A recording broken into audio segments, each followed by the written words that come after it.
I don't mean it. I don't mean kill. I mean just stand. Hey, what you gonna do when I come for your brother?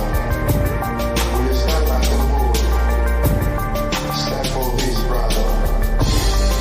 Hey, what you gonna do when I come for your best friend? Will you stand like a bull? Stand for his best friend. I don't mean kill. I mean just stand. I don't mean kill. I mean just stand.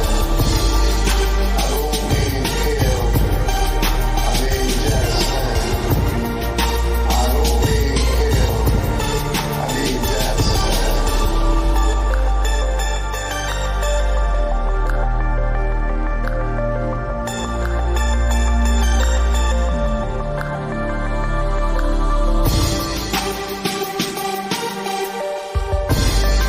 Hey, what you gonna do when they come for your mom? Will you stand like a bull? Stand for his wife. Hey, what you gonna do when they come for your child? Will you stand like a bull? Stand for his child. Hey, what you gonna do when they come for your brother? Will you stand like a bull? Stand for his brother. Hey, what you gonna do when they come for your best friend? Will you stand like a bull? Stand for his best friend.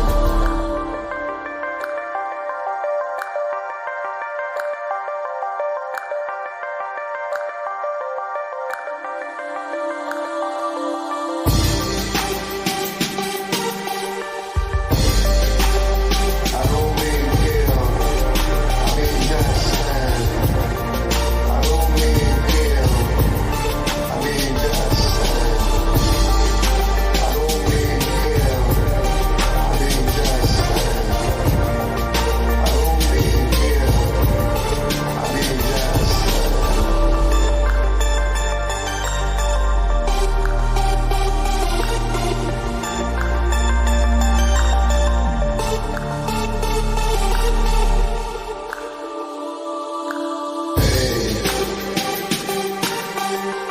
Hey, I don't mean kill. I mean just stand. I don't mean kill. I mean just stand. I don't mean kill. I mean just stand. I don't mean kill. I mean just stand.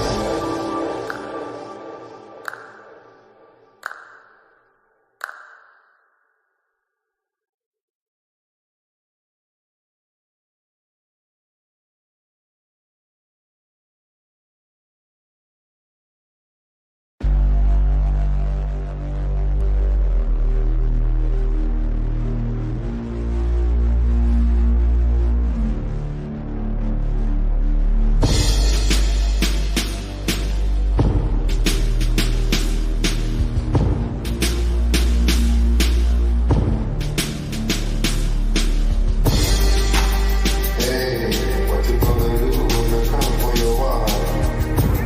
Will you stand like a bull? Stand for his wife. Hey, what you gonna do when they come for your child? Will you stand like a bull? Stand for his child. I don't mean kill. I mean just stand. I don't mean kill. I mean just stand. Yeah. I don't mean kill. I mean just stand.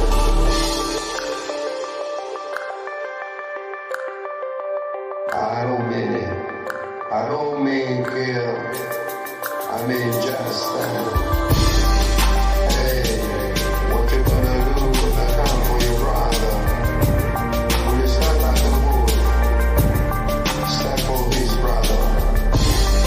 Hey, what you gonna do when they come for your best friend? Will you stand like a bull? Stand for his best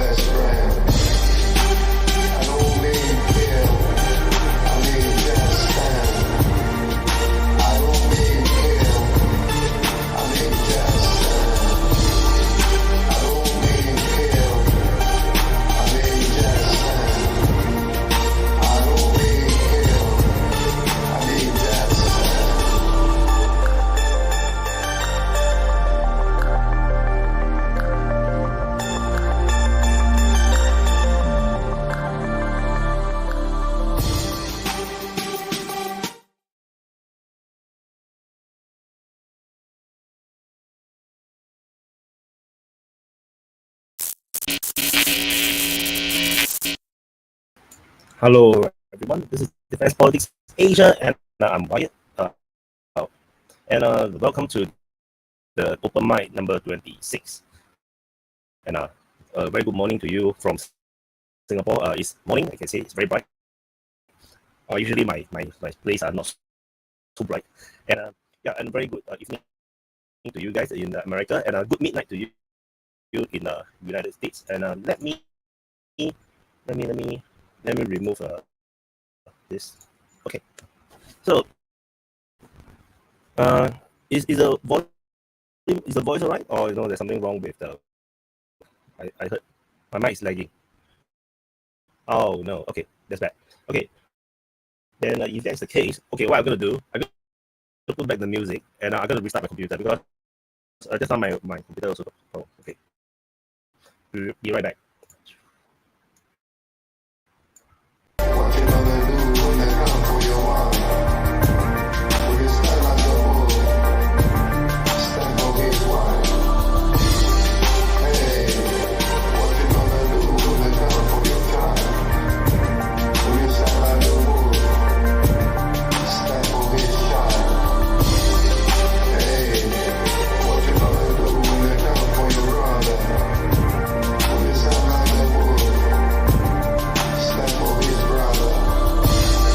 Hey, what you gonna do when they come for your best friend? Will you stand like a bull?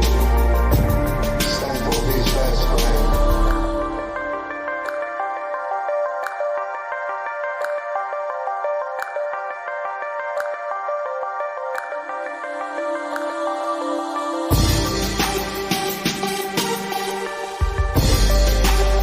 I don't mean kill, I mean just stand. I don't mean kill, I mean just stand. I don't mean kill, I mean just stand.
I don't mean kill, I mean just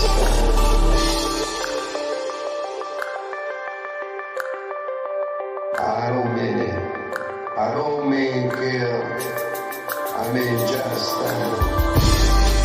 Hey, what you gonna do when I come for your brother? Will you stand like a bull? Stand for his brother. Hey, what you gonna do when I come for your best friend? Will you stand like a bull? Stand for his best friend. I don't mean kill, I mean just stand.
I don't mean it. I don't mean kill. I mean just stand. Hey, what you gonna do with the gun for your brother? Will you stand like a bull? Stand for his brother. Hey, what you gonna do with the gun for your best friend? Will you stand like a bull? Stand for his best friend. I don't mean kill. I mean just stand. I don't mean kill.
How is it now? Is it better, or is it gonna get choppy again? Because I have been trying to figure out the why is it so laggy, but it just seems it just go back to being laggy. So if you guys find it goes laggy again, then we're gonna have problems. So hello everyone. Sorry for the technical problems, and yeah, I'm not sure what is the problem, but my computer lately have been lagging for no good reasons, and I have no idea.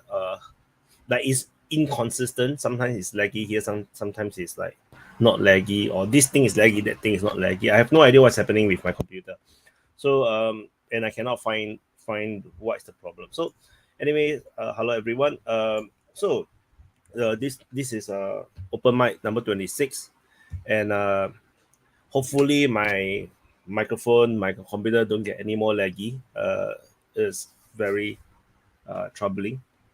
So it's not a mic problem, it's actually a computer lagging problem. So anyway, I'm gonna say not say hi, no time to say hi already. We already took 15 minutes to try to figure out what the hell is happening. So cool, I'm gonna add in the link so that we can talk. And worst case scenario, just for contingency, if let's say my computer goes to super lag again, but the open mic is ongoing, you all will go on. I will just go in and out, just to let you all know. Because the stream, what's the good thing about StreamYard is that it can continue to run without me even have my computer on. So so let it be. And as for my face, it's not about the I actually have I was really tired yesterday, and every time if I did not have enough sleep, I will have one pimple. So and or one acne, and it was very bad yesterday. So yesterday is my wife's birthday, so we went out to eat. And the day before I went out with the whole family to eat, also to celebrate the birthday. Yeah, yesterday is just with my wife. So yeah, so that's why there's no Ukraine war update, because I didn't have time to do it, and I don't know why. I'm just so tired, and then yeah, so that's why I cannot do it last night, which is like 8 hours ago. Yeah, enough of the chatters. Okay, wait, where's my copy and paste? Okay, he's here. So the link to join is sorry for looking like crap. I today look super terrible, and I actually did just wake up, so it's not wrong. Okay, the open mic is here. Okay, I dropped the link to join in the live chat. I've pinned it, and if you are on Rumble, if this is running on Rumble, let me check. If you're on Rumble, the only way to join is actually to come over to the YouTube site to look for the link. And then if you're on Twitter, welcome to the DPA Open Mic. And yeah, hi RL, hi RJS. Oh, can you guys hear me? All right. Yeah, Wyatt, you look like someone who just muted. woke up. Now I gotta sit here with a Frenchie. Man, I'm digging that hair, fucking RL. I haven't seen you in a while. I don't know. It's like fucking Bruce Lee's, some ass kicking shit, like Giga Chat RL, for real, dude. Yeah, but I want to know what Wyatt bought his wife for her birthday. Ooh. What? I think he bought her a burial plot in mainland China. No, he bought her. He bought her. He was the Probably last guy to good. get a sponsorship from Established Titles, and he got her a plot of land in Scotland. He got scammed out of his money. Now she's a Lady Wyatt of the Defense Politics Asia. Sounds fancy. I recognize everybody except Xavier. Did you name a star after Wyatt? I am a aerial backup. I come from north of France too. From where, Xavier? Where? Oh, I have to check something. Where are you from, damn it? Xavier, where are you from? You just said he's from north I come of from France. the north of France. Ah, Which city? From Lille. The good Lille, part. No. which is just next to Belgium. Yeah. You have a strange accent in Lille. Xavier, I'm sorry. what do you think of Mahmoud? No. I mean in French, not in English. Prada, you're very Excuse me, I mean. don't understand. Are we gonna have like some kind of French throwdown today? North versus Yes, South. we are here to speak about Oh, soccer. yes, we have to talk Northern about France It's time to Macron. stop with American How football. about Northern France versus Vichy France in an ultimate smackdown? Wait. I want to say something. If you listen if you're a speech of wait, I want to say something. If you are NAFO and you're in the chat, or if you no come here to try to disturb, no, I just want to say you're a coward if you cannot come up. The link is Yo, just there. look, no? look. I will give up my spot to anybody who wants to come up here Yeah. and actually, Right now, have a get good your talk. chicken shit ass on here. I'll move right now Yeah. so we can watch you. So Come because on, you're don't talking be a crap chicken. talking crap in the chat, right? Means nothing to the people in the open mic here, because only the real man comes on, unless you're a pussy. Then anyway, Sorry, you want to come on not also cannot come on gender already. equality. We also Well, there need is women. one lady out there. Lori wants to come on. Lori, I told you how you could get on here. Use your fucking phone and get on here. Yes, we should have women as well. Assuming the gen? Are you Stop assuming the gender molesting child. of my word? No, the pussy actually refers to a guy. yeah. Oh, Let's not go there. Sorry, BabaYaga. Oh, BabaYaga is actually referring to the Telegram group chat. You know, if we are going to talk about that before we get into anything, man, yeah, I can't open your DPA chat anymore. I don't know about anybody else, but every time I open it, it crashes because there's so much stuff spammed in it now. Huh. You I need to have tell one You're muted, moderator Vaughn. inside there. You're muted, Vaughn. Hey, there's a guy in there doing a vote to become the moderator. He said he talked to Wyatt, so I'm assuming that'll work itself out. He said he wouldn't. He said he wouldn't even ban Elvis the Nazi and the man of God Sky Nazi. He said they could stay even. So I mean, quit spamming in the fucking chat and ruin it. You go in there, you be hateful all you want. Quit fucking up a good thing. But DPA It's chat raining. It's raining so- here. No, It's raining here. We have a It's new already raining. 2 person. o'clock in the morning. We have a new person. Hey, Cir Prada, Khan. can you say Where it's you from? raining? Cir Khan is not new, I think. Cir Khan comes here before. No, I'm not really new. Well, welcome. We can introduce you to them in case they do not know you. Oh, and also Xavier as well. Xavier was talking halfway and I intercepted him. I'm so sorry. Interrupted him. Cir Khan, if you could just, I'm unfamiliar with you, so if you just give me like 10 seconds of who you are, where you're from. Yeah, we actually know each other from the chat. Internal chat. Oh, That is okay, all. that's, yeah. Ah, yes. Yes. And Xavier, I don't think I've met you. Would you mind introducing yourself? No, I am from north of France. I'm the backup of RL. I very think like him on a lot of subjects. What he think Good. about Macron, I'm pretty sure I agree with him. And about Russian and about everyone. So you believe in cheese and red wine? Is that... In what? Cheese and red wine. Red wine, of course. My grandfather lived C'est les vins in rouges et les Carcassonne. fromages qu'on l'adore. In my family, they have they own some wine Côte field. du Rhône. Pas mal, hein? Not this part se of trappe France. bien. Roussillon. Oh, Languedoc-Roussillon. Oh, that's the He's southeast Near part of the France. south west of France. yeah, he has a East. problem with harder stuff Southeast. like Bourgogne Southwest. or Bordeaux. That's too hard for him. So he needs something smoother, fruitier, more Roussillon, Côte du Rhône. Comme No, ça. if you want something more fruitier, you have the wine from Aude. Vaughn, I will get the vodka. Yes. He's trying to Carcassonne sell is us my birthplace. bourbon. So I know a lot about that. My woman It's is even from a small Carcassonne. bottle. But I thought I it have was a lived big there one. a long time. But you don't have the accent from people from Carcassonne. Oh, I'm able to. Gin. I can't do that in English. In French, if you want, but in English, I can't. Yes. Si tu veux, je peux parler avec l'accent du Sud, c'est pas un problème. Mais bon, personne d'autre que toi va comprendre. Ah ouais. He's saying that he has some difficulty in speaking in French, but if he can speak in French, well, we understand. We translate. Don't worry. Although we have more people in this chat that can speak Russian. Yes, I'm pretty sure. Yes.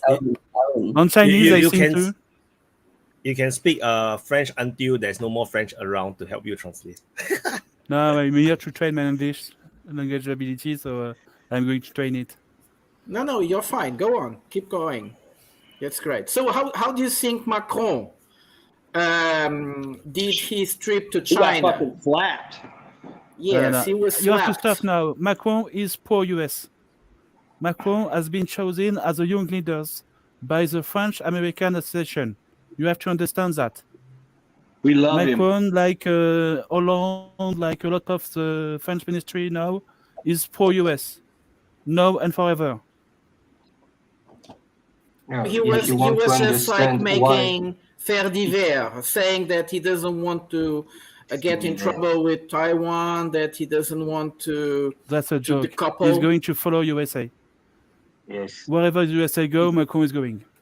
If I've you want to actually- understand I've actually heard an why interesting Macron theory. Did say that, if you want to understand why he did say that in China, is because he went to China, of course, with von der Leyen, but he went there with representative of big French corporations. And most of those French corporations, their biggest market actually is China. So You he have to said understand things something. to luxury. please the Chinese, so the French businessmen who came with Macron make deals with China. Because The European presidents, like Scholz or Macron, are the best VIP from their own country industries. Macron going to China to sell Airbus because now China is no longer going to buy Boeing. So they Hey, I are had a trying question. to sell more Airbus, I think. I think had a India, question India since you- also made a huge order, but it was to the Americans. So yeah. I had a But question we have since you're to- both- since you're both in France. Is there anything to this French breakaway or leading a breakaway from America, or was that just bullshit? That's a joke. Bullshit, totally bullshit. Half of the minister and the Macron government and Macron himself are from the American and French association. They are what we call young leaders. It's Yeah, the WEF's young special leaders. teacher, Love them.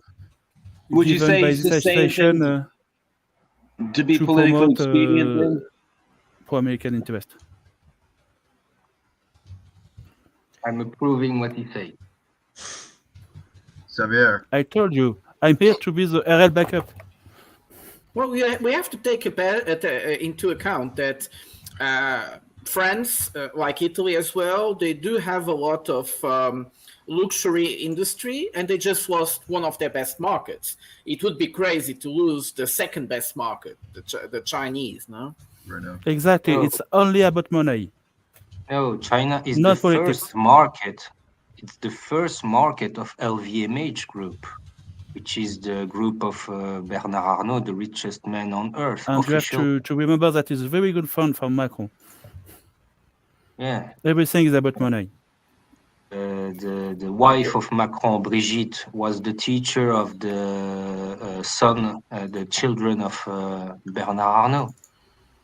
Didn't she take You know each his, other. his virginity when he was like a student of hers or something like that? I thought she was a Yes. man. That's a sad story. Yeah. I thought That she was was trans. supposedly a bit later. No, she's They just much older than supposedly him. Met again 10 years or something like.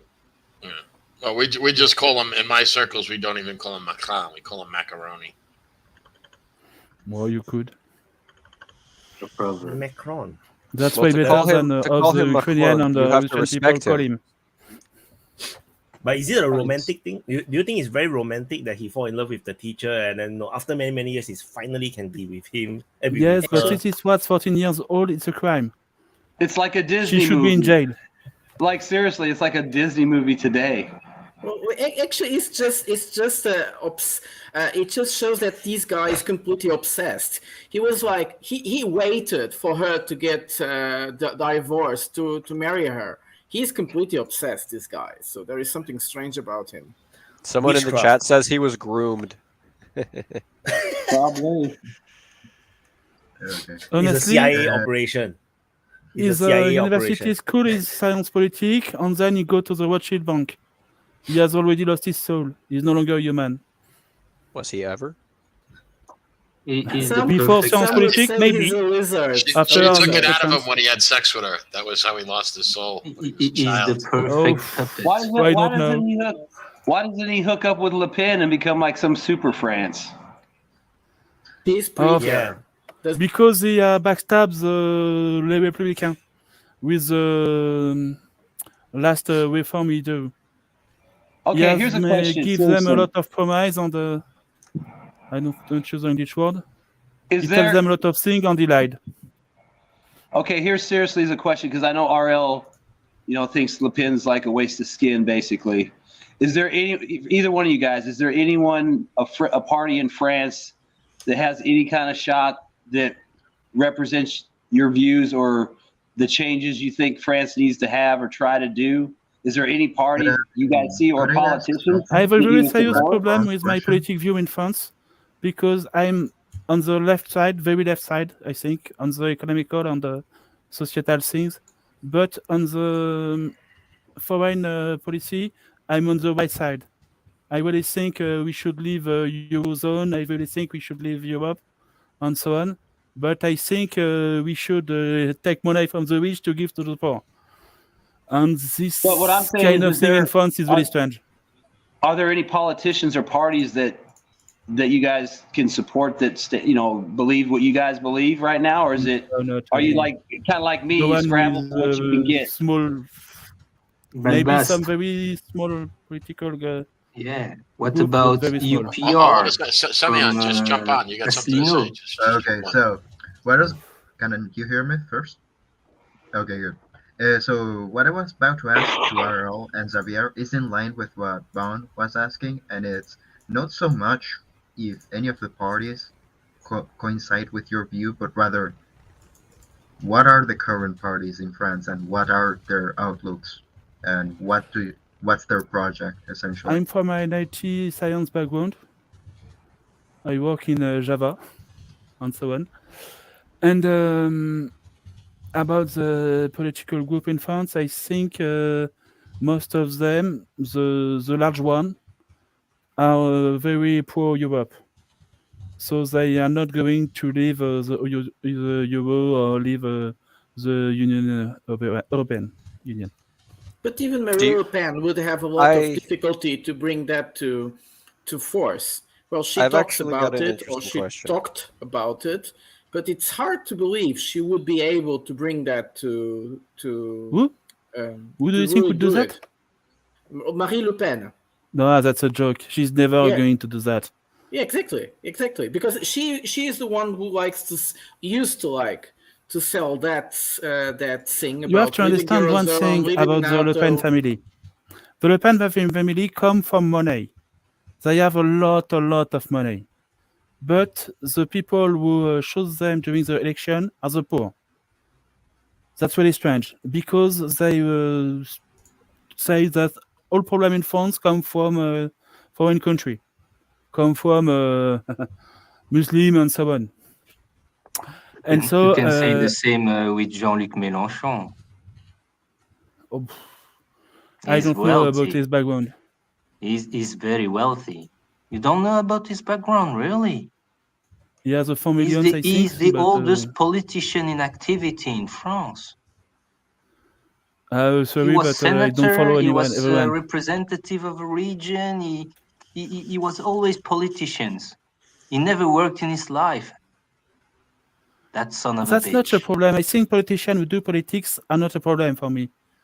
And what the problem is when incompetent politicians are able to stay in politics because money. That's a problem. If a guy decides to do only politics in his life and he's good at it, it's not a problem.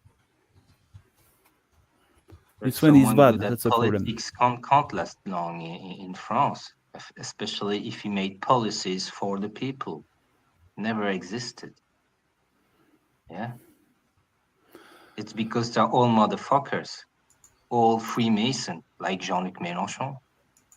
I That's why think they to stay in become a power. president in the NATO country, you have two options. Or your family own several $1 million, or you win a world war, like Charles de Gaulle or Eisenhower. Everyone else is come from very wealthy family. We have a new guy here. And he's Is he gone. in? We had. He's gone. That's why you have scholars outside of the West who are talking about the emergence of the democracy in Europe, not as democracy, but as Oligarchy. the rules of bourgeoisie. Rules of the money, yes, oligarchy, I think. Yes, What the West it's an oligarchy. say is bad in Russia is actually in place in Europe, I think, or in the U.S.A. If you have money, you have power. Of course. But look at some countries. everywhere. I was going to say not that. sure about that. These big oligarchs, they can also sometimes be disguised of big corporations. Let's take into account that most German corporations are family owned, and they just don't appear very much, but they dine with the prime ministers and so on in secret, and they do pull the strings all the time. And also that strange meeting in Davos that happens everywhere, where people kind of decide politics in advance and thematics that will be discussed that don't exist as a problematic, but will be brought to the public as a problematic, constructing a completely new, how can I say, a cut in the society. Using the word that Wade introduced today, which was the cultural wars. The cultural wars are not much than cleavage inside the society, more or less introduced artificially in order to turn society apart, and somehow controlling also the political discourse. Because if people really go to the streets for the thematics, for the problems they feel they are important for themselves, then politics wouldn't work. I think the beginning of the problem, direction they want. I think the beginning of the problem came from the late 90s. At this moment, the guy with big money begin to buy press, the media, and they begin to buy all the media. And at this moment, we lost a very important thing: the force power, the ability from a journalist to say this rich guy has do something bad. When we lost this power, this strength, we lost everything. There is no ability in our society now, in the West society, to do the same thing like we do in the 70s. I think today the Watergate is no longer possible. But you also lost the ideological fight. Even somehow the social movements fights. Now social movements is something constructed, but in the 70s, even in the 80s, this was important. People there were politicians, there were parties that somehow represented your problems, like social class problems and so on. But they disappeared. Now they're all centered. It doesn't matter who do you vote, they probably will do the same. Hold on, can we hear from, we got Plumber Pete. You want to just say hello and who you are, where you're from? Yeah, my name's Peter, obviously. I'm from United States, Montana, to be specific. So Big Sky Country. I heard somebody call me a pussy, so, You take that up with Wyatt. Take Them that up fighting fire words where I come from. Is the U.S. going to lose the war? Which one? Which war? Which one? The Ukraine war. The China mean one or the Sudan? Russian one? Sudan as well. Okay, that one. Yeah. Well, the United States is, We can never lose. We're the greatest Yeah, country on earth. we We're can- the only can't- ones we allowed can't- to criticize the United States. Hey, you almost lose against the balloon. the only Hey, way that that the didn't United happen. States That's will be fake defeated news. is because of balloons. The balloons might get us. That's true, but unless there's no one that's going to defeat the United States. United States, the only way the United States loses is by the people inside the United States. It's never going to be conquered by a foreign power. Yeah, that's true. CNN is always going to say that, but it's Just like Rome. Well, I said he's once. The United States should be very careful about China because the Chinese are so many. They can invade the U.S. No, they can't. I think they don't want to. Okay, Yeah, first of all, yes, I want to Buy establish the that. iPhone, Right. they are I don't producing. think China will ever invade the U.S. because it's not politically or even militarily necessary for them to do that. 2, you can't invade the U.S. not because of, everybody's got a gun or something like that. No. You're going to get into the country. You're going to get a quarter of the way done, and then you're going to hit mountain ranges on both sides. Right? You're not crossing. You're not going to get into that. So you can't invade the whole U.S. Now, you could theoretically invade part of the U.S., but that wouldn't last because then the rest of the U.S. would just nuke the Alaska entire would world be very before easy they to lost. conquest. Well, Alaska would be very easy. Alan, did you watch the Red Just Dawn? to point explains one everything. from the former discussion we had. Red Dawn, that's my point, right? You can land wherever, but the Wolverines, we're gonna fucking fight you back. To talk about serious things, it was Warren Buffett who said that there were a class struggle, and it was the rich who won that. When? The rich won the class struggle between the poor people, the worker class, against the others, the oligarchs and things like that. And Warren Buffett said, my class, the rich, we won that. We won that clash. We won that struggle. And that's the world in which we are actually in the West. You're not describing anything necessarily special. You're simply describing dominance hierarchies, right? You're just simply describing the It's the not curve just that- dominance, because in every society, even in your own family, you have kind of hierarchy, even if it's Yeah, not that's written exactly on what I'm paper. saying. It is And exactly I that. think That's exactly what I'm saying. the control of the But media normally in a is a family, the tool guy in which is direction. in top would decide This is for all. the others, is doing it for the best of all his Well, in family theory. members. We are In theory. below him. But Xavier, Actually, yes, we are not living in that case. The rich are just taking everything for them, and they say, fuck the poor. Just go to work. Imagine your children It was always the just case. shout at you and say, I'm going to fight this class struggle against you, father.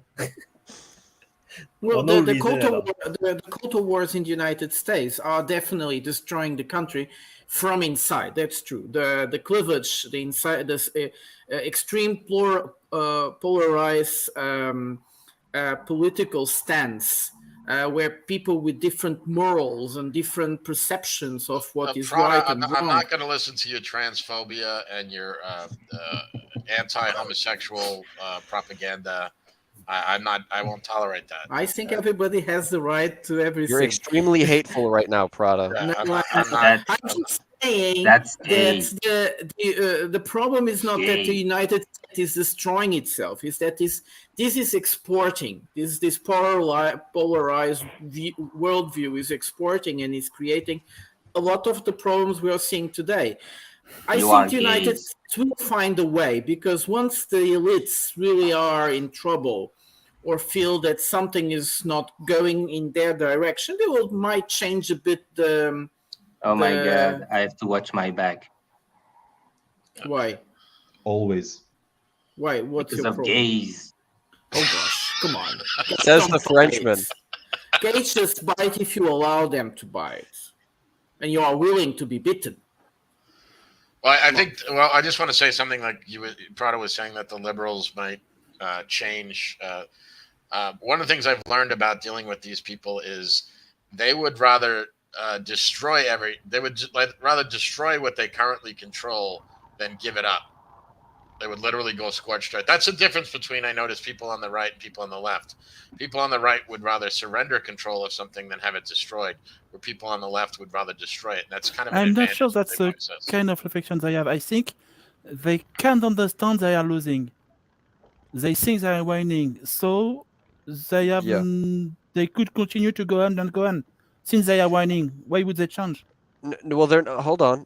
They think they're winning is not the Yes. same as they are winning.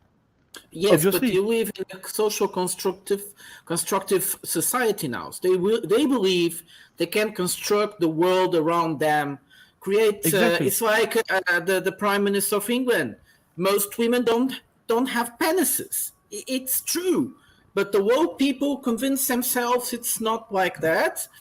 It's up to you to decide. So do you construct this reality, and you live perfect and beautiful in this new reality without wanting to believe that women have penises? But you're not taking that to the extension of the logic, right? The extent is, yes, you live in this reality. They've built themselves this chamber, this house. But eventually, reality is going to knock on the door. Eventually, it's going to go knock, knock, knock. If No, you if check CNN keeps the existing. Hitler example, even the last day, he think he could win. Yeah. Even the last day, he think he could win. It's really debatable. A human the has the same. ability to believe everything. It's But just what a are you belief. trying to win? Samian, why don't you jump in? yeah, You got something to say. Just Control, you gotta jump in. probably. Yeah, I was like to wait so that everyone can get their point across. Anyways, Pete, you said you were called out for being a pussy. Now, I'm rather curious. What's your point of view, both within the U.S. current political situation, outside the U.S. Ukraine war, for an example, or maybe even Sudan? I don't know. Just pick a topic. What's your stance in those kinds of topics? That's what I want to know. Because you said you were called a pussy, and there's a reason for that. I So was go just ahead. joking around with the guys because they were saying if we don't get on here, then we're pussies. But you Yeah, know, Riz, go ahead. But as far as politics go, it's probably not even the right show for me to be on because I really don't take a stance on politics. But I'm not oblivious to it. So I do pay attention to what's going on, within the country and around me, or I try to. But probably don't have a perfect view of it. How do you like feel? everybody does. How do you feel about our great supreme leader? Well, I think he's got his issues. Let's just say that. Are you criticizing I our try supreme not, leader? like I'm not like I say I don't take a side in politics. So, and I don't try to talk down anybody. But at the same time, like I'm not oblivious to a lot of Pete, the stupidity. talking down to that- people on politics is the funnest part of it. Yeah, I get that. But at the end of the day, I try to be respectful to everybody, and Spoken like a true American. Well, so you do believe that women can have penises, yes? no. So Cancel him. You hate trans people. So what I'm hearing is that you're a bigot. Yeah, probably. No, I'm kidding. I'm messing with you. That's probably a more accurate. No, So you're a Nazi because you don't believe that women can have penises. So obviously you must be a Nazi, right? Literally worse than Nazi. Sure. Also, No, Sir but Ross, you said have Baba been- Yaga, you have not come on the mic yet. Hold this. He's Sir Ross, paying you have money. been silent since the He's start paying of money. this That's stream, the since power you of joined. money. Yeah. So No, Pete, you said you were from Montana. I was thinking of retiring there. Is that still a good idea? Join the crowd. Or There's a lot of people moving up here. yeah, why do you think that's happening?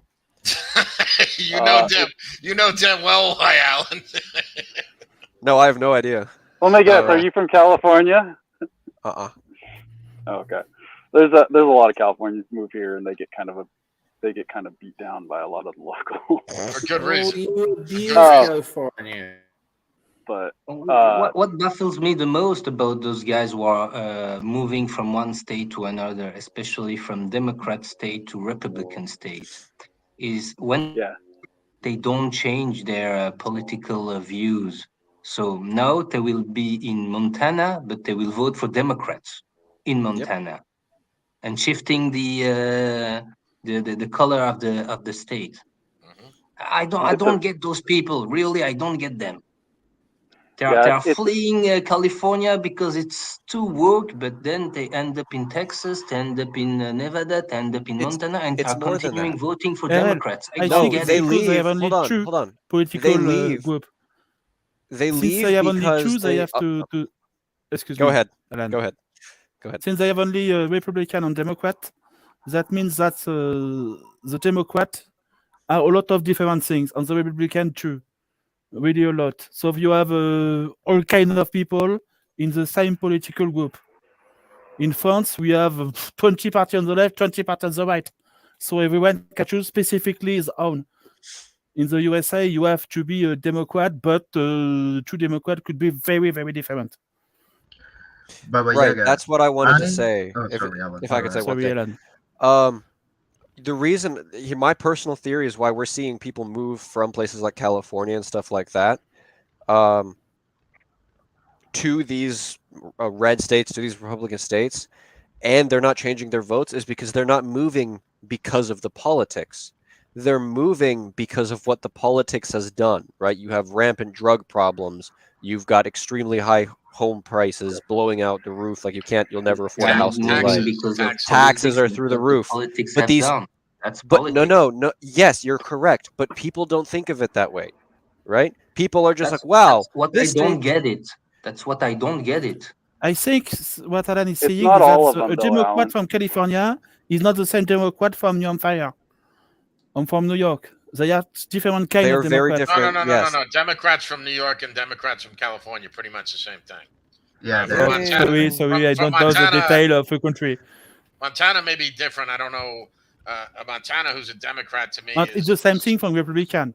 ridiculous. But If you have the Republican who think Reagan is the best and Republican who think Trump is the best, they are not the same one. well, there's the Democratic Party used to be like I remember as a kid, there used to be such a thing as like pro-life Democrats, right? They've been extinguished. The Democratic Party has gotten more and more extreme, and by extreme I mean more and more to the left. And but that is the Republican I would Party. say it's more homogenous rather than it's more extreme. Like everyone is coalescing around a single idea. Both can be true. Both can be true. They're both homogenizing and both moving to the extreme end of their political spectrum. Yeah, but I don't think the right is moving to the extreme, because you look at a lot of the things that, let's say, the right used to believe in, like the right used to be against, let's say, gay marriage, for example. Like the Republicans are. Now you have every Republican in the United States that holds federal office saying they believe in gay marriage. Where if you I feel like the right has moved more to the left. Yes, exactly. That's my point. Center than anything. Center. Well, that direction. Is what I'm saying. Exactly. No, I totally agree with Pete. So what's happened is you look at like social issues, the Republican Party pretty much will just go with the wind, but it's the Democratic Party that controls the wind. Which is funny. Yeah, because like 10 years ago or 20 years ago, I remember, like the Republicans were pretty against like gay marriage and stuff like that. Nowadays, it's like just about every Republican has to go along with that sentiment too nowadays, which in my opinion is a move towards the left more than it, or more to the center. I think you have to add something that's for this. You have to differentiate between the kind of politics from left and right. For example, you're speaking about societal problems like gay, transgender, and so on. That's one part of the equation, and there is another part. There is the economics, and there is the foreign policy, and each one has a cursor from left to right. You have some Republicans who have on the left side about societal problem, but on the right side about economic, and on the middle about foreign policy, and so on. There Well, no, is, I mean, at think least no in one this, who is on the same cursor level on each type of policy. in Well, the United because States, pretty much both parties have kind of coalesced to destroy what we call in the United States the quote unquote middle class. I don't know what word you use for it. I think you might call it Same middle class. It's not really. Like It's not really there's- a good thing too. Like if you look at the parties, yeah, you know, the politicians of both parties will basically go along to get along, but the suppression of natural tendencies, you know, by one party or the uniparty or whatever. I mean, how many people that are on the right sit there and play nice with the gays and the alphabet are just playing nice to go along and get along? How much rage and anger is building under the surface? How much shit is bubbling under the surface that where people are so, yeah, I'll smile I and be think the nice, blah, politician blah, doesn't blah. care. But guess what? I One think day, a perfect politician just example and of this isn't that. me money saying and it, vote. but one day the fucking trains are going to come because there's going to be such a fucking backlash because all these fucking kids get mutilated and all this other shit that these people have gone for. So yeah, the politicians go along and get along, but I don't think the general population of traditional America Look at the is Bud going Light along. controversy. And that's obviously in degrees and faces, but there's definitely extremes that are bubbling underneath on both sides. Just a few weeks ago, some degenerate went and shot a bunch of kids because they don't want to play make-believe with them. You know, on the other side, people shoot abortion doctors because they think abortion is murder. I mean, there's a whole dark-ass cesspool of shit bubbling under the United States because of what the politicians do and say we're supposed to do and pretend Allow to me do. to pull it back to the middle a little bit, if you wouldn't mind. You also but- got to but look at Ron, how you got think about how extremes have to be both sides articulated politically politically. reacted. Think about how both sides reacted to January 6th. Think about how both sides reacted to a couple weeks ago when more information came out about January 6th. That's a Right? good point, yeah. Both sides reacted identically and carried the same story. What was the January the 6th? Are you talking about Capitol both the attack. media, I don't think or you are you could say talking it about on the YouTube.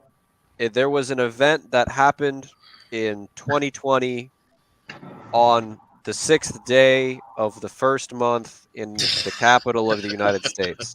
Oh, that one. Yeah. Okay. You can actually get like real they quick. could actually kick it off YouTube if we say the whole thing. Real Yeah. quick, just to The say point is, this, and extremes have to be go ahead. politically articulated. If they are not, they're just outbursts which will lead nowhere. I mean, you have to have a political platform and ideology to articulate them. Otherwise, wasted energy. Okay, now All I'm just saying is to- all these ideas are suppressed and hidden away instead of being exposed to the light of day where people can discuss things freely and openly. So now you have people doing things in the dark and secret, and that's where bad things happen. So this whole idea of woke culture and stuff in the culture war is just, it's just going to create more problems down the road. I mean, would you rather the Nazis are out in the open so you can see what they're doing and how many there are, or do you want them to surprise you someday? I mean, I think I know what I'd rather have. There are no Nazis. It's all FBI. I want to hear what Okay. Chameleon had to say. Okay, so what I was about to ask, just to not make this America stream, how does this internal issue within America affect the external, the international scene? Because we know that America's news and then America's news media does reach out to other countries, and it does affect the views of people within other countries. So how does this internal struggle translate to the international scene? Let Alan go first on this one. Yeah. Alan, Thank take you. it first. So that's a very interesting question because it's not how does it affect the international scene, it's how much can you stop it from affecting the international scene, because 99% of America's foreign policy comes from internal American cohesion. Now, yes. Before it wasn't like it. Like Yes. that.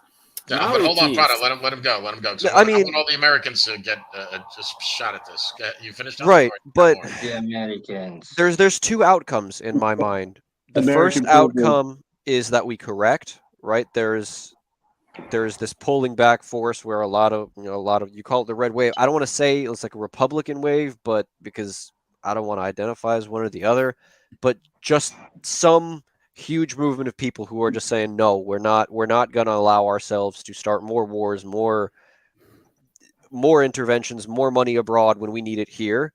And then there's the other group of those elites where they could have theoretically a much stronger chokehold than we know they have, or not know they have, but they could consolidate their power. And if that's the case, then we could be seeing another 30 years of American bullshit, right? And that's going to, in my opinion, culminate in a war either with China or multiple different powers. Now, I don't want that to happen. That's the last thing I want to happen, because unfortunately, my ass would be the one who would have to fight in it. But call me a cynic, call me a doomer. That's one of the outcomes. The other one is things very quickly correct after a very, very strong movement at home.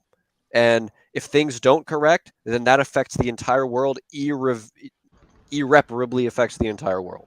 Okay, one thing before someone else gets to say their point on here, what I want to do as well is for the guys that are not from America to tell their view on how does that internal struggle or the news they receive from that internal struggle affect them, because I don't want just the Americans to. Simeon, just let the Americans talk first, because then we're. Yeah. Like I said, first Americans, then the rest. Yeah, well, Americans always go first because we're Americans. We're the only country with a flag on the moon, so you other people really don't count. That's gay. So says the Frenchman. So yeah, exactly. The French talking about gays is like, anyway. Vaughn, you have something to say. I heard rumor is that you're an American, so go ahead. Yeah, I was just gonna say that, just like being in here and just going through all the chats and stuff, and granted it's just chats, but you can really get a good feel about how much the rest of the world doesn't like, I won't say America, but the American product. I mean, they might like Americans, but they don't like what America sends to their country, represents. And it's kind of sad. It's kind of like eye-opening to see just how much shit people around the world see that we push out. I mean, we're basically going against, 80% of the world that's basically traditional mom, dad, a house, a yard, a job, feed, eat, reproduce. We're going against that in so many ways, and the rest of the world's just rebelling again. I mean, we're in a really bad spot because of the leadership we have and the image we project. And like I've said before, people are taking advantage of this time right now to make their moves against the United States and get as far away from us as we can. Can you blame us? Can you blame them? I mean, you really want to tie your vote to us right now? I mean, with what we're doing and how things are going and the way it's looking. I mean, I don't know how it affects the rest of the world. We're going to hear, but I mean, to me, it's just embarrassing, really, how bad we've acted over the years, and just how much you don't realize how aware other people are, because you think, they're in Africa, they don't even know what a fucking TV is, or he's in Eastern Europe, he must watch some old giant TV that's like staticky and has to play with the antennas. I mean, we don't think other people have access to information, but then look at Dan, he's in fucking Siberia. Hey, I'm gonna call my mom on a live stream from Siberia. Live stream's fine. Phone call goes through like you're calling somebody down the street. So, I mean, it's, the amount of information that's available, and the fact that people really notice how bad we act is, just like I said, embarrassing. Pete. I don't, can I? No, hold on. No. We got to get all the Americans first. Okay. Wait your turn. Pete. So where I live, the population of Montana has just reached 1 million. It's the fourth largest state in the United States. So we have kind of a more rural attitude or idea on stuff here. And I think a lot of the traditional values, what we can see from around the country, are definitely being eroded away. And I think the United States, one of their exports is their ideals or values. Guys, we have to be gentlemen. For the first time, we have a woman. Welcome. Hi, everybody. Lori. Where are you from, Lori? I'm from the United States. No, she has to answer too. Yeah, you're Well, gonna. Yeah, I've been- Xavier, you have to hold wait. on, no, Prada, hold on. This is the Americans are going to talk, but so Peter, you got more to say about that? About just a lot of what we see here is a lot of conservative values, but I feel like the United States, what Similian was asking about, how it affects the rest of the world. We see a lot of those values being sent abroad. I feel like, even though they might not be the conservative values, sometimes because I feel like it's more think the United media. States is just exporting, left-wing values and not right-wing values for the most part? I think because of the media predominantly. I think there's a heavier left-wing media than there is a right-wing media. Now, I'm not saying there isn't a right-wing media, but I'm just saying I see it more predominant in the news that way. And I think that is pushed into other countries more than say the conservative value, the traditional, have a job, work 9 to 5, provide for your family, be a complete family, not, a single mother, a man and a father. woman. Yeah. Well, yeah, that can produce, a family that can produce and hold it together. Nuclear family. Sure. So Lori, if you could go, and by the way, Lori, you're a woman, correct? Yes, JS. Okay, and you don't have, but you're a woman without a penis, just so we're. GS, did you just assume her gender? He's crazy about that. We don't know why. It's a legit He has a question. question to everybody. Don't get offended. The British Prime Minister said 99.9% of women don't have penises. Sorry, Laurie, we didn't want to be rude. It is a private joke. It is sad that is a question that we have to ask nowadays. So, Laurie, how do you think that GS has to ask? Not me, personally, I don't care. Oh my God, guys, let her speak. Okay. Sorry. Well, I've been watching for a very long time, and honestly, I don't agree with the Americans on this stream. However, I respect all opinions, so I'll go from there. And Prada, you're not coming for the U.S. I mean, that's just not happening. So as far as you talked earlier about, could China do that? It's not going to It was a joke. Okay. Well, I caught a part of it, but Vaughn asked me to get on, and I was trying to learn how to do that. So I missed some of that. So I'm sorry if I missed it as a joke. No, you're all good, Lori. But please, we want to know, because I believe you're the first woman that's ever come on. So please, the stage is literally yours. Please. Okay. Well, You I'm have the from stars now. Ohio. Vaughn, it's Lima. Our plant is in Lima, Ohio, not Lima. So, but we're just proud of our local plant here. So that's why I'm always saying that to you. Do they work? Are they running? Are they running? Yeah, they're running. Are they making M1s? Well, a lot of that is secret. It mostly came up back during COVID because they wanted to shut down the plant because of COVID. So that's when we found out that they were actually making tanks for Poland. And so it was a big hubbub. And then they were supposed to be making. So then, because of all this, because of the war, and then Taiwan, apparently we're making tanks for Taiwan. Probably some kind of armored vehicle. They're making like, it's not like a Striker, but there's a couple different armored vehicles like that they're making there.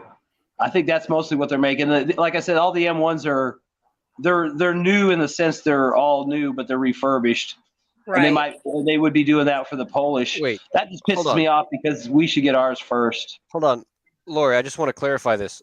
So, do you work in a tank plant? No, I live in Northwest Ohio. Okay. And so the plant is south of us, but it does come on our local news. Okay. because I'm in that general area. Laurie, real quick, just before you go to the question that I made, who does Toledo belong to? Who does what? Toledo, the town between Michigan and Ohio. Toledo? Yep. Yeah, I used to work in Toledo.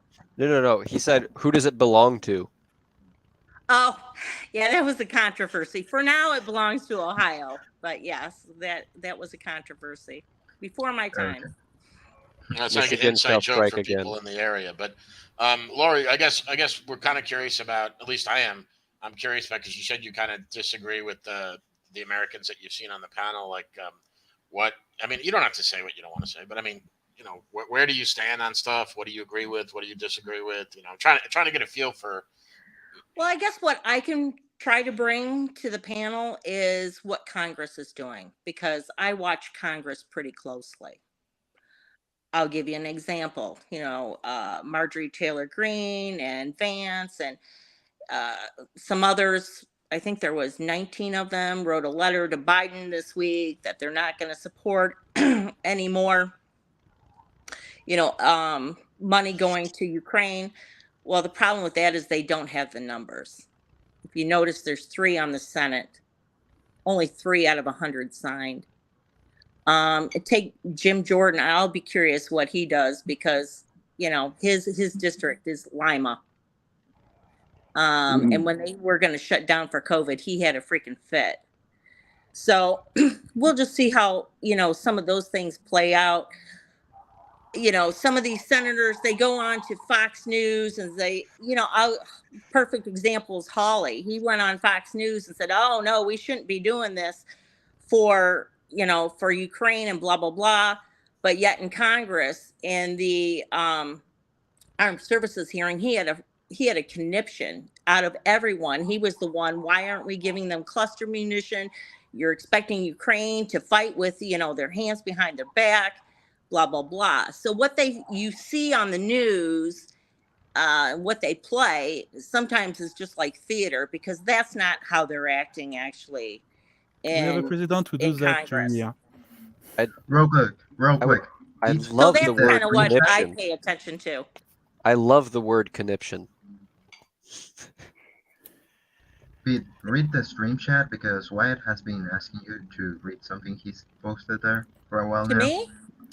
No, Pete. Oh, okay.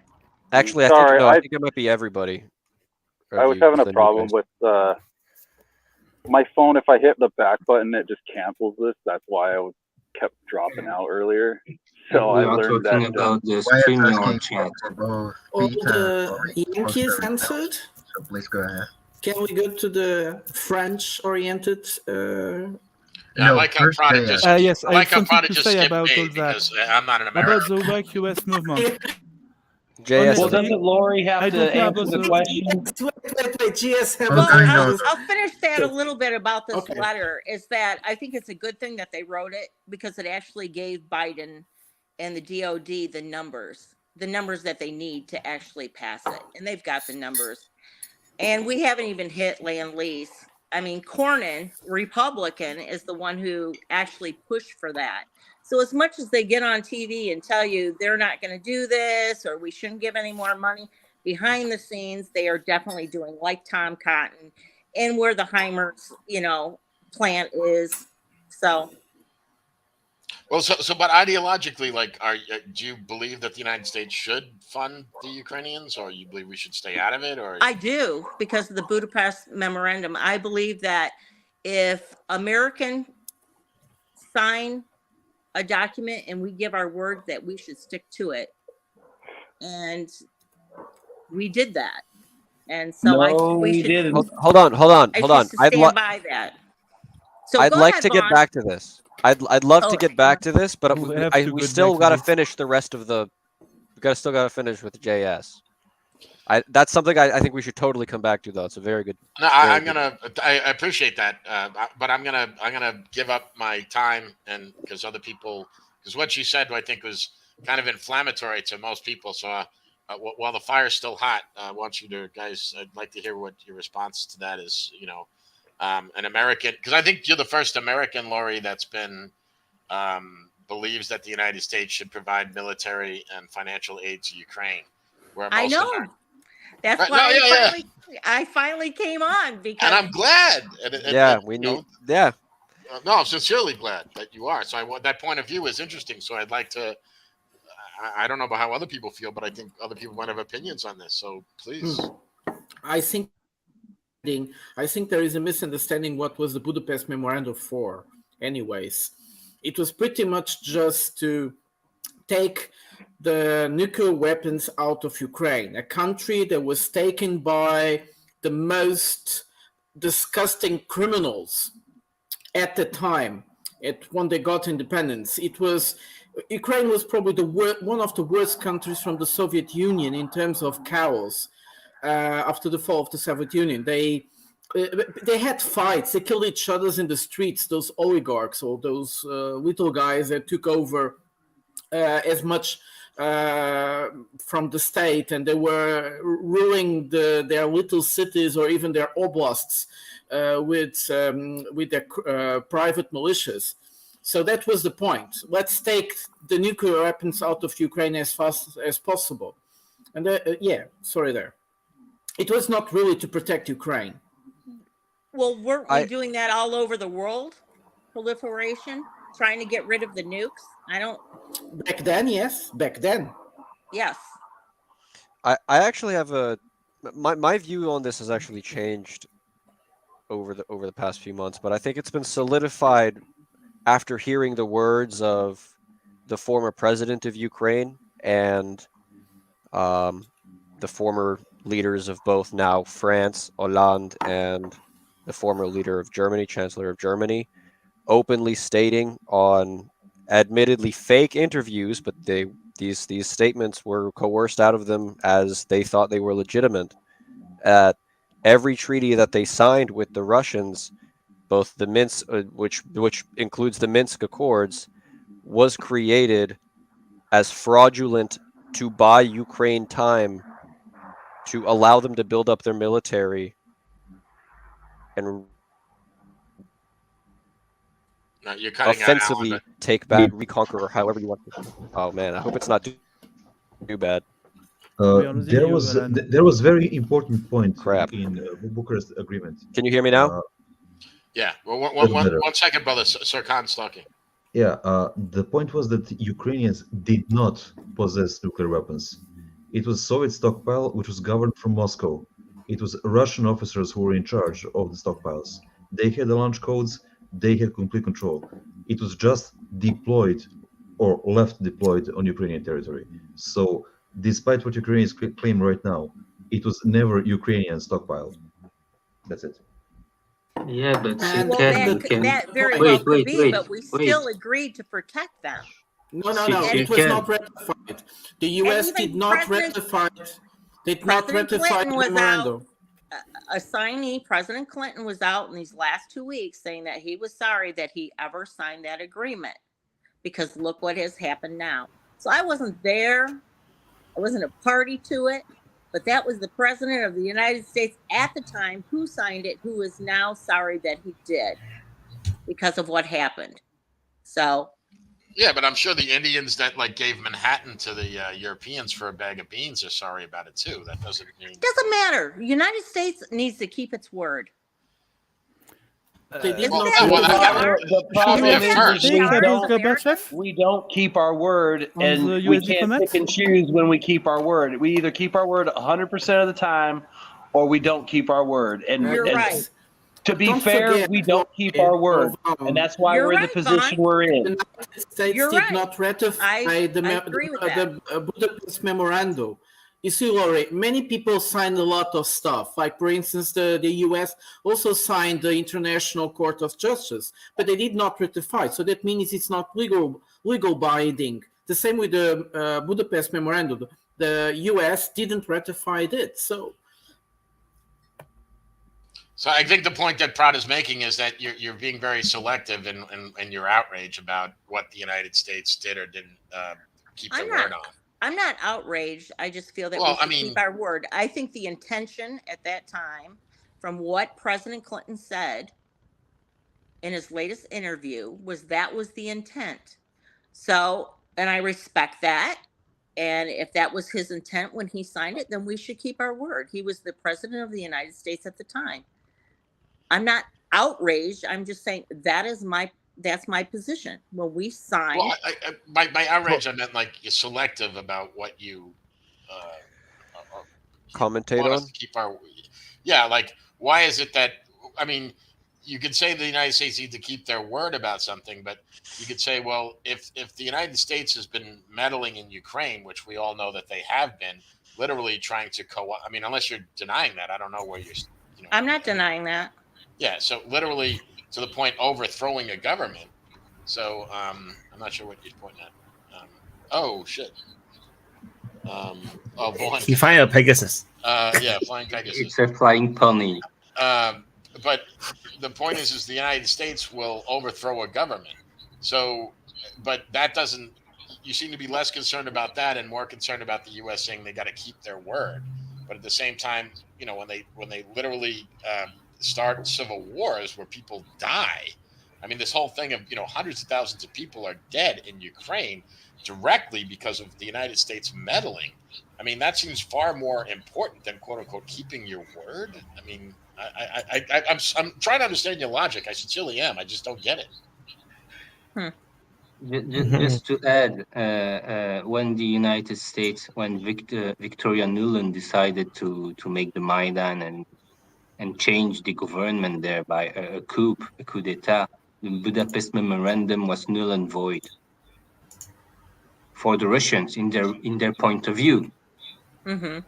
Because they never imagined a country like Ukraine being anti-Russia, Ukraine with Crimea and with the Donbass and with a Russian population, ethnic Russians there, with so much ties and links and exchange between them. They never imagined that. And now the Russians are making their own way of And let's not forget what happened during the Civil War, because we forget the massacre of Odessa, when those ultra-right people, the neo-Nazis, burned people alive. Let's also not forget what they did to those boys that occupied the city hall in Mariupol. They killed them alive. What? The guys occupying, the boys occupying. They what them alive? They killed them They alive. burned them alive. Yes. No, they didn't burn alive. But sorry. Okay, that was a bad one. No, they shoot them. They shoot them alive. It's yeah, of course they shoot them alive and kill them. It's obvious. Yes, sorry there. But and also Slavians. It was just a city being occupied by some demonstrators. When they came and they shoot the city, and that's when everything got really bad and the Russians took Crimea. But probably the Russians already planned it. Let's not make them so holy. They are not. I think the Russians took Crimea first before the protest, right? It's everything at the same time. Maidan occurred, and then the Russians came in directly to take Crimea. But just after Okay, Lori, I have a question. Then, would the Budapest Memorandum not, as some people in the chat have pointed out, and some people here, would the Budapest Memorandum, even if we signed it, and even if we had to keep to our word that we signed it as as a nation, would it then not be null and void because of now a change of government and turmoil within the nation in the case of a civil war? Does that not alleviate that? Not alleviate, but does that not flip that whole deal on its head? Because now who are we dealing with? It's a different nation. It's a different government. I think that would have to be worked out in the international court, to be honest. But do you think there could be a case for that? The U.S. never agreed to any There might be a case for that. U.S. did not ratify the Budapest There is no Memorandum. international court for that. I'm sorry. There is no international court for that. You're just saying, would it be null and void? I don't know if it would be null and void. Yeah, but you have to forget. Excuse me, I would have to speak. I want to jump in. Guys, no. Please. RL, hold on. Xavier has been waiting a long time. Yes, I would like to. You shouldn't forget about something. In 1989, Gorbachev meet with the US diplomats, and they said no NATO east of Germany. And what happened? What happened? You're talking about NATO expansion, right? That's the word of the US diplomats. Yeah, they didn't. Why I this guess. word So are Xavier, less heavy Xavier, than the word on the Budapest yeah, manifesto? Xavier is saying that the United States didn't keep their word about not expanding NATO, and for Christ's sake, not only did we expand it, for Christ's sake, we incorporated not just former members of the Warsaw Pact, but actually former members of the Soviet Union, like all the Baltic countries.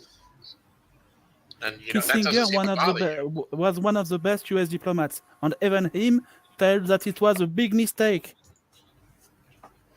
It's Yeah, it's, because it's always going to be went, like this. It went wrong. It went wrong. Russian were expecting to crumble economically. I think And if they they didn't. could, they And then would you hear, even. and then you hear Hmm. Kissinger and all those old politicians. But Even we are- Brzezinski came up The saying, worst "Oh, thing it's could a bad happen idea. is We that should Japan and neutralize South Ukraine." Korea would join.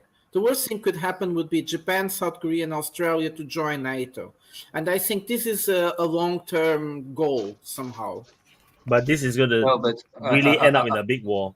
The thing about defensive alliance is that you cannot have useless countries within an alliance, because what you're going to get is World War One.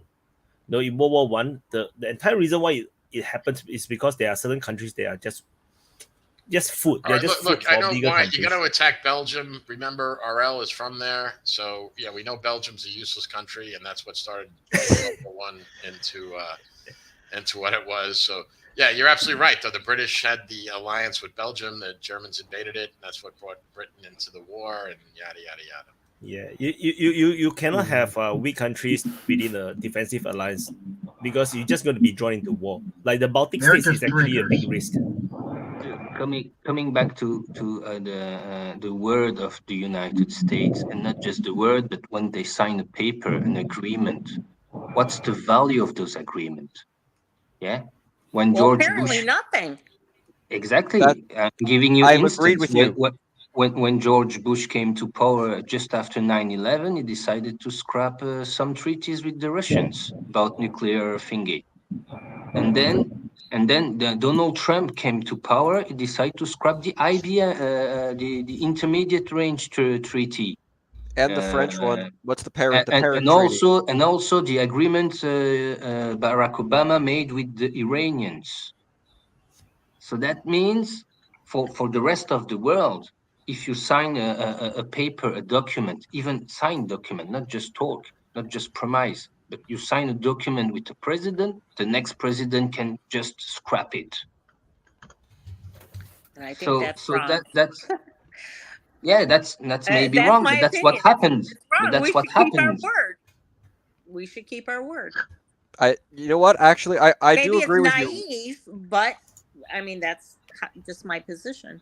I actually fundamentally agree with you. We should absolutely keep our word, but I think we've dug ourselves into such a deep pit at this point that to keep our word would be to help every side, including the good and the bad, and then just start nuclear war tomorrow. I think so too. Or simply going for peace, but that's not impossible. That's not possible because the thing your is- hands are full of shit thanks to Well, no, but guys if we like stick to our Victoria word- Nuland and so No. on. If we stick to our word, okay, we have to assist Ukraine. But at the same time, then we have to go back into every non-nuclear proliferation treaty and the Paris Treaty at the same time as sending weapons to Ukraine. And don't forget the One China policy. Yes, and the One China policy is on an every official word. USA policy. So Taiwan will never have independence in the Also, US policy official. If we're And going to the go all official the way US policy. back, we have to stick to our word. We have to stick to our word about the Monroe Doctrine, which means then we have to immediately start wars with every single country that is attempting to gain influence in the Western Hemisphere. No, Alan, if you want to go back enough, then United States should essentially cease to exist, because most of the treaties conducted with the native tribes were broken routinely. Yeah, that's what I was alluding to earlier. Yes. Yeah. So this is why if they were broken through Congress, like right now they went through and they just got rid of the Iraq War after 20 years, document that gave us the ability to go into Iraq, which is ridiculous. It's taken 20 years, but that is actually Congress, I feel, should take a part of that. If you're going to take yourself in a treaty or out of a treaty, you should have Congress approve that, pass that. I'm in agreement with I have that. a question. I'm agreeing with that, but I Is don't there think anyone in Congress with to reduce the tension with China? Say that again. Is there anyone in Congress who think it's a good thing to lower the tension with China? Is there anyone in Congress who thinks it's a They're good idea? worried, and I think what somebody said. I don't know who said it about America always gets this dangly thing where they pay attention, then something else happens, and they go someplace else, and that's exactly what's happening with Taiwan. And my personal opinion is, if China tried to invade Taiwan, that we would go to war. But why would China try to invade Taiwan? And that's the point. Well, hold on. I don't know what. Right, Prada. Her perspective is from the American perspective, not. Well, why should China invade Taiwan? Because the U.S. is breaking his word and is trying to bring the independence of Taiwan. No. Otherwise, I'll be the first to say. Go ahead, Wyatt. You know more about this. What I don't they are get still about in a civil American war. politicians. Yeah, go. Sorry. So because Wyatts. Taiwan, right? So you all know that Taiwan is Republic of China, which is Taiwan, is still in a civil war officially, just like the North and South Korea. They haven't had a peace agreement just yet. So technically they are still at war, which is why they are in such a very weird relationship, because they are supposed to be still at war. But you have to also understand Taiwan has already gone through like 2 generations. Like the people of my age have never seen war in Taiwan. So and then they are now the young mid adults going into politics and everything. The all they want is just peace and maybe independence. Maybe because they know that they can't because of China. Well, they want it's fair to say they want more the status. From my understanding, was they just want to keep it the way it is. Like they want the status quo because they want to avoid war. If you give them a choice, let's say there's an option to go independence and there's no war, I 100% tell you they will go independence for sure, because when you come to independence, then you have a seat in the UN, you have all the rights, in international agreements and everything. You have a lot more independence, and in a way you have a lot more protection. So as an independent country, so for sure, if without a threat of war, they will go independence, which is also why China is exerting this pressure to make sure that they can never go independence. Then they have a chance that one day they might still take them back. So, but then it's not really a back thing, because they are really totally different country now. Like they are totally, entirely different people, different country, even though they are all Chinese. Yeah, but Taiwanese is actually closer to Singaporean than actually China. Sure, but the way how Chinese. It's not. It is. You cannot use the race as the reasons to combine. For example, then you will say that the French will have to annex some part of Canada because they are French speakers. No, wait. People in the country can vary a lot. Well, China is a huge place. Independence of Quebec. I don't think. You see, it's not just there's Macau and Hong Kong, and China didn't try to erase those places. Well, they have a problem in Hong Kong, but there is a reason for that. But they didn't try to erase the way people live there. So I also don't think they're trying to erase. No, they don't erase. Taiwan. They suppressed. So they don't erase. They just need to do what they just need to go on with life. They connect the economy in a certain ways, and Hong Kong will die. And that's what's happening to them. No, because but once Hong Kong still exists. Yeah, but you see, they are not the Hong Kong they were 20 years ago. So because all the manufacturing has moved into China, everything has moved into China. Hong Kong is just a shell now of a financial hub, and they are just a gateway to go into China. And even this role is actually breaking down because people can just go directly through Shanghai and everything. Hong Kong has lost its place. That's why Hong Kong is become very irrelevant. For example, in Singapore, we hardly talk about Hong Kong. Hong Kong is irrelevant to us at all. Like, people in Hong Kong still do not understand that this is they thought that they are still very important. They still thought that maybe Singapore is still talking a lot about Hong Kong. It's not the case. We only see Hong Kong as part of China, and that's it. We don't think about Hong Kong. We think about Taiwan more than Hong Kong, because Taiwan is a separate country to us. So it's very different. And you have to understand that in Taiwan, they have never gone through the Cultural Revolution. They never are subjected to communism. They have democracy. They only had true democracy only maybe the past 20 years, or 30 years. Before that, they are under effective dictatorship, because they were still at war. So it's basically a military junta that was running the country. Then they had the democracy that came in. But even with that, that's very similar to Singapore, because we were under one-party rule, because our elections just keep voting in the same party that is still running Singapore today. So, but we have a more of a sense of democracy, over the past 30 years. So we are very, very similar in culture. And then we also, as the Chinese, we bring in the culture from the religion, the traditions from China, and then we kept it. But in China, they already due to Cultural Revolution, they erase a lot of the things. The mindset, the way how competitive their society is very different. In China, it's cutthroat, literally it's cutthroat. The people just think different. When they come to Taiwan, they come to China, we can totally identify them as a totally different people. Well, could because you the give way an example of this cutthroat? I don't dispute it. I'm just curious about it. For an American, what is it's as different as Canadian as. So imagine Canada and U.S.A. is just next to each other. But Canadians think very differently from Americans, even though they might be just one border away.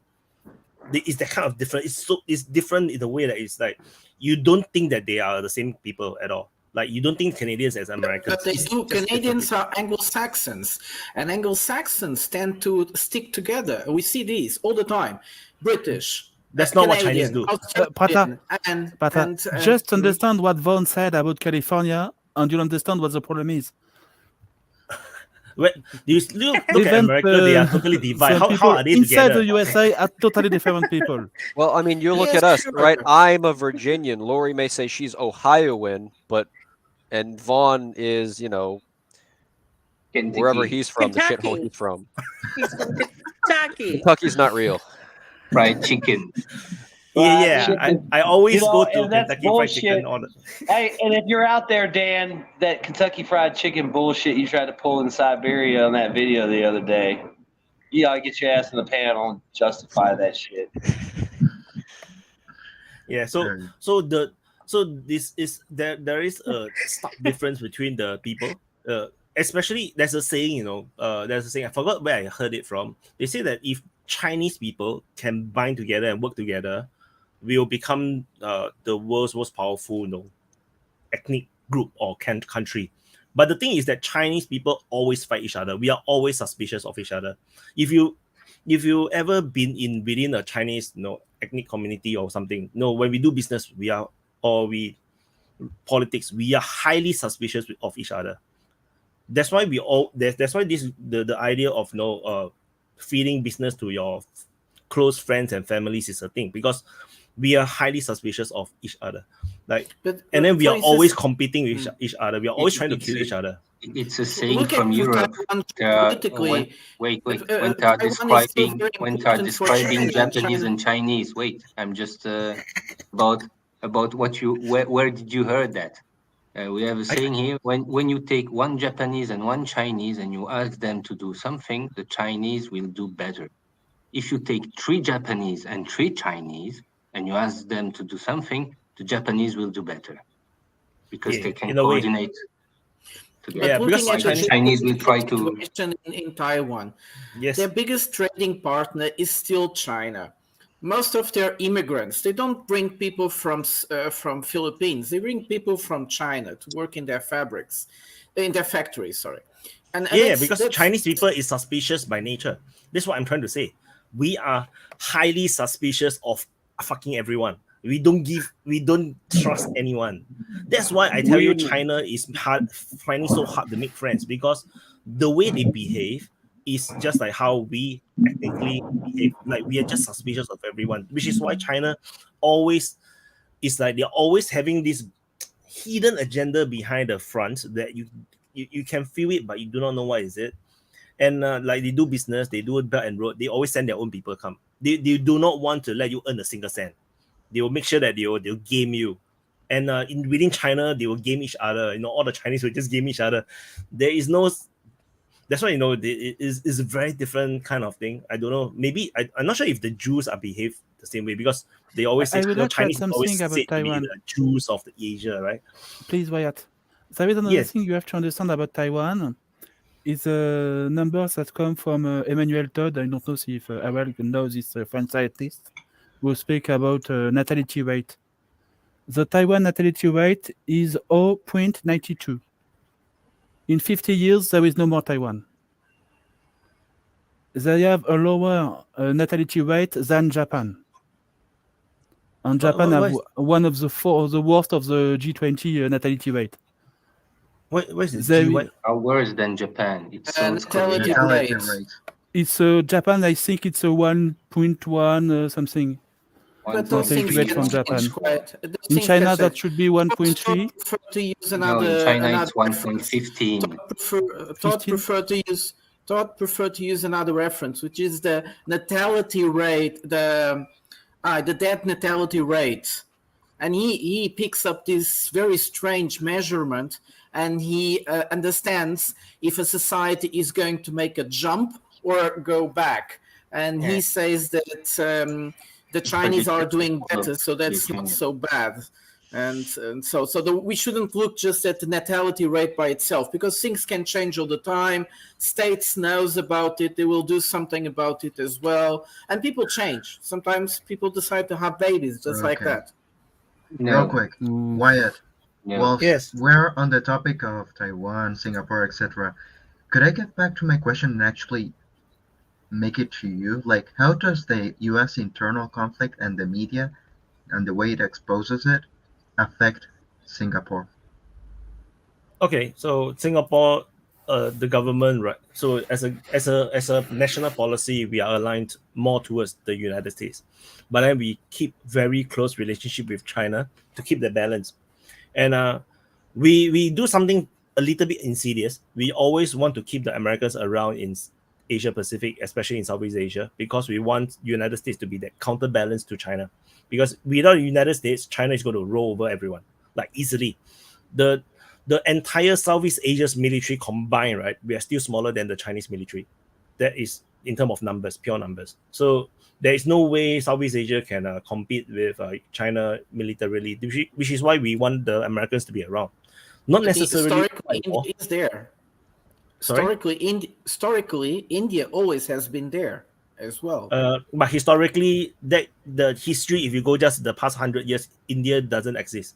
So that is the British. So You may come back. and you have to understand, India operates in largely like a Russian's foreign policy. They do not involve in the internal affairs of other countries at all, because they don't need. They don't need to. So India will not come and help for most cases. If you see that what happened in East Pakistan, it only because the massacre was so bad, and then the refugee situation is so bad, that the Indian military actually mobilized and invaded into East Pakistan and liberated the people. And then we have Bangladesh. So the India do not act until things got really bad. And in Southeast Asia, there's no reason the Indians will come. Like, for example, when Singapore India got independent, intervened in Sri Lanka in 90s. Yeah, but India intervened in Sri Lanka. Yes. So when things are really bad, beside them, they will do something. But Southeast Asia is a little far. And like, for example, when Singapore gained our independence, we asked India to help to build our military, to design and help us to build a military. They refused to help us. So eventually what we got is Israel. Israel came and helped us, but it was secret. So and I think that's a good thing, because I don't really want Singapore to be like an Indian army kind of thing. But that worked out well for us. But no, India will not come and help unless their national security is at threat. If you look at Russia, it's the same thing. Russia will not help anyone. unless they are invited to, and they have a national. Well, national interest. Like I always argue that the only reason Like- why the like Russians Syria. got involved in Syria was because they understood that they needed that port, and that was the reason that they needed that Yep. port. And what they've been leasing from Syria since I don't know when, and they couldn't risk to lose it, so they couldn't have Syria devolve into this, turn into like what I guess like Libya or something. They couldn't have that happen. So they basically had to stabilize the situation there, just because not necessarily they gave a shit so much about the Syrians, but they just knew that the necessity of keeping that port there. You notice And they now we never could speak brag. about Sudan. You never hear anyone bragging about Libya anymore. We came, we saw, we killed him. I guess you can't really brag about Hillary Clinton. markets. Hillary Clinton is a massively great statesman because you got. I mean, she is responsible for killing off so many more of her opponents than since like the statesmen of ancient Rome. You got to admire that about her. Well, I'm just saying. I mean, it's that it's like did they want Syria to turn into Libya and just be this uncontrolled hellhole where they can plop in and a SEAL team once in a while do their thing and leave and then say they fought terrorism or whatever? Another 13 hours. Well, no, that's about the pipeline. Well, that was the reason that they wanted to destabilize Assad, right? Was because I know. What I'm saying is that they did all that, and now look what Libya is today, and it's like, they have the same stupid plan for Egypt and what was it, Morocco, or the whole Arab Spring, all of North Africa. They tried to do the same stupid shit. It's like, they're so woke, they're so, pro-human, but they're literally creating environments that have brought back things that we haven't seen for hundreds of years, like, black men tied up Is in that bundles for sale. a human rights things or pro-war things? It's I would about like the to understand consequences. if It's this about the type of consequences U.S.A. they intervention. didn't saw coming. No, Yeah, Xavier, I because didn't hear what Xavier said. Is that human rights or something else? What was the other thing? Human rights or what? Or pro-war things, neocon. What I want to understand about the U.S. system is when they go to war and say that it's about human rights every time, and finally, when you look for things, you find that's a neocon about military complex industrial who just want money. Well, unless rights. you've had your lived under a rock, you have to understand the United States doesn't give a flying fuck about human rights. I mean, does anyone really believe that? Yeah, that's all lip service. For public relations. I mean, we give a shit about human rights. We give a shit about human rights when it comes to prosecuting our soldiers for war crimes. We don't give a shit about human rights any other time. So, wait. Laurie, do give me your email in the private chat because I want to send you the invite to the Telegram chat group, and I will switch myself out for Maddie. So, Laurie, email. Okay. So I was Make sure you put it in the private chat, Laurie. The private chat, not the public chat. Do not go to the public chat. I was going to answer Semillon. How does the dynamics of the domestic political system in the U.S. Kind of is exported to the outside? I think it pretty much was exported to the European Union. Also, the European Union is nowadays living a political process of extremes, polarized one.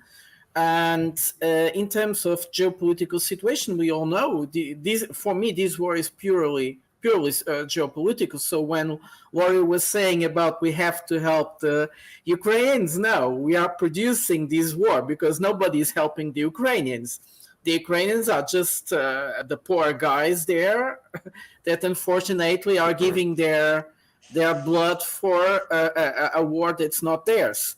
But the rest of the world, I think, is seeing this war in a very different way. They don't want to be part of it. It's a pity that Wade left because it is very interesting how the Assad, the Southeast Asia community is looking towards new mechanisms that they can feel themselves more neutral. So they are looking to new ways of payment. They are even looking for payment system because they are very afraid what could happen if the US just closed them out of Visa or MasterCard. So actually the whole world, this is the thing that the United States really not really paying attention to. These extremist positions they are taking are making everybody very scared and feeling they want to be secure. It's not I they mean, are I think completely there is against the another US. thing you have to understand. Look at what Blinken, or not, Guys, excuse me, no. could we real quick ask Mesh here to introduce himself because I haven't seen him any other time around here. Go ahead, Mesh. Yo, hello people, what's up? Yeah, this is the first time I'm here. I'm Mash. I originally come from Pakistan, but I've been brought up in Dubai, and now I'm in Germany. For my uni and stuff.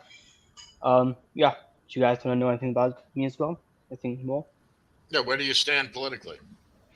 How it stands politically? What do you mean by that? You're a you mean student You're a student politician, man. You gotta have a stance. No, but it's kind of different, right? So American political spectrum is very different to the German political spectrum. So you're gonna have to be more specific. So All right, well, do you believe that women can have penises? Well, I'm not gonna comment on that because of reasons. I have my reasons to not comment on that. I am not somebody who is super knowledgeable about these things. I am more of a foreign policy guy, and that's what I do in my political party. So yeah, I have to be careful with the things that I say. He's a true student politician. Don't talk about those things. Yeah, I'm here for foreign policy. I'm not here for LGBT or stuff like that. That's not my expertise. Well, okay. So you say you're a student politician. What are you studying? What do you want to end up doing? I'm actually studying computer science, so that probably has nothing to do with politics. Well, of course it doesn't. I have my reasons to be studying computer science and not politics. But I do believe that I have projects going on that combine computer science and politics / economics and philosophy. So that's one of the main reasons I chose to study computer science. And of course, I have to have a plan B as well. What if I can't become a politician or a diplomat? It's not like I want to end up on the streets. I gotta support my family and all that stuff. So, philosophy, if you're worried about ending up on the street, philosophy isn't going to help you. I'm not studying philosophy. Oh, I'm not thought studying you said philosophy. I'm sorry. No, I'm saying CS. I'm studying computer science. Okay. Yeah, and politics is like my sidekick. I gotcha. There was one more question. Okay. So you said you have a interest in politics, right? And you kind of want to see. You said something about being a diplomat or going into politics. Did you want to do that in the EU, maybe in Germany, or were you thinking of going home?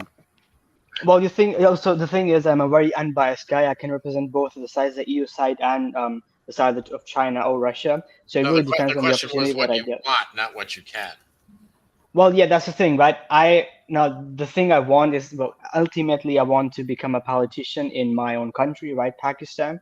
Now I'm just trying to gain experience in Europe, and it's kind of nice, and it widens your horizons and all that stuff. I think this panel is probably not so pro-European. I'm guessing, but it's kind of nice to have a lot of experience because I already know a lot of the South Asian side and the Russian China side. I think it's very important to know the European side as well, and it's pretty interesting. So you chose to go to study to Germany. Did someone ask you if you want to go to China to study? Well, what's the relevance of this question? I don't get it. I want to know if the Pakistani student has a choice between China or Germany or England or U.S.A. Well, yes, a lot of Pakistanis actually go to China, but that wasn't my goal because, well, Chinese first of all is a very difficult language, and so that's why I kind of chose Germany. And I also had this university in mind where I would, I wanted to study computer science. German is quite difficult as a language too. Well, I mean, it kind of depends on you. Like, I'm fluent in German, and I learned German in like 1.5 years in high school. So I had to study for my exams, and then also Where just did you studying for grow German. up? Like, where did you study? You said you I grew up. so- I grew up. I grew up in Dubai, and I went to a British school. So that's kind of my Ah, educational okay. He's background. basically, his first language is English, so German That's is true. not a hard language.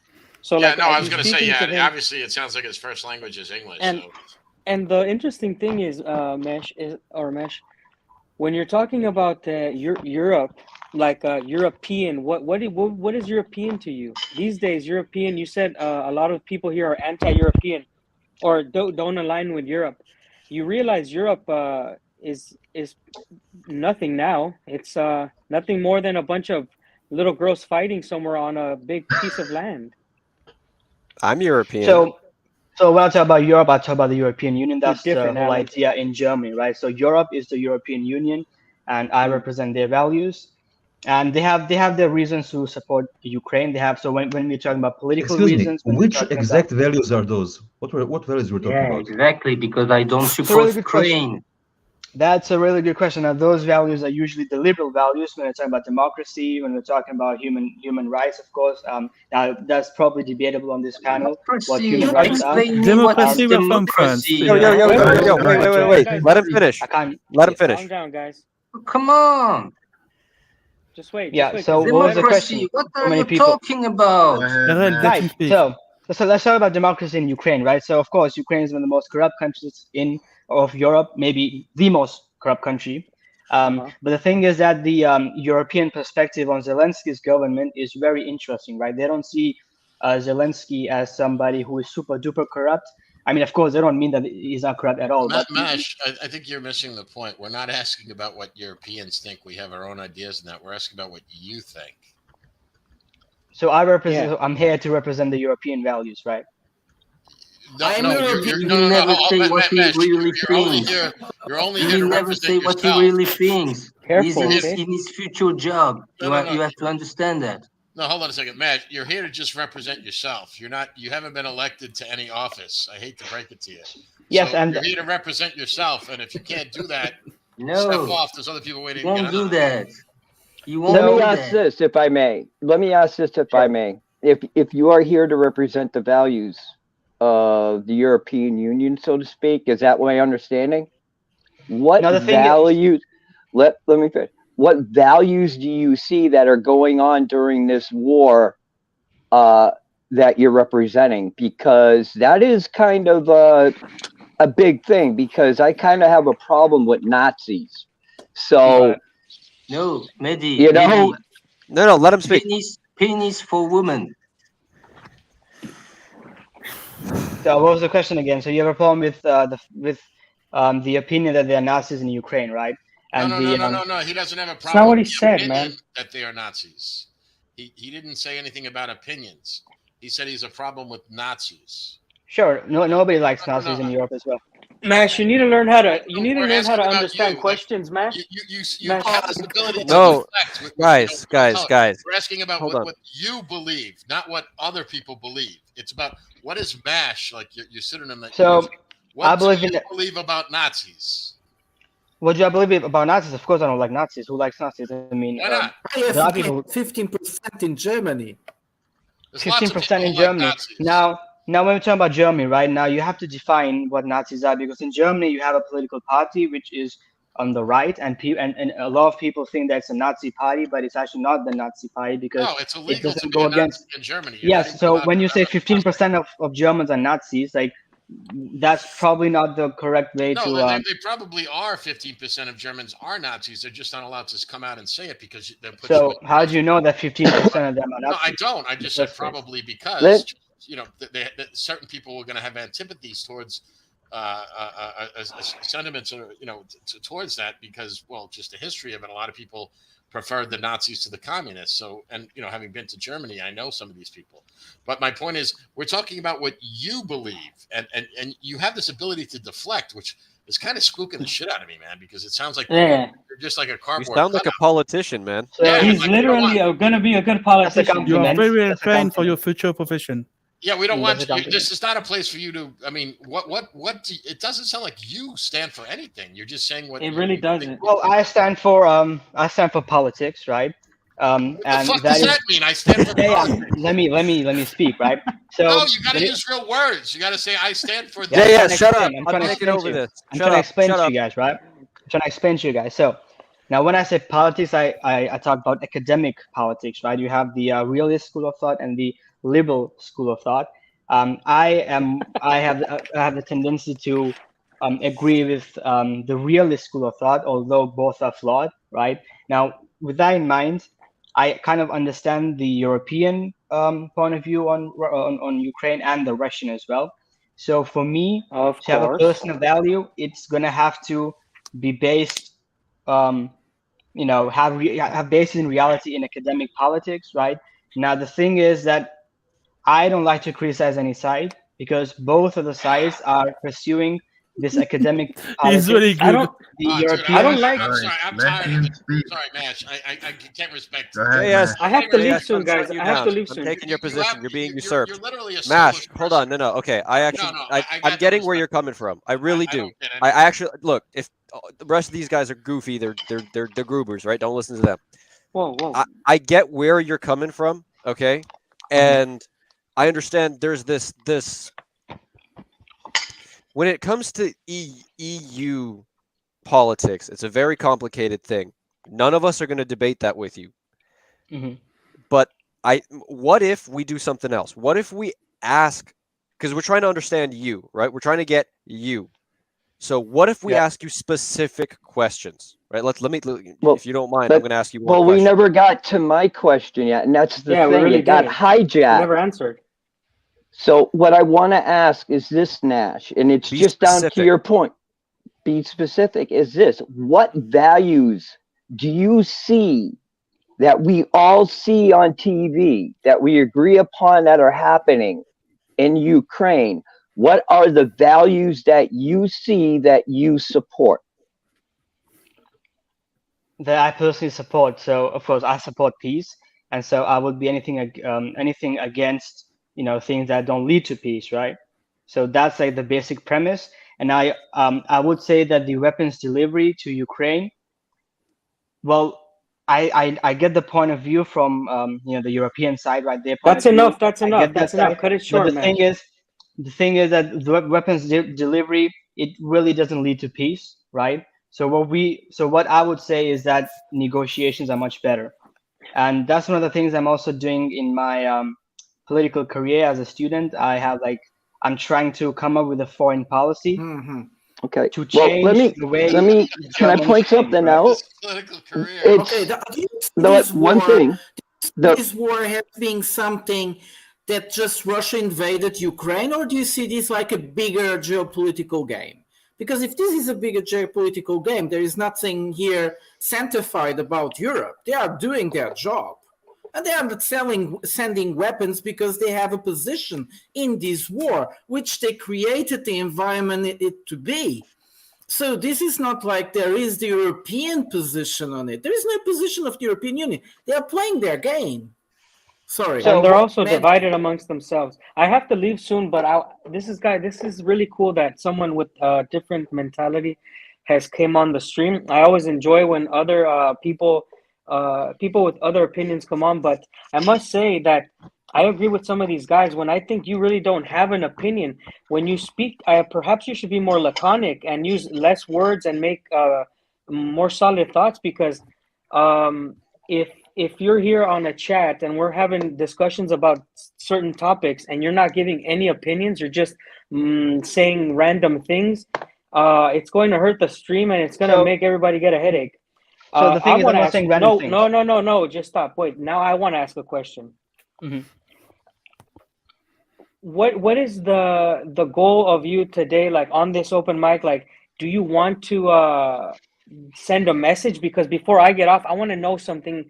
I want to hear a message that you have so that I can leave and understand that you gave something to the overall conversation. So give me something. I'm ready.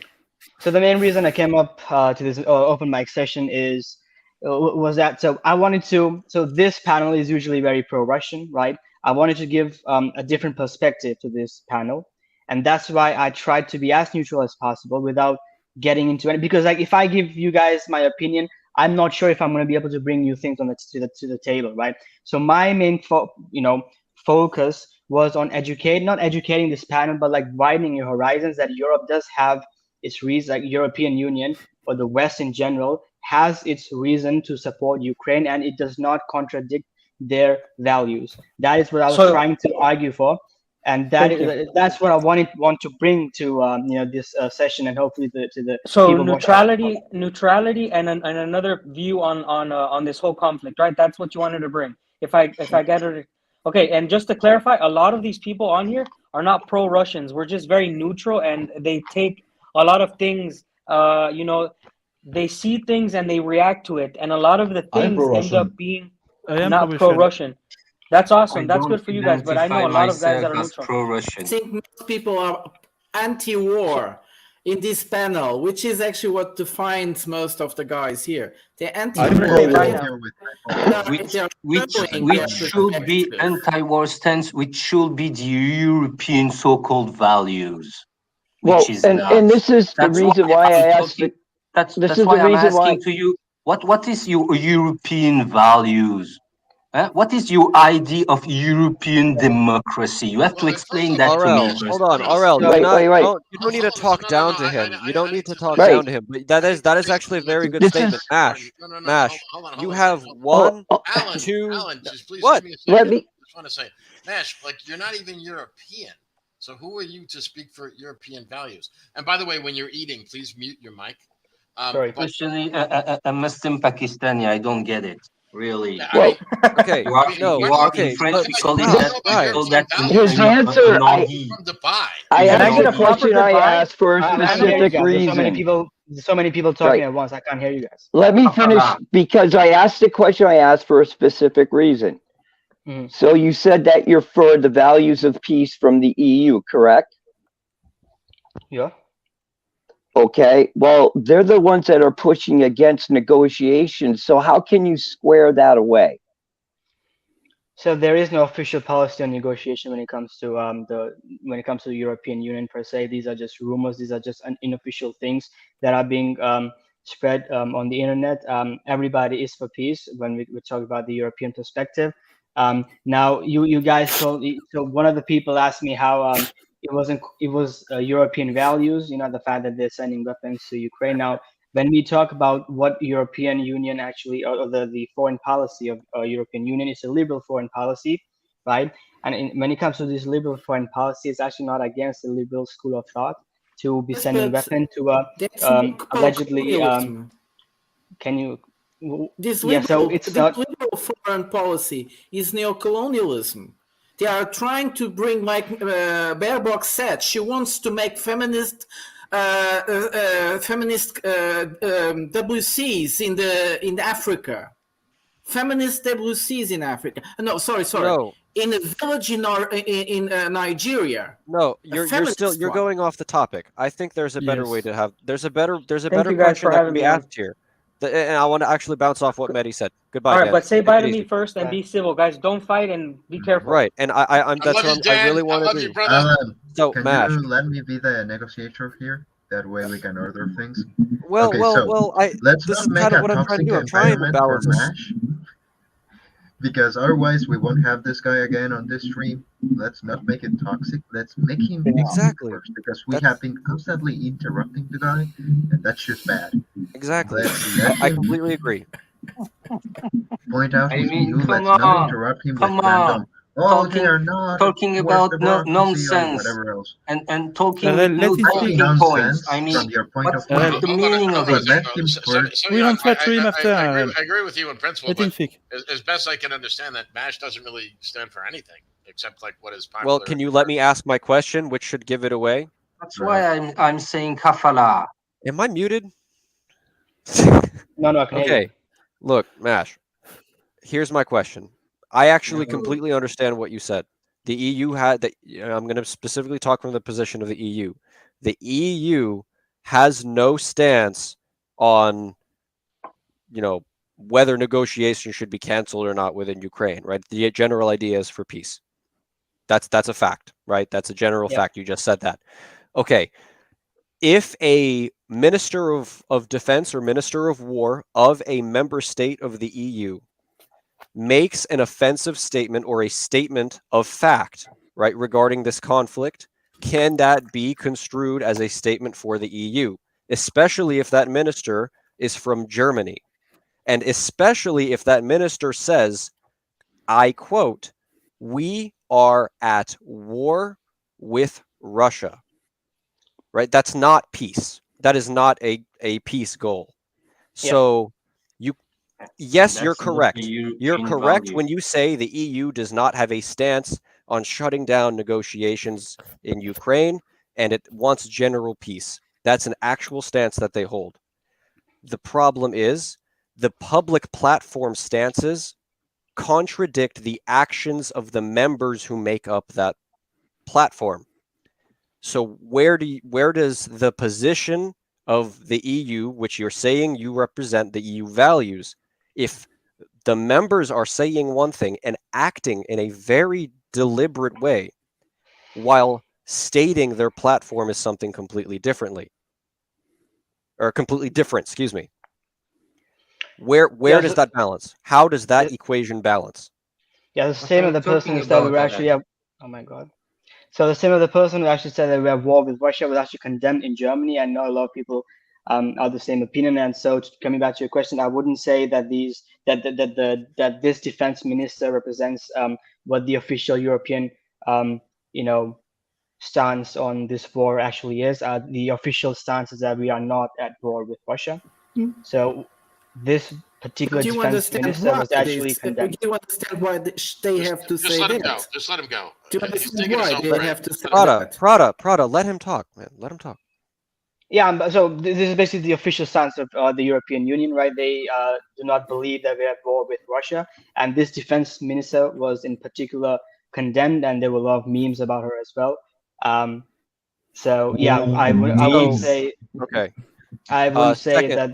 Yeah, Go ahead. Hold on, Sorry. hold I on. do have a hold on. second Please, follow-up please, question to please, that. hold on, hold on. Say I that have a they problem were with what with you just Russia said, because Nash. it would be party of war, and that would mean a lot of things. They don't want to accept that they are a party in the war. That's why they don't want to say loud that they are at war with Russia. But of course, we know they are at war with Russia. It's obvious. Exactly. I mean, you So- just hear what Joseph Borrell said. I mean, that guy is full-fledged against Russia. All right. He's So just a pussy who don't want to say we are at war with Russia, but we are at war well, with then I Russia. could claim. Then I would say that Russia is also a pussy, right? So the official Russian stance is also that Russia is not at war with Ukraine, right? So you need to think in a political way. It makes sense Yes, they for are at Russia war to with not. NATO, and they have said it many times. I think they are not pussies, but they are super male. Well, okay, now that's no, that but point they of do view. say that's just a statement, right? In official, when it comes to the Constitution, Yeah, it's a statement, and all the but things, the it was other just a statement is statement. the It's pussy not an statement. official stance of Russia that Russia is at war with NATO, because then that would come with a lot of legalities, a lot of complications. So just like Russia says that they're not at war against Ukraine. Similarly, in a political sense, I could argue for European Union. Their official stance is also that they're not at war against Russia for all the complications that come, with all the legalities and all that stuff. Please, Are you please, done? 'Cause I sorry, do have one sorry, thing. I I have to want to go jump off of in. what you I said, have to Mash. jump in. No, Economic Aurel, sanctions. can I finish No, my no. second Please, question? Alan. You ask question. Let me jump in. Let me jump in. Putting economic sanctions, which are against the international law, is an act of war. Assumed or not, the Europeans have made an act of war against Russia by sanctioning it. Signed 2014, but they Illegal continue. sanctions. Well, so this is your opinion, They are right? illegal. Those sanctions are illegal. An illegal sanction is an act of war. Well, in your opinion, right? No, it's not an opinion. It's not an opinion. Everybody signed it. It's in the UN. In the 80s, something like that. They defined what's a part in war. They defined what the country can do and cannot do. And putting sanctions on another country is one of Yeah, those well, acts. but there's a reason why you put sanctions on Russia, right? So from the European perspective, they have a lot of reasons, right? Number one, the Budapest Memorandum. Number 2, annexation of Crimea, and then invasion of a sovereign country, right? So they do have the reasons to sanction it. It's not like they just. I mean, we can magically came discuss out of nowhere, about it. right? Let's talk about Crimea. For the Russian point of view, they made a referendum. No, let's not even go there, RL, because I think we all know that. But I just, Mash, please, when you start to eat, mute. Thank you. Because we're interrupting Mash's meal here. You want to eat something? I think we don't want to take any more time for him finishing his meal. But Mash, I'm so glad that you came on, because now everybody, whenever they see your face, and especially that haircut, I'd love to know how much you paid to get it. I tried a haircut. I tried a haircut like that once. It did not work. Yeah, I wish I had that hair. I hope it's Believe a me, I compliment, wish. right? I hope it's a compliment. And Oh yeah, it was. Yeah. Mash, I have a question. Mash, I have a question. By the way, I cut my own hair. I Just- cut my own hair, just by the way. one. Yeah, I we saved can 10 tell. euros. Yeah. But anyway, the point is like you don't seem to really stand for anything here, and I think it's hurting like Wyatt's chat. So our open mic, I should say. Well, I'm actually, you know what? I'm going to completely disagree. I fundamentally disagree too. with I what think you it's just very said, funny. Mash, I have a question for you. Are you a Muslim? Yes, I am. And you believe? Are you a believer? Yeah. If I'm a Muslim, So I'm a believer, right? all you say to us, actually, with your stand for European values, are bullshit. If women have penises. You just came here to say bullshit. Okay, in your opinion. No, it's right? not true. I respect your It's not opinion. true. Well, of course, it's his opinion. okay. Whose other opinion do You you guys, expect him look, to give? I don't understand the if we're having a discussion about this, what's the point of a personal attack? Right? Yeah. It's bullshit. That makes no sense. If we're here to actually have a discussion about this, we're not here to attack a person. As much as I disagree with Mash, I see 0 point in laughing in his face and saying everything he says is bullshit, when instead you could Am I stand laughing? up and say, hey, this is Really? how I Really, disagree. am I Here, laughing? No, here, I'm here, fucking here, and serious. here. I guess. Now wait, Because wait, I also have Muslim roots. I understand him more than any one of you. The problem I is know that that guy I is think Alan, putting a the mask problem on is his in that face, it's and I kinda like if I despise was- those guys. if And I I was just despise flat those earth- people. Flat Earth Okay, theory with somebody. no. The I'm problem gonna here, discuss flat Earth GS is theory with right. somebody. The problem here, GS is right. Well, Mash comes and said he is a political scientist student or a student of political science, but Freshman level. but you don't want to bring us a real geopolitical analysis of the situation, which could help us go further in understanding and deconstructing this conflict, because that's what political scientists do. They deconstruct the situation. What you're giving us is what we can read in all newspapers. Turn off CNN or Die Welt or whatever of this mainstream stuff, and you're telling us that. That's not what the political scientists do. So that would be great if you could bring us a bit of that science that you learn at German, because German schools are very good. So, well, okay, now first things first, I don't study politics at university. I study computer science. Politics is something that is just an extracurricular activity. So, no, the premise of everything I said was that it makes sense for Europe on a geopolitical, in a geopolitical context to support Ukraine. That's what I'm actually been trying to say. And you guys have seemed to be disagreeing, which is okay. I mean, of course, it's kind of a discussion. It's okay to disagree. Now, to me personally, from an academic point of view, it makes absolute sense for Europe to do things that it is doing in Ukraine, so that they don't lose this geopolitical game, right, against Russia. So this is the point that I'm trying to make, and we can move on from personal insults and maybe maybe you can ask questions how it makes sense Mesh, for Ukraine. Ukraine. We are all well aware of those talking points. I mean, sure, you're not bringing anything new really here, and I understand your position. If you see yourself in the future as a politician, you have to be very careful what you're saying in public, because in 10 or 20 years somebody might dig up all of this, and I get this, but this is maybe not really the best place for such behavior. And don't get me wrong, I mean, I'm not pushing you away. I mean, I'm just saying that this is the reaction you get when you behave in such manner. I mean, if you're talking about next 20 years,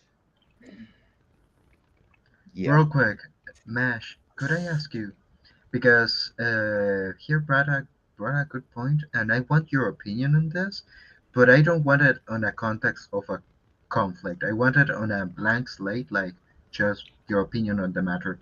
What's your opinion on sanctions? Just sanctions. Don't tie it to any current situation. Just sanctions. Yeah, What is your don't opinion on that? qualify it. Don't try to qualify it. So Just answer the question. sanctions in general, like Yeah, sanctions like just sanctions. just sanctions. Define Okay. sanctions and what's your view on them? So my view on sanctions is that I don't think sanctions are a good way. I do think that big powers that sanction other countries, they tend to force those countries to join another bloc, right? We see that with Iran. We see that with a lot of other countries that they've been joining the opposing bloc. I'm not going to name any country because I'm trying to be as objective as possible without using any names. So that's why I'm against the sanctions policy of a lot of countries. I do think that sanctions in the long run tend to not help that country in the geopolitical game, and it just favors the opposing superpower. So I'm against sanctions and the way they work right now. Okay, then I'd like to bounce off that. So, do you see sanctions as more damaging to a nation? Like for example, if there's sanctions against a country, do you see sanctions as damaging the nation's ability to do whatever behavior it's being sanctioned for, or simply punishing the populace of that country? Whether it's the sanction of a good or service or something like that. Do you see it more as an attempt at restraining bad behavior, or just simply punishment for bad behavior? Well, I do think that we have to. I don't think there's an answer to this question. I think we have to be very contextual. I mean, some of the sanctions might be to just punish, and some of the sanctions might actually have the intention to kind of hinder, the belligerent, right? So I think we have to be more specific when talking about this.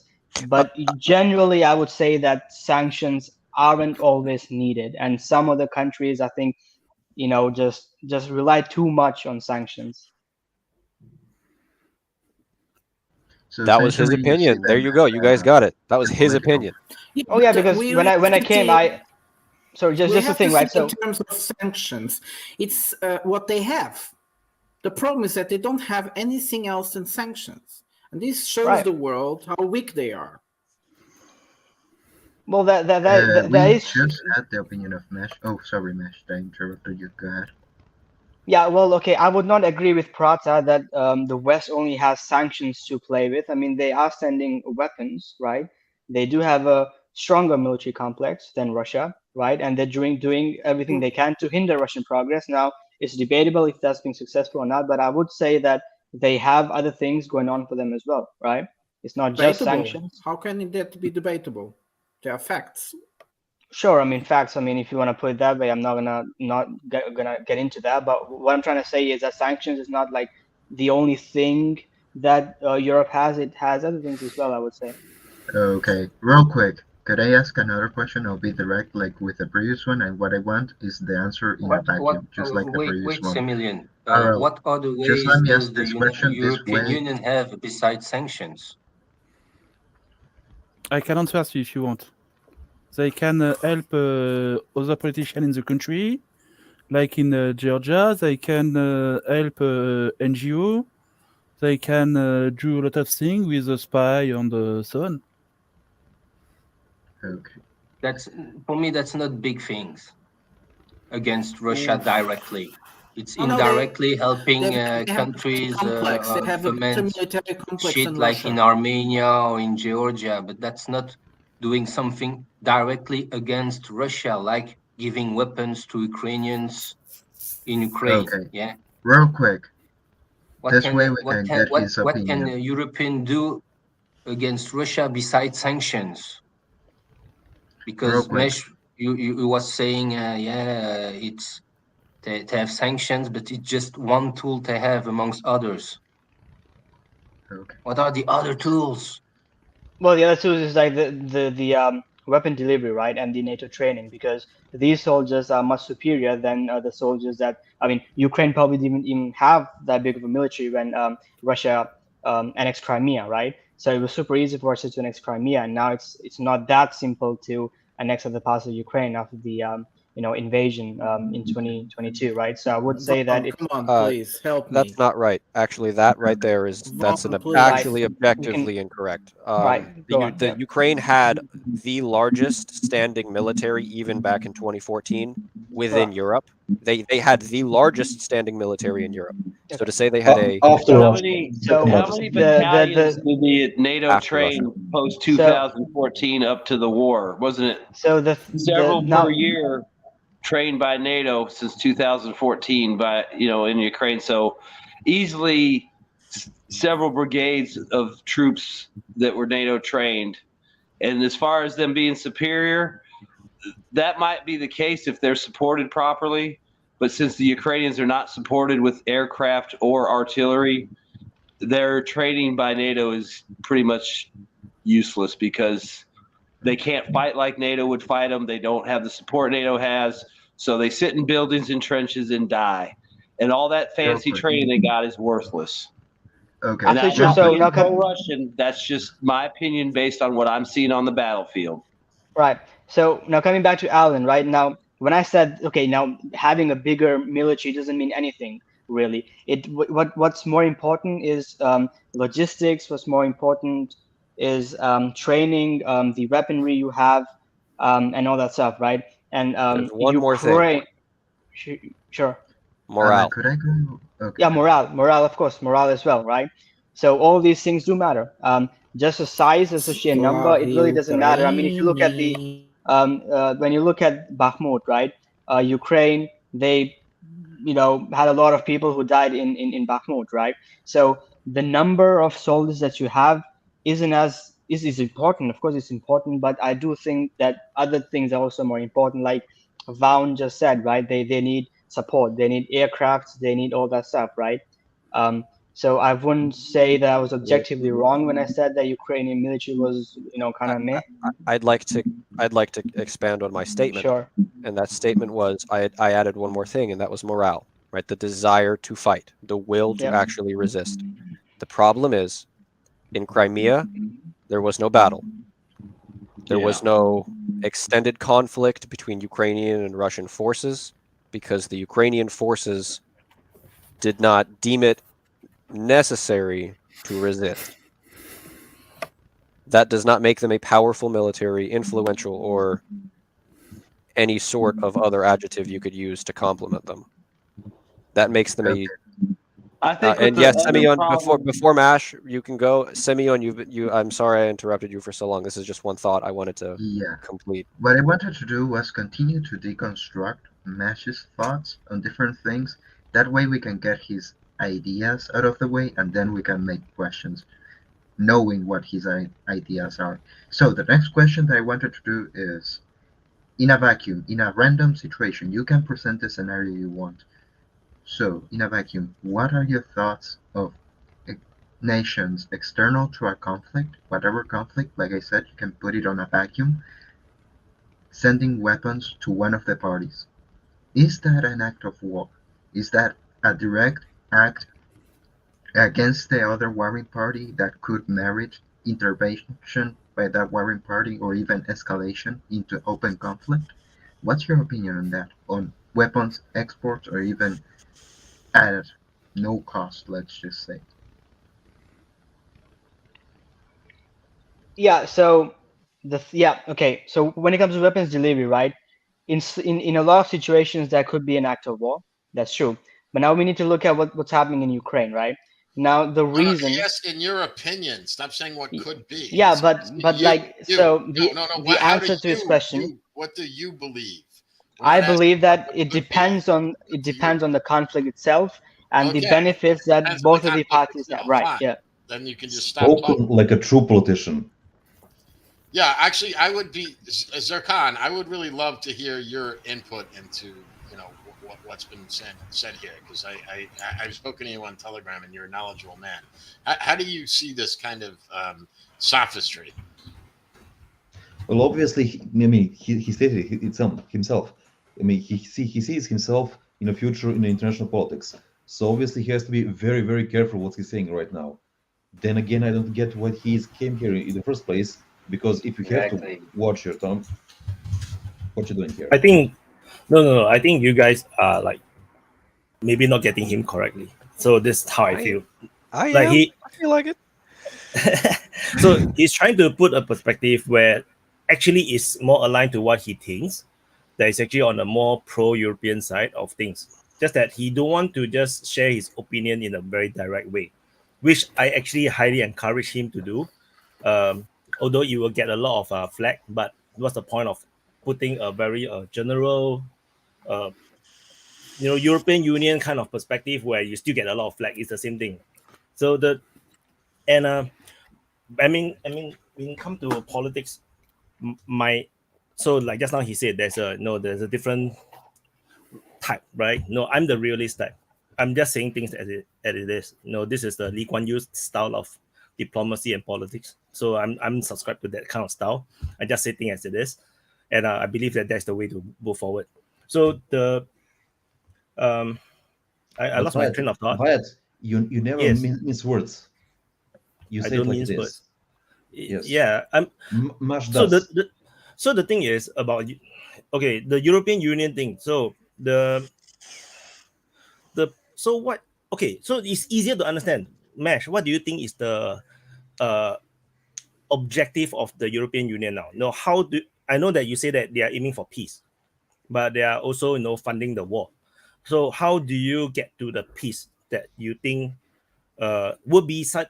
Because there won't be an end of the war. Like there won't be like a World War II kind of like total war ending. There's no such thing as the war going all the way to Moscow. So assuming that the Ukraine will win the war, or NATO will win the war, or there will be some kind of stalemate, what would be a point that you think that is satisfactory for European Union to call it quits and make peace with Russia, or it should just go on forever? No, that you share what, because it's more objective. It's easier to understand. Right. So when it comes to peace, right?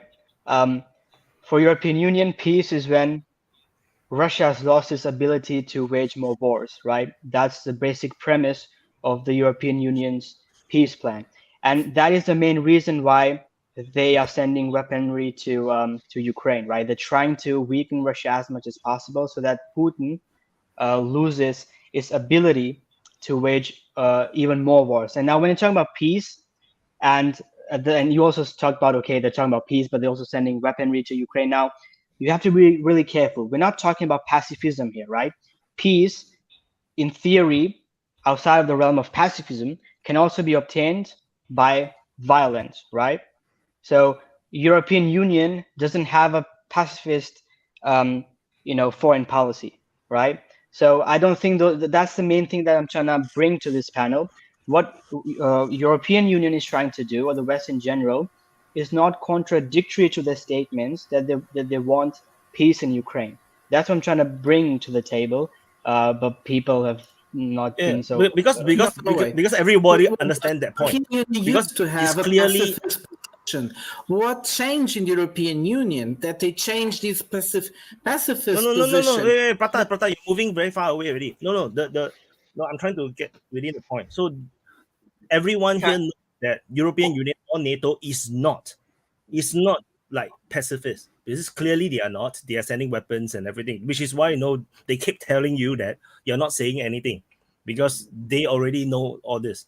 So that's why Wyatts, I'm also trying to get his point. Really, I'm also trying to get his point. That's why I want to ask him, how can you do that against a nuclear power? First, that's what I'm trying to say. And secondly, how can you do that against a country which is one of let him speak. Wyatt speak. Always let Wyatt. RL. Always let Wyatt speak. No, I'm getting to that. So what Mesh said, right? What is the aim of European Union is to demilitarize Russia, because to make them inability to wage new wars. That's exactly what Russia is doing to Ukraine as well. That's also and that is actually explicit from the Russians that they want to demilitarize Ukraine in a way that they can no longer be a national threat to national security threat to Russia. So, do you think the EU has the capability to demilitarize or at least incur such a huge loss on Russia to the point where Russia cannot wage war at all? Because as far as if you have been following the open mic and you see information coming from Russia, from Russians or people in Russia like them, the will for war in Russia is still very high, and the reserve, the potential for war is still very high, and they are also militarizing, they are upping their production, they are starting to send in real weapons. That the weapons is not like from the Cold War era. They're starting to put in modern weapons. So, do you think this, as a diplomat, like you are hoping to become, is this a viable strategy moving forward? Because you are asking to militarily defeat Russia. It's like trying to ask someone to militarily defeat China or United States or India. Is what do you think? So, yeah, I mean, I would agree that it's almost impossible to demilitarize a nation like Russia, right? It's impossible. Russia and its military complex is able to produce more weaponry than the Western as it stands, right? So, if European Union wants to completely demilitarize Russia, then they would have to fight to the last Ukrainian. But now I would say that's not the thing that European Union necessarily wants. It's probably ideal for them to have, but it's not, even in their opinion, realistic to demilitarize Russia. Let him talk. No, Prata, you don't cut in always. You always cut in halfway. Let him talk finish because he's halfway. So what European Union is essentially trying to do is that European Union is trying to put Putin in a bad image in Russia as well. Now, when we're talking about mobilization, right? The partial mobilization was bad bad PR for Putin, and according to reports, Ukraine is gonna probably do like total mobilization, have a super big army. What that's gonna do is that's gonna force Russia to also announce its own mobilization to make up for that numerical advantage that Ukraine will have after the total mobilization. So what's essentially is happening is that European Union wants to completely destroy Putin's image in Russia, and then they hope that Putin is gonna go. Now, is that realistic? I'm not sure, because I have a lot of Russian friends as well, and I get their view on Russian politics, and Putin is somebody who has made it so that Russian politics revolve around him, right? So the moment Putin goes, Russian politics will collapse, right? And according to the realist school of thought, it's going to be bad because Russia is a nuclear power, right? So realists, they hate this war. They say that if Russia loses, it's going to be bad. If Russia collapses, it's going to be bad for the world, right? And so this is problematic. Now, the other point of view is that even if Putin goes and Russian politics don't collapse, we have people in Russian politics that are even more extreme than Putin, right? So if you really think about it, the people that have actually fallen out the window in Russia, quote unquote, were the people who were against the invasion, but not just that. They were against the Putin's plan and against the SMO, right? Special military operation that they call. Now, but there are also second type of people who were critical of Putin, right? But not in the sense that Putin waged this war, in the sense that they were critical of Putin in the sense that Putin has gone too easy on Ukraine. Those people are still alive, right? So Putin has this plan B. If things don't, we know all this, but you're not saying what you're telling us everything we already know. Guys, I'm signing off. See you So later. yeah. See you. So what I'm trying to say is that European Union strategy is not to demilitarize Russia, because I don't think they're stupid people. That's impossible. Their strategy is to get rid of Putin any way they can. And they say, and they claim that sending weaponry to Ukraine and giving them training is going to lead to bad PR for Putin ultimately. It So I sounds want like to I want to correct a few things. Just two things in the earlier part. In terms of the mobilization, Ukraine is already at total mobilization. It's already so there is no more total, because you cannot mobilize the whole country, because you need the economy to be running. So they are already at a total war footing. That's exactly what they are doing. Everything in the economy is geared towards war. That's what Ukraine is largely already doing. So, and in terms of Russia, there is actually no bad PR in terms of the partial mobilization in Russia. If you actually heard some of the Russians and also Dan Castle talking about, is highly popular. And in fact, more people tried to go into the army than they can actually accept, because the partial mobilization is only very specific to certain people, and they have a lot of volunteers trying to sign up, and they have to turn them away. They had 115,000. They had 115,000 volunteers within the first 30 days of the. It was so bad to the point where Putin actually have to put out an official statement telling that they must turn away all these volunteers at the mobilization center. Like, it was that bad to the point that the president have to make a policy to tell them to turn away all these people, because it's messing up their mobilization. So, you see, so from what you said, that you actually clearly understand, everyone's point of view and all the possibilities. Thus, my question was, as a diplomat, let's say, in terms of if you are like supporting Europe or European Union, what is the credible division? What is the credible endpoint? Because you cannot say that you want demilitarization of Russia, or at least making them weak enough that they cannot start new wars.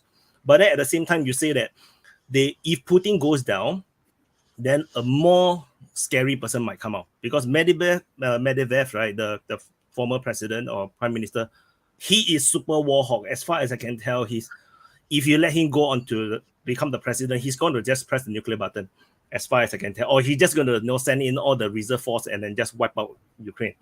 And there is the part where you talk about the people who are anti-war, I don't think they have a chance to even get into the presidential seat.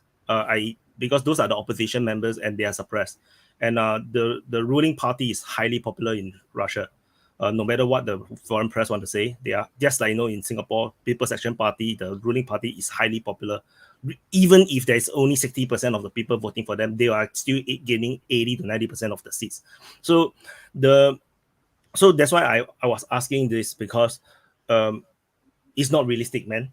In the sense that the point of like trying to weaken Russia to the point where they cannot wage war, that is not realistic anymore. Because that's basically what you said. It's not realistic. I'm asking you for your opinion. What is the realistic? So when I came to this session, right, I did say that I'm trying to change the foreign policy of my party, right? I did say that. Now, when I was about European Union and the way they view Putin's PR, like in their opinion, it hurts Putin to mobilize people. I did not say that it was a fact, right? I did not say it was a fact. There are a lot of things that European Union claims which are not facts, and that is the reason why I want to change the way my party's foreign policy towards geopolitics and Russia is, because a lot of things that they say to them, they seem to be correct. But I'm not sure what your party. You said your party. What is your party? Well, by my party, I mean the party that I am as a student, for example. That it's not my own party. I don't own it. No. With all due respect, that's not what you said. You said you came here to represent EU values. Yep. And now you're saying you're here to change them. No, I'm not saying that. That's what you just said. So I said, so when we're talking about European values, right? The way that I would change the foreign policy, right, is not going to contradict European values. In my opinion, European values are going to be promoted in my foreign policy, because at the end of the day, we're not going to have other countries joining the Chinese bloc, right? That's the last thing Europe wants, is countries to join the Chinese bloc, right? And my foreign policy would be oriented towards that, at the same time having European values, because European values can also be pursued without having a liberal foreign policy, right?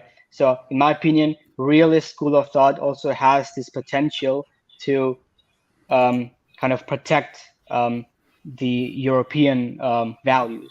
That's what. Sorry, I just need one thing. I just need one more thing. Sorry, Pata. I just need one more thing. What do you mean by European values? Because I actually don't understand. I hear of it a lot, but I actually don't understand what is European values. Like, is it different from the American values? You know, or I somewhat understand the American values, which is horrible at times. But you know what is the European value? I can you share? So I would definitely say that European values are different to American values, because in America you have like Republicans, which have a considerable base, and Republicans do not represent the European values in a sense that they are pro-abortion, they are sometimes anti-LGBT, and they are also, some of them are very religious and don't want to associate right? So what's the European one? So the European values are pretty simple, right? It's based off democracy, it's based off of that everybody has the right to do anything they want as long as it doesn't hurt others, right? So that would include LGBT, that would include abortion, that would include these things that Republicans are against, right? So that's like the main border between the European values and the American values, I would say. So the European value is basically the American Democrats' values. Well, I'm not sure that that's the case in every single case, but I think most of the cases you could say that, because people do tend to prefer I have a democracy in question. Germany. Do you more think than, Poland has value? Sorry? Do you think the Polish people have the same value? I do The not Polish people. They The said Polish Poland. people have the Poland. same value. Poland. Do you believe? Do you think Poland has the same values as the EU? No, the Polish people, they do not represent European values, 100%. That's why they have this. Who is the arbiter of what is European values? European Okay, so when it's important when Hungary. I did make this distinction, right? I did say European values, i.e., European Union values, right? I'm pretty sure I did say that when I Okay, came. all right, fine. So you meant European Union, not Europe. Thank you. So the European Union. All right, fair enough. Yeah. Okay. So you believe in like for example, I think you said this, like transsexualism. You're for that. Gay marriage, all these kind of things. You believe these are the values of the European Union? Yes. Yep. Yeah. Okay. Okay, so Mesh, do give me your email in the private chat. We want to welcome she or she. How do you pronounce your surname or name? You can hear my mic? Yeah. Yeah, good. Yeah, you can pronounce it Shu. Yeah. So Shu. yeah. Mm-hmm. I thought it said Xu. Yeah, 是徐, yeah, 徐州的徐. Yeah. 徐啊? Oh, okay. Yeah. So yeah. Can you introduce yourself? Yeah, I'm very happy to be here. You guys are just like amazing with the discussions. I'm originally from Hong Kong, but I'm on vacation in North America right now, so the internet is working a lot better. So yeah, I think it's pretty interesting. The things you guys talk about are actually very interesting. Like, I just wanted to put in a bit of a Chinese perspective in it. Like, the West always talks about values, putting values on different countries, values on different parts of the world, but China just looks at all of this, and if you look in the Chinese bloggers, the Chinese internet, they're just laughing because they're not focused, right? When you try to like make a dogma and you put it on other people, they won't understand. That's what happened in Afghanistan. But like from a Chinese perspective, like we know that our dogma, our values, our traditions, nobody else is going to understand it. So why will we even bother with it? So that's why we can talk to countries like Iran or Saudi Arabia or even Russia and say like, hey, we just want to do business. Because every single time you bring like this value package there, like 50% of the time you're talking about values, the other 50% may be trade. And nothing gets through because people get insulted, people get angry. So like the thing of China these days is actually pretty different. Like it's pragmatic, but it's also pro-China because we've got to look after billions of people, right? So it is all very interesting. I always love listening to you guys and geopolitics, and you guys always. Well, could you tell us, if you do us a favor, please tell us like what you believe, where you stand, like that's on Ukraine or like which topic? Yeah. Well, you could start with Ukraine. I mean, Ukraine. I don't really care what you stand about, like you know, the moon landings or something like that. I mean, So Ukraine is an interesting case, right? Because if you break down what happened in North Korea, like China has this strategy. It's called, translated, it's more like a crazy dog strategy. As long as you have this crazy country in front of you, in this case is actually Russia, people ignore you, and you can slowly build your power. You can make your relationships, and you still get credibility because you don't get your fingers involved like in those countries. So like North Korea fires another missile, China says nothing, and then America says a bunch of things. They're distracted. South Korea is distracted. Japan is distracted. Same thing with Ukraine. You got like this country, like the European Union, like decided to almost castrate themselves from their energy supply. They're fighting the Ukrainians. The Chinese are like, okay, you guys can fight.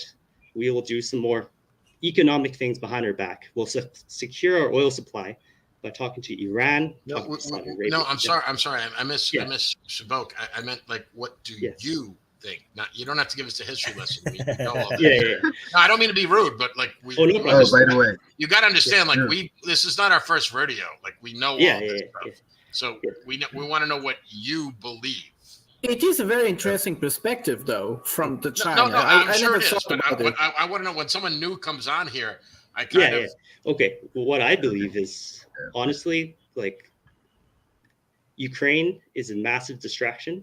Like whatever is good for China is good for the Chinese people. Whenever China falls apart, gets weak, billions starve. So as long as we keep our food supply, like our oil supply, and our peace, right? Like the ability to conduct our way of life, that's good. And like as a Chinese, like when I look at my own people, right? I don't want the whole city to the whole civilization to collapse. So that's what I think. Yeah. So basically, I was about to. I have a question, please. Real quick. Please. I have a question. Do you think China will let Putin lose? No, I don't. Like I said, with the crazy dog strategy, we always talk about it. We cannot let countries like North Korea lose, because once you lose, then you have a independent, fully free like Korea that can do whatever they want on the border with China. If you have Russia, why do you say Russia is the crazy dog and not Ukraine? No, it's a metaphor. Yes, I No, understand, just but understand. What he's saying is that when the new Leopard 2 from the Ukrainian army is at the door of Moscow, the Chinese army is coming to help Russia. The Chinese army will actually have a lot of trouble helping Russia, but they will go in there and mediate a peace. They'll force something without the collapse of Russia, right? Because how can you send the PLA all the way over to Ukraine? It's not going to happen. It was just a joke. Yeah. Like the North Korea war. I'd like to bring up, that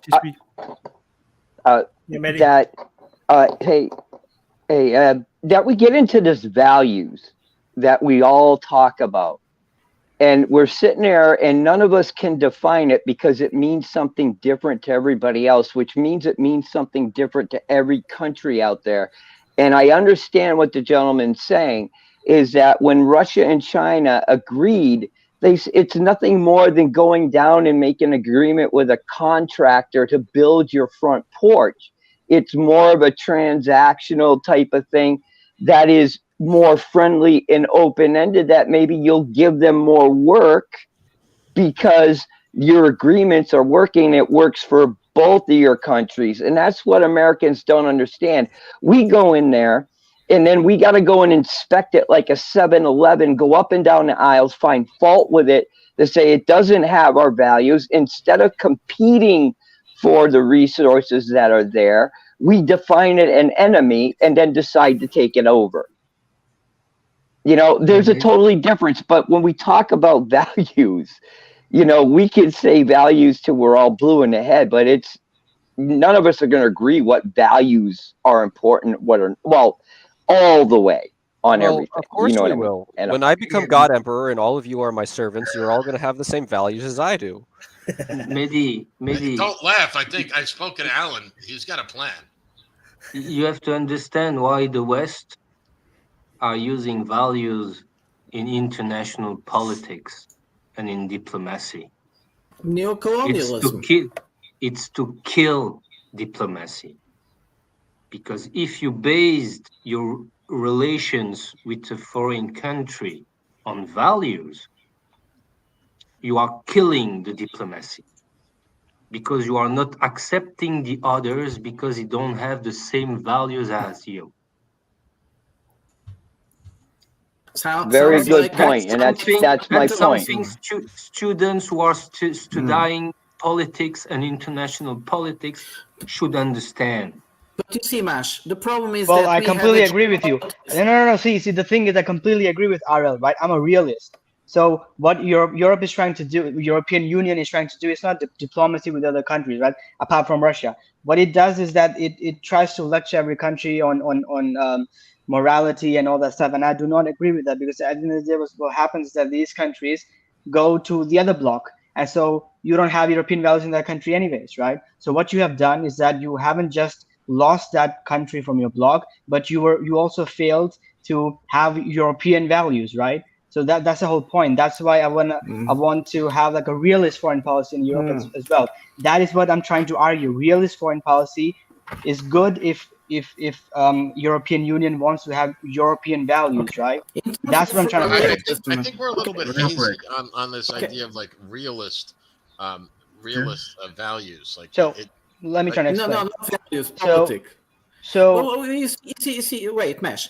The realist school will tell you that we are in a geopolitical war, that the West is losing its power. It just has sanctions, like I was saying. And it has nothing else to. Before they could go to other countries, impose it by weapons. Imagine what Mehdi was just saying. And now everything changed. The countries are waking up after the pandemic. They realize that the West still believes it is the aristocracy of the world that has the right to be served first, to get the first vaccines, to bring all medicines to themselves and let everybody else, like, happens what happens, we don't care. We are first because we are the white man. We are the aristocracy. But this has changed. And this is what we see. Now, the West needs a new construction of the world is coming up. It's not about the bloc. You said the it's white not about man, the bloc. like, It's not about China bloc. There is several poles in the world. The US will be one. The European Union will be one. Russia and China.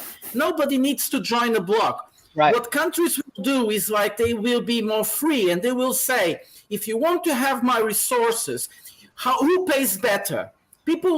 Countries will be more free to choose to work in certain places, in certain sectors with one or another country. And this is the idea under a multipolar world. Now, you have to understand that we need the West needs a new narrative. I'm finished. The West needs a new narrative. And this new narrative, you see, is one where because the West has really good values. Freedom of speech is amazing. Different parties, power mantle, human rights. This is so great, but we have to change the narrative. We have to go to each country and say to them, Inside voice, please. This is nice. This is interesting. We use these values. One of the because you've harped on this before, and I got great respect for your insights, but you always said this before about a multipolar world that would be like something that would exist in near perpetuity in the future. That will never happen. One of the things that I think you fail to understand, and don't get me wrong, I'm not saying it would be necessarily a bad thing if there was this multipolar world, but the simple fact is, and someone proved me wrong in this. History doesn't allow a multipolar world. Human beings, like nations, like countries, like everybody, are hierarchical. There's always somebody that struggles to the top. Like whether it's within whether it's in a tribe, whether it's in a city, a country, whatever, whether it's the entire globe. So there may be a brief moment in time where, as the United States, perhaps time will tell, shrinks down, and China or a little bit, just a little bit. Right, Well- but the point is that this will never be a permanent state of multipolarism because it is the nature of Yeah. humanity to struggle. This I is still something. believe the US will be always the first. It's one of the most developed countries in the world, and the ability to find new stuff. They are extremely creative people, even if sometimes there are a lot of people coming from outside. But the US But is that's still what people be think one about of the Rome. first. So, but that's what people think about Rome. You see, when Rome 2,000 years ago, they were superpower. It feels like they will forever be around. And then what happens? They collapse, and then Right, comes right, the dark ages. No, but back to Yeah, Wyatt's but- point. but- Right? So what happened was Rome created the fall of the Roman Empire created a power vacuum. We all can agree on that, right? What happened was you had other you might have had a multipolar world for a while, but it ended up being that a unit powers broke out of that, or a unit power broke out of that. You could argue, which it was, when they explored the New World, for a while it was Spain, for a while it was England, for a while because the Navy. So there's never going to be this multipolar world where everybody just gets along. This is Pollyanna bullshit. No, you can grow expand. up and understand JS, that. you can expand that, but it's also a comment. I'd like to make a comment about Wyatt. Rome didn't just collapse; it stood for 1,000 years. Yeah. Right. That really Agreed. separates it. That really does separate it from the rest. And then after that, never existed alone, Alan. India and China also existed during that period. well, as And one No. unified civilization. No, you can't. Correct, You correct. no, you It's can't, different. That's false. That's false dichotomy. That's Alan, false this is ridiculous. advertising. That's what the Chinese would love to tell you that we are 2,000-year dynasty or No, civilization. during that period, I was It's talking nonsensical because none of the dynasty actually lasts more than 500 years. Like most Right, of them just Wyatt, collapse your point was within- right, but JS, you can expand your point a little bit further too. Yes, Rome eventually broke apart, and there was a power vacuum. You could argue the Muslims took up the power there, and then after Islam had its day in the sun, then you could say Spain or Portugal took their time, or maybe you could even say the Venetians did it. Some people would take that and say that's proof of a multipolar world. Whereas if you step I back see really it's a far, never-ending struggle. It's a never-ending struggle for one person to be on top. There will never be a balance. So But those it used powers to were be not global. so it used to be multipolar because the mapping was not complete. The world cannot talk to each other. China don't think that they are the center of the world. Rome think that they're in the center of the world, but they cannot communicate because it was too far away. It's ever since that navigation becomes so good, that's when the Portuguese start to dominate the world. Then the Spanish start to dominate the world, and it was only and then there was the English, yeah. Yeah, so it was only then there was really the hegemony kind of one country dominating the world. Previously, it was always multipolar. So even the Cold War, that is actually exactly is a multipolar. You have like two poles, totally different world. They don't communicate. They don't trade. Bipolar. Yeah. So that's what I wanted to find out. I'm sorry, I'm spitting. I'm sorry for all you I just spit on. don't worry, we cannot see. You're too small. Oh, wait, that's what my wife said. Wait. Anyway, defining though the polarity, are we talking about borders or sovereign nations, or are we actually talking about cultures? No, we're talking about projection of power of I think influence. both. In my point Control. of view, I think it's both. Control. I think China, if China keeps like it is today, it will be an important attraction of power and economics. The same with Russia, which is more cultural, and Europe more economical and values, and the U.S. technological and also values, but more technological and military. And these poles of attraction will have to learn how to survive together. But there will be hierarchy, like GS was saying, most for sure, because the US will be always more powerful. But the European Union has to wake up and become independent from the US. Otherwise, they will disappear. Yeah, but Prada, not but that's an possible. interesting point you said about the Europeans, though. But the problem is there's kind of a schism in Europe because you have the Eastern Europeans that like we brought up to Mash about, he talked about European values, where you had large countries like Poland who have diametrically opposed values to countries like, all due respect to RL, like France, and they don't have the same values. So I don't really see Europe as this cohesive entity. It is not. Semyon, Correct. please. So, Semyon, It's please. a tool of I the please just like to be CIA. respectful. You're The no man. European Please Union feel was free to made by the interrupt at any United time. States. No, RL. Okay, That's so why.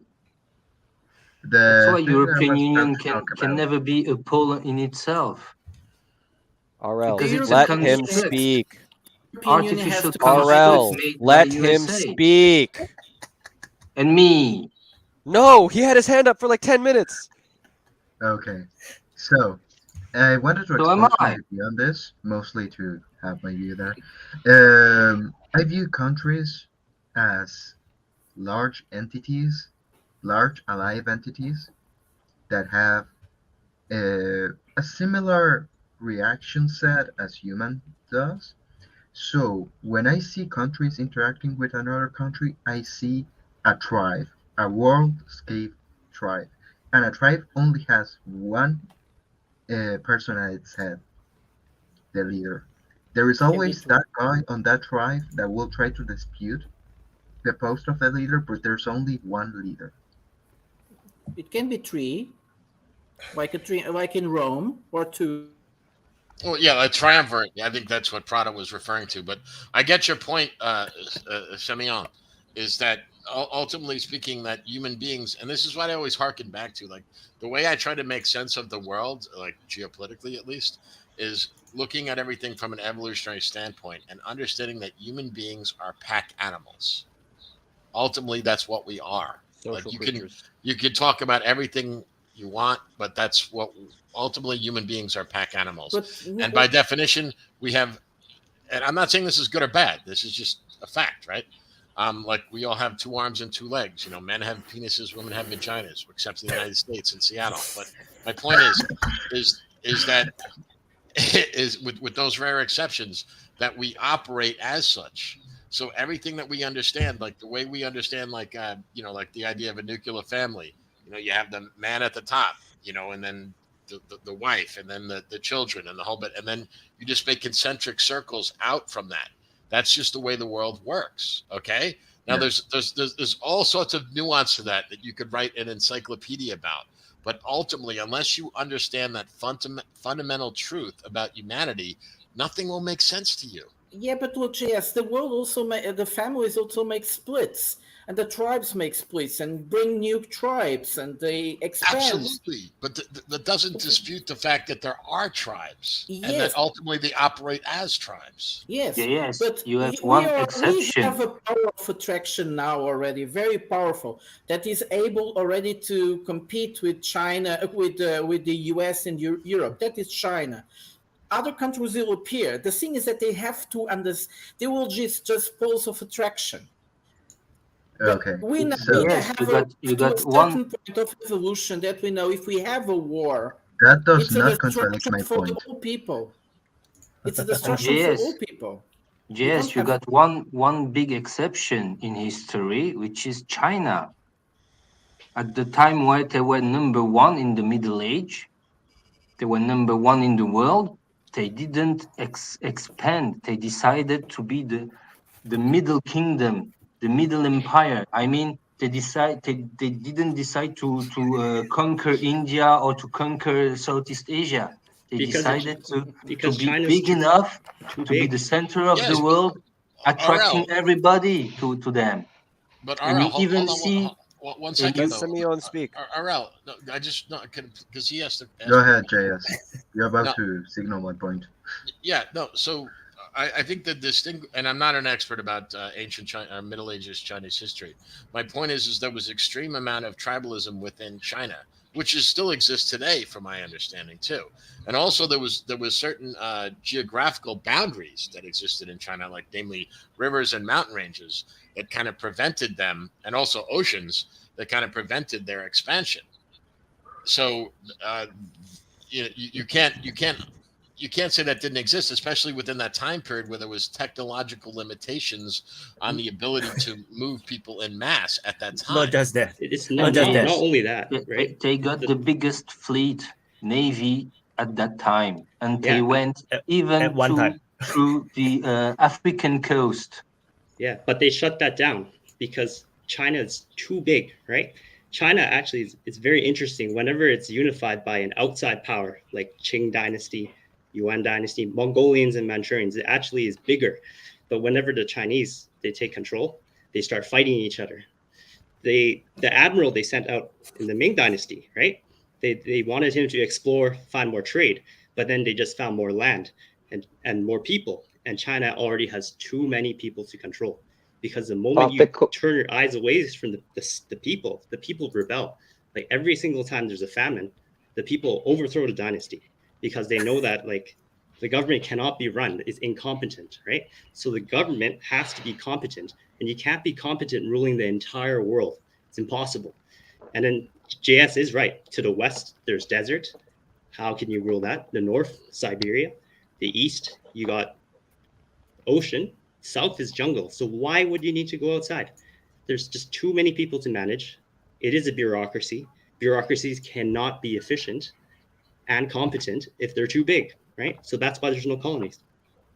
And the colonies they had, were already made years ago. Different parts of China were colonized thousands of years ago. And then now they speak Chinese. The reason why there's so many of these dialects, they're really just languages from a different country. Because they're different people that have been taken over. 1,000 years, like Rome, right? Rome was too big under Trajan.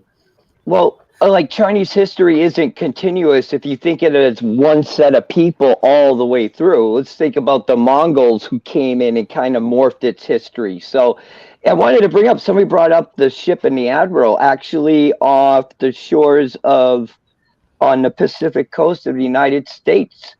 Back in the 1800s, they uncovered a junk that was there, trapped there. And it was now when they researched back.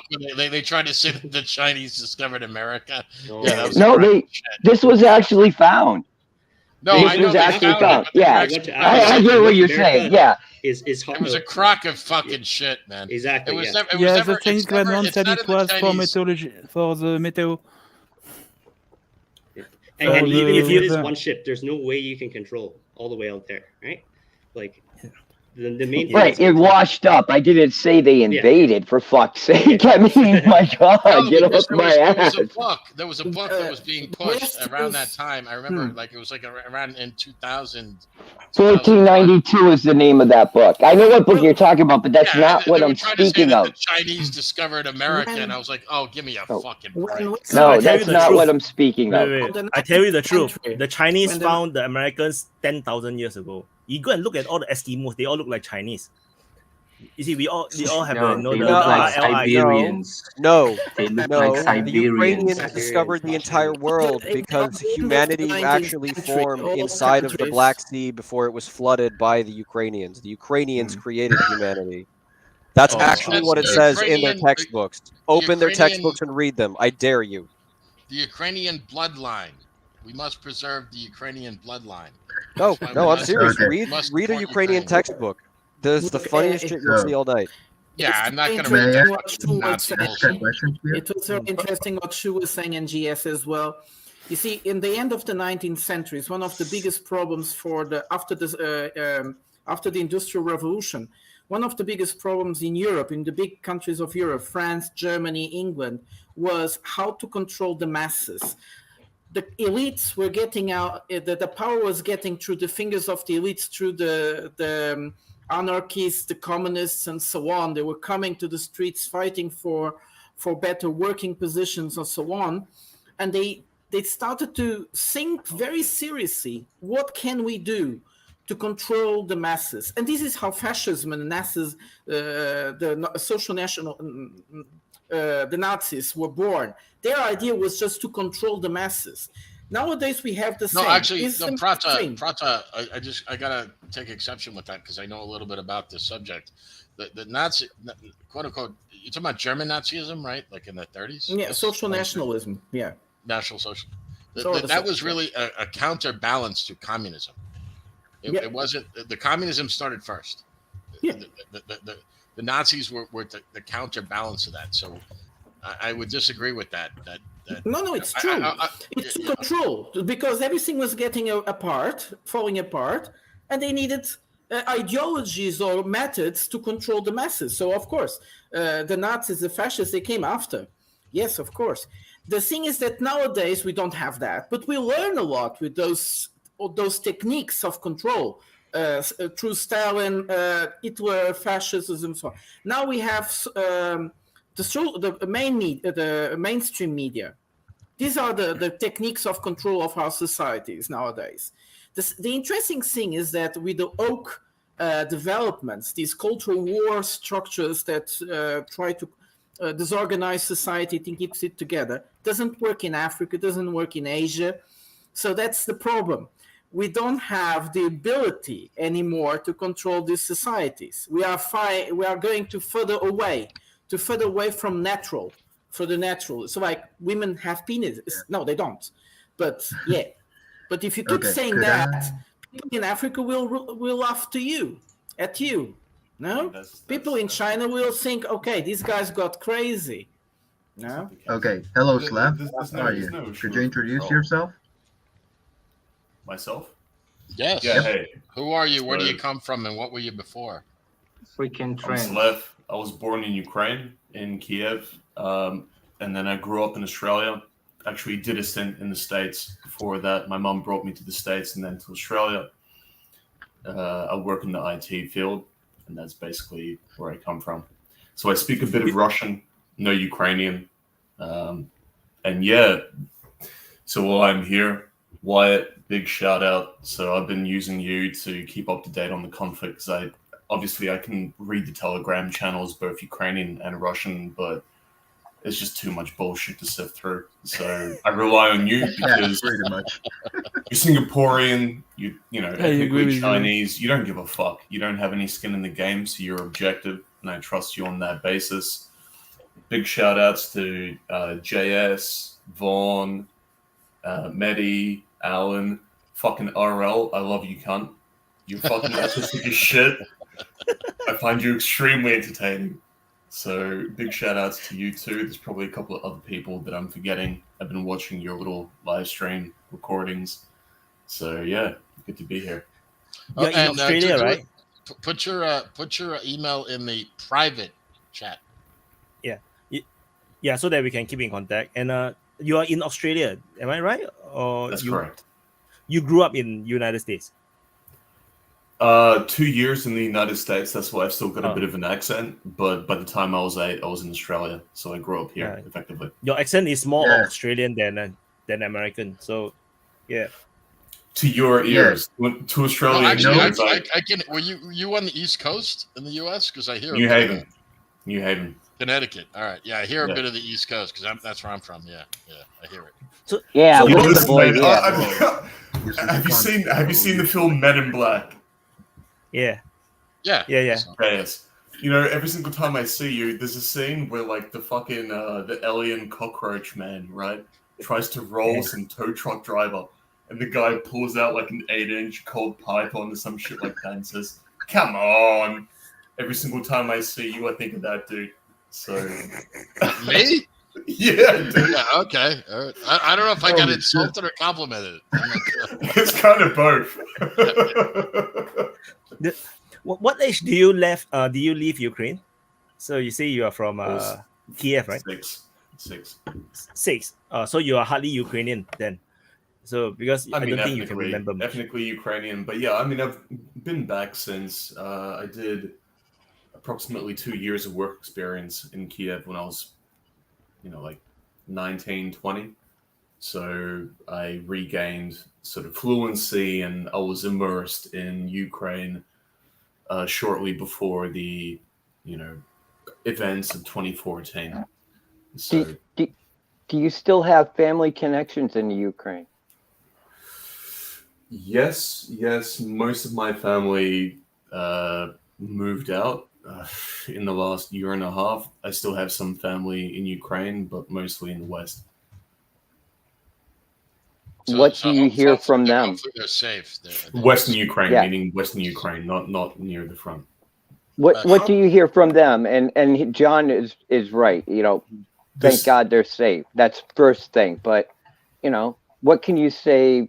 What do you hear from them? However it is. This is sort of extended family, so I don't speak to them directly. My immediate family is mostly highly pro-Ukraine. I'm, I would say, neutral, but you know, it's difficult to be neutral in the circumstances. People In have terms some of idea what I hear from my family, is basically what is reported on, you know, insert mainstream news source here. CNN. Obviously, my stepdad is involved in some of the, how would you call it, the charitable efforts to supply the Ukrainian armed forces with various technical support, and he has a lot of connections with people on the ground. But it's a politically contentious topic, and I don't really discuss it with him because we have differing opinions. So, yeah. That's why you have I the open mic. wonder- You can discuss it here. No, I get what you're saying, No, brother. I dialed in because you called me a fucking pussy. So, fuck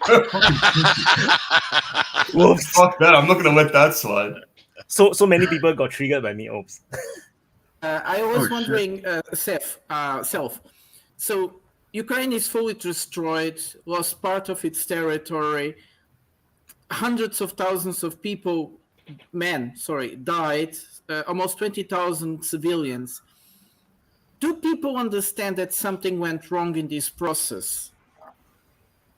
And because it's not fair to blame just something from outside. I don't think so.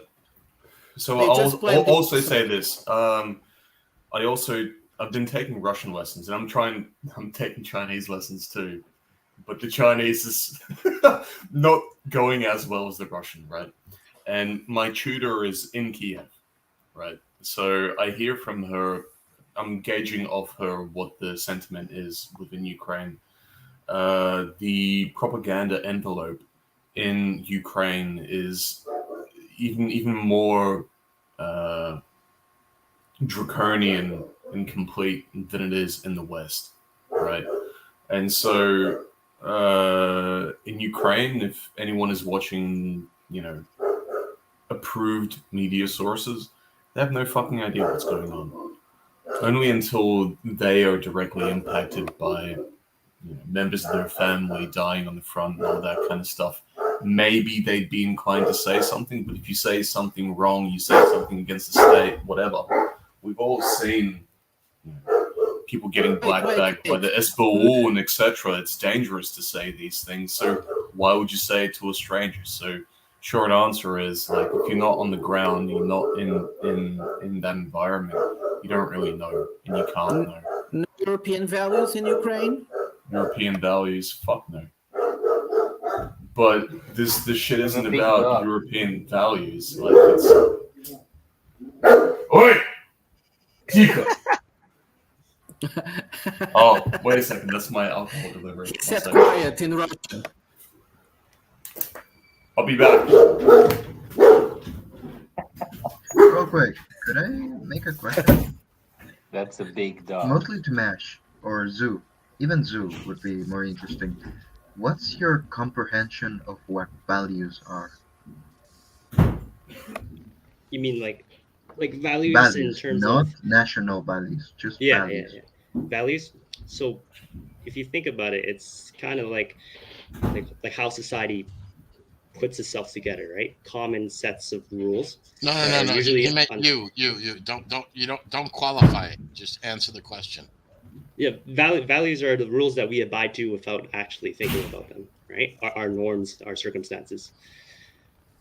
And what are yours? What are my But values? he didn't ask what. No, he didn't ask that. You cannot ask Chinese what his values. It makes no sense to us. It's like, no, our values make money. We love money. and don't starve, right? Yeah, Don't yeah. starve and don't save money. Yeah. Exactly. Be nice. Don't get into So, trouble. wait, are you trying to say that like just Chinese are just Jewish people with slanted eyes? I mean, that's the way Exactly. That's what I was trying to say just now. Wait. The Chinese are extremely superstitious. They are, yeah. Yes. Yes. So I think you don't have like the 15th floor. 14th floor. 14th floor, yes. And So you have 13 and 15. Yes. It depends on sometimes places. not 13 if we're I keeping mean, Westerners it's in the the same hotel. thing here in the U.S. Some buildings 13. don't have a 13th floor. Yeah, and hotels don't have it. Older hotels in the United States, if you go to Manhattan, they don't have a 13th floor. You know what's the number one sport in China? The real national sport, kind of, in China. Earning Cutting Betting. heads. Betting money on Yeah, everything. Gambling? It's a China. Mesh. Yeah. Mesh. Chinese Now, are could you horrible answer that gamblers. question that I made? Could you repeat the question, please? It was, what is your understanding of what values are? Not tied to a country, just values. Well, values in general, those are, in my opinion, principles or some sort of behavior that hopefully leads Political to values, prosperity, right? So that's what values are, right? So principles or standard of living or the way of living that potentially leads to prosperity of the nation, of your culture, of your tribe, whatever the case might be, right? Those are the values. Why are we grilling Mash, Mash again, man? Mash, do you think Islamic values are compatible with European values, like women with penises? No, they're not. Okay, so then you said that you were a Muslim, like earlier. You guys Mash? are attacking him. What? Come, just No, it's leave okay. him alone. No. I mean, I'm getting experience, as a potential future politician. Right? I like this. Tell us about your Go on, studies. Okay, well, then that's good. That means you and I are going to have to go head to head, and unfortunately, your you're going to studies. lose because Tell us about I your have to be the studies. one that wins. So Tell us Well, about what's your the study. question? You said you were said studying that, computer science. Tell us about that. What are you planning to do when you graduate university? No, we don't really give a shit about what he's I doing. care. I'm curious. I'm curious. I Okay, work yeah, in well, the, you industry guys can as hook up in the salary. Telegram chat. You both put your emails in there, and you guys can talk. But people really want to know about how a Muslim can say that a woman has a penis, because I'm really curious about this. I'm sincerely curious. This is not a real person. This is a political creature. He's not going to give you a straight answer. What do you want? No. The thing is that I came in here as a student politician representing European values. Now, I did say that I was being unbiased and just presenting the European values. I did not talk about my personal opinions on certain things, right? Those are. What are the European So- values that you're representing as a non-European? Please tell us. That's the thing about European values, right? They don't have to be European itself. Now, if you look at India, right, and the way that the West has helped India, right? So you could argue that. Well, let me speak. Why are you laughing? So if you think about what the West, the West foreign policy with India, right? That's the type of foreign policy I think is more realistic for European Union. Now, if you look at India, India has become much more liberal, much more pro-LGBT, much more feminist, right? So Let him speak. Prata, that's very Prata, rude. let him- Come on, So- Prada. So even though India does not have 100% European values, India is moving towards that way, and that's the type of foreign policy I would like the European Union to You're have. being a little bit slippery. Yeah. Okay. Cool. India's becoming more aligned to European values. Can you define succinctly what those European values are? I did define this. I think you weren't there. I did try to define the. Well, okay. So European values essentially are live and let live, right? So essentially, if I do something that doesn't hurt you in any way, it should be legal and I shouldn't face backlash, right? So that's like the basic premise of European values, right? And they also happen to put a lot of emphasis in democracy. So those are probably the two aspects of European values. And my point is that I don't support aggressive foreign policy that European Union tends to have with most countries, like sanctions and all that stuff, and trying to lecture them on morality. What I would, so as a person who is in part of their political hemisphere. Not that I agree with. That's why I'm trying to change it. Is that the foreign policy that I'm trying to introduce in that hemisphere is what they're trying to do with India, right? So yes, but that's not basically, true. Sorry. yeah, I mean, That's I'm not saying India is representing European values per se. What I'm saying is India. Give him 10 seconds, Prada. 10 So seconds. 10 what I'm seconds, saying, Prada. what I'm saying is India is much more liberal than it was in the 20th century or the 19th century when they were burning widows, right? They had this whole the caste system was very, very prevalent. It still is to some extent in India, but the premise of the thing is that they are much closer to European values now, without any sanctions, without any external pressure, than they were before. That's the whole premise, right? Here's a basic question. Here's a basic question. Prada, just give me a sec, because I'm a new person, right? Just why are European values, as you describe them, objectively better than other value systems followed by other nations, other peoples around the planet? Did I ever say that? Did I ever claim that European values? No, I didn't. But why? No, did I claim? No, because I came up here as somebody who wanted to be represented. They are better, or are you saying I'm not arguing. I am not arguing arguing that any culture values are better than the other. What I came up here as somebody who is trying to represent the European Union, right? Why are you trying to represent? Why are you trying to represent the European Union? Just represent. Because that's what I do. Because that's part of my career. Mash, we are all individuals here. We are not representing a nation. Yeah, but I want to bring something new to the panel, right? I want to bring something new to the panel. Well, I mean, then bring it as an individual. You don't speak for the European Union or anybody. No, I don't speak for the European Union. Of course, I don't speak for the European Union. I can only try and explain what for yourself. So talk as an individual, because you don't represent anyone except Mash. So okay, just here, now, I want right? to say something. Okay. I want to say something. You know, okay, I'm going to say this, Mash. I understand you might have future aspirations, and so you might be limited on what you say publicly. And the way the world is and where you live, obviously, that's a legitimate concern for you, and you're not comfortable with being open as maybe you want to be. So if you are going to talk about stuff, then come with a specific subject that you can talk about comfortably. And if you want to talk about stuff more seriously, like that you don't feel like you can comfortably talk about here, like your political beliefs or the EU values and stuff like that, then you bring it into the private chat where we can talk about it and you can say what you really think. I think this whole gotcha thing about the EU values and stuff has kind of gone in circles for the last hour, and it's time to move on. I mean, so if there's things you want to talk about that specific, because we have Drew and other guys that come on here, they'll talk about culture, economics, things that are much more neutral and safer.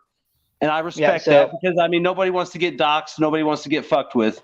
But at the same time, you can't come in and kind of be disingenuous and wishy-washy on the topic. So maybe narrow the topics down. But seriously, I mean, you've got to do the open mics. And now that you've done the open mics, come in the private chat and talk, and feel free to talk. Nobody's going to fuck with you there.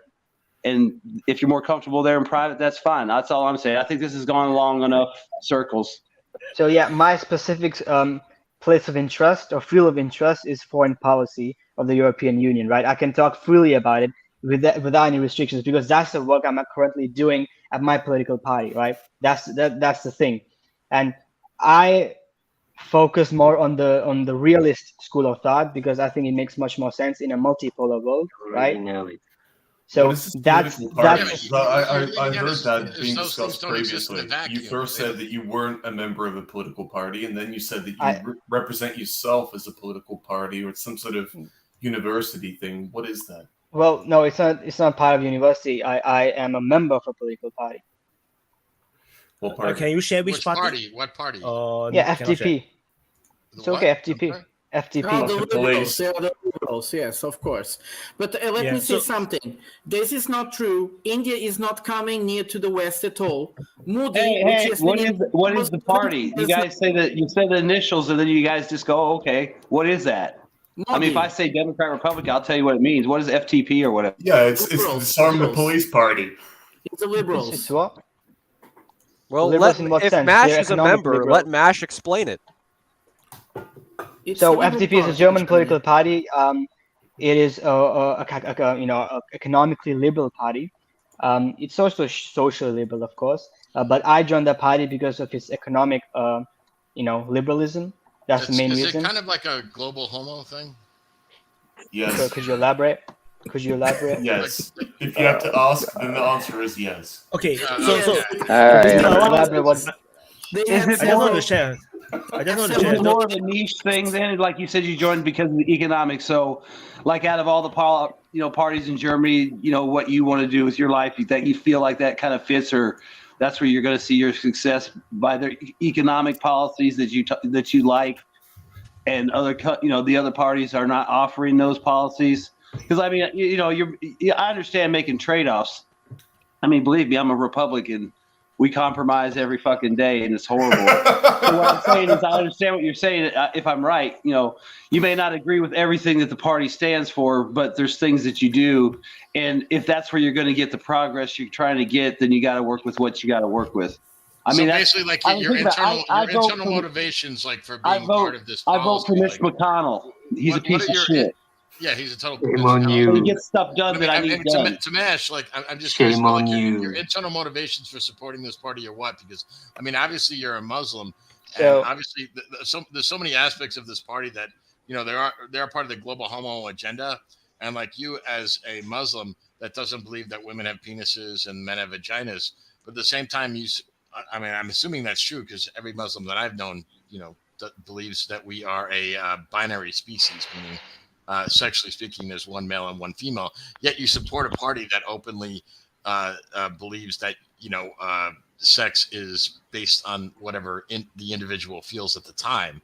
So I'm wondering, like, what is your internal motivation for supporting this party? Like, do you just believe it's just you have the best chance of becoming successful in that party, as opposed to, let's say, a party that's more sympathetic to your religious and personal beliefs? So you just surrendered them into running for this party because this is how you wish to succeed in life? So the main purpose for me joining this party, or the main reason I joined this party and chose this party over the other parties, was because this party is very capitalistic, right? It's for lowering taxes in general. And the second reason is that they are not against nuclear energy, right? That's also one of the very important things that I think that, like, it's very, like, the European Union wants, renewable green energy and blah, blah, blah. But at the same time, they're trying to not play the energy security game very well. So those are the two reasons I like this party. I prefer this party over the other parties. That's literally the only reason. And when it comes to the foreign policy of every single German party, I'm against, like, every single party, right? I don't like the way Germany goes about with the foreign policy game. And so what I'm trying to do is, I already agree with the economics, right? And now I'm trying to move into having a change in their foreign policy thingy, right? Okay. I would like to make a disclaimer here, because it was said something about India, which is not true. Modi, since he has been into power, he has moved into a more liberal country, which was India, more democratic country, into a very Hindu nationalist country. Hindu has no interest in opening any types of things that Hinduism doesn't allow at all. It's the opposite. He's limiting the power of Muslims, he's limiting the power of Christians, and so on and so on. This is Modi. So perhaps saying that the India is becoming more connected to the West, this is not true. Modi West has is been value. constructing a very precise position where he places India as a power in the world, not in belonging to a bloc at all. So- they are completely neutral, and they are more working with Russians than with the West. This is the truth. I completely agree with you when it comes to Modi. Matt, And- just quickly, I just want to just- answer what I said. Just Okay, quickly. sure. Sure. I believe that the India, for example, it's not that they have any love for Russia or hate for the West. I believe that India is acting as they should be in India's best interest. Yeah, completely. Right. I completely agree with JS and Prata. Under the Modi administration, right, India has not moved towards European values. But I never. So that's the thing, right? When it comes to foreign policy, I made the claim that some countries are moving to the other bloc or having more connections to the other bloc. And I implied that India was one of them, because if you really think about it, BRICS and all that stuff, India is one of those things. So when I said India was moving towards European values, that was relative to 20th and 19th century, Can right? you please stop using that term, So European values? I did not. I'm Well, really okay, whatever the thing might be. uncomfortable Well, with the, let's say liberalism. term Let's say European liberalism, being right? If you don't want to use the synonymous sure, with I don't mind. I don't mind rainbow not using the word flags and European all that values. I don't shit. mind. I don't mind I not using the don't word European necessarily values. agree with that, man. The premise is that right up until Modi came to power, India was moving in a direction that Europe was happy with, right? That's the thing. Now, since Narendra Modi came, a lot of things have changed in the geopolitics game, right? And especially Russia, right? So because of the sanctions on Russia, right? Russia has gotten closer to India, and India's foreign policy is very nice when it comes to they're playing a good game of trying to balance their relations with Russia and the West. I mean, they know that the West needs India. Yeah, but Mosh, in So fairness, they've it's kind of always done this, though. Like, even like, this is not new for well, India. Hindu nationalism is very, very new when it comes to the scale that we're seeing right now in India. Well, That's what I'm trying to I argue. can't speak to that as far as the internal politics of Hindu nationalism within inside India, but I'm saying their foreign policy, the Indians have always been very careful never to take a side. Yeah, sure. But when it came to the internal politics, social politics, right? When it came to the society, that's what I'm trying to argue, where they're getting closer to Europe, and they were moving to a direction where in that Europe actually was happy about, and They were right up until betrayed by the Modi West. came. Sorry? Yes, they were betrayed by the West in the Pakistan war. And since then, India Yeah. has been very, very suspicious. Like I'm not I'm not Nash. arguing that the foreign policy of India is pro-West. I never said that. You guys are not understanding what I'm trying to say. I'm saying that No, that's not what he said as well. The Mesh was saying that India, as a political system or something, is more liberal, is more akin to the Europeans. He never said that they are getting closer to Use the the word Europeans or something. values. That's the Yeah, problem. maybe internally they are, because to be honest, I'm kind of ignorant about. yeah, that's what I'm arguing. That's what I'm arguing. I'm not talking about geopolitics. But Yeah, Mesh, so I but just have Mesh, two advice for you, Mesh. One is that Yeah. you have to go and find out what exactly is European value, because you are confusing the hell out of everyone. And just now your second explanation of what is European values contradicts with the first one, which you say is basically very close to what is the American Democratic Party values, which is there's some kind of contradiction. I Sure, didn't manage what is to it? cut into the top, but it's contradicting. Okay. Let live. You say it about let live, right? Like let Yeah, people that's be bullshit. themselves. That's That's exactly bullshit. not what the Europeans are doing right now. Yeah. There is a lot of censorship happening in Europe right now, right? I'm Hell quite sure yeah. you know, because Right, you're and in Europe. and I didn't say that I agreed with it, right? Yeah, that's not. Listen, So this there is is no this is all- European this is values all within fucking Europe now. bullshit, man. Like, So So that's the point. here's a the question. European Union here's is a not topic one for cohesive discussion. unit. That's the I want problem, to raise right? a topic that's actually interesting. Exactly. Why is So it that we take the notion of democracy as a system of governance as some unequivocal good that must be enforced on other people, on other nations, other people groups, etc.? Why is it that democracy is the be all and end all of governance across the planet? Here's the because question. don't move the goalposts first. I haven't I'm finished my not for point. enforcing things. I'm not for Not to enforcing mash, other not to countries. mash, not no. Oh, This okay. is a general question No, no. for everyone. So- on Oh, no, So- Slef, we'll get to that, brother. Don't move hold away on, first. let I haven't Mash, finished my let Mash point. go. Let Mash go. Let Mash No, I haven't finished my point yet. So I was trying to tell Mesh because if you cannot say that there is a European value and then you say that European is a lot of different countries all have their own values, and then that's a contradiction, because it's like either there's a European value which all European countries all identify with, or there isn't. So that is the problem when you say European values. That's why everybody cannot So- agree with you, because everybody is confused. Yeah, well, look. So you don't have to Especially answer this thing. Europeans. This rhetorical. I'm just saying that you need to figure this out so that Yeah. in the future when you debate with other people, it's easier to convince someone when you know clearly how to define it, because he said you clearly the- don't have the words to define it yet. Like We know, look at the what, idea. so we look at the official European Union stance, right? We look at the stance, what they say, right? And I do agree that there are countries within the European Union itself that don't necessarily represent the things that European Union says are their values, right? So there's no I values. never, Yeah, well, yeah. So, that's my point. Practically, European values, practically, the countries within the European values don't have the same values. Agreed. But theoretically, officially, what the European Union tries to portray is that we have one single European value. So that's the point we are trying to say here, is that because you say you are a realist, you are not being realistic when you're trying to say that, this is the ideology, but they're not doing that. It's like trying to say that Americans believe in freedom and democracy. It's nonsensical. They don't. They believe in destruction and domination and drugs. So when I say I'm a realist, when I say I'm a realist, it's in the context of foreign policy. It's not in the context of. But when you have say to be you're a realist realist, throughout. it sounds If like not, you're you'll get saying confused. No, it sounds, when you say a realist, it sounds like you're saying you're a bullshit artist. I mean, I'm a that's what? what I'm hearing. A bullshit artist. Don't say that. No,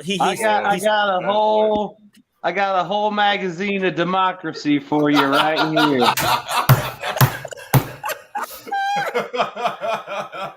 I got an extra just in case you need one, Vaughn.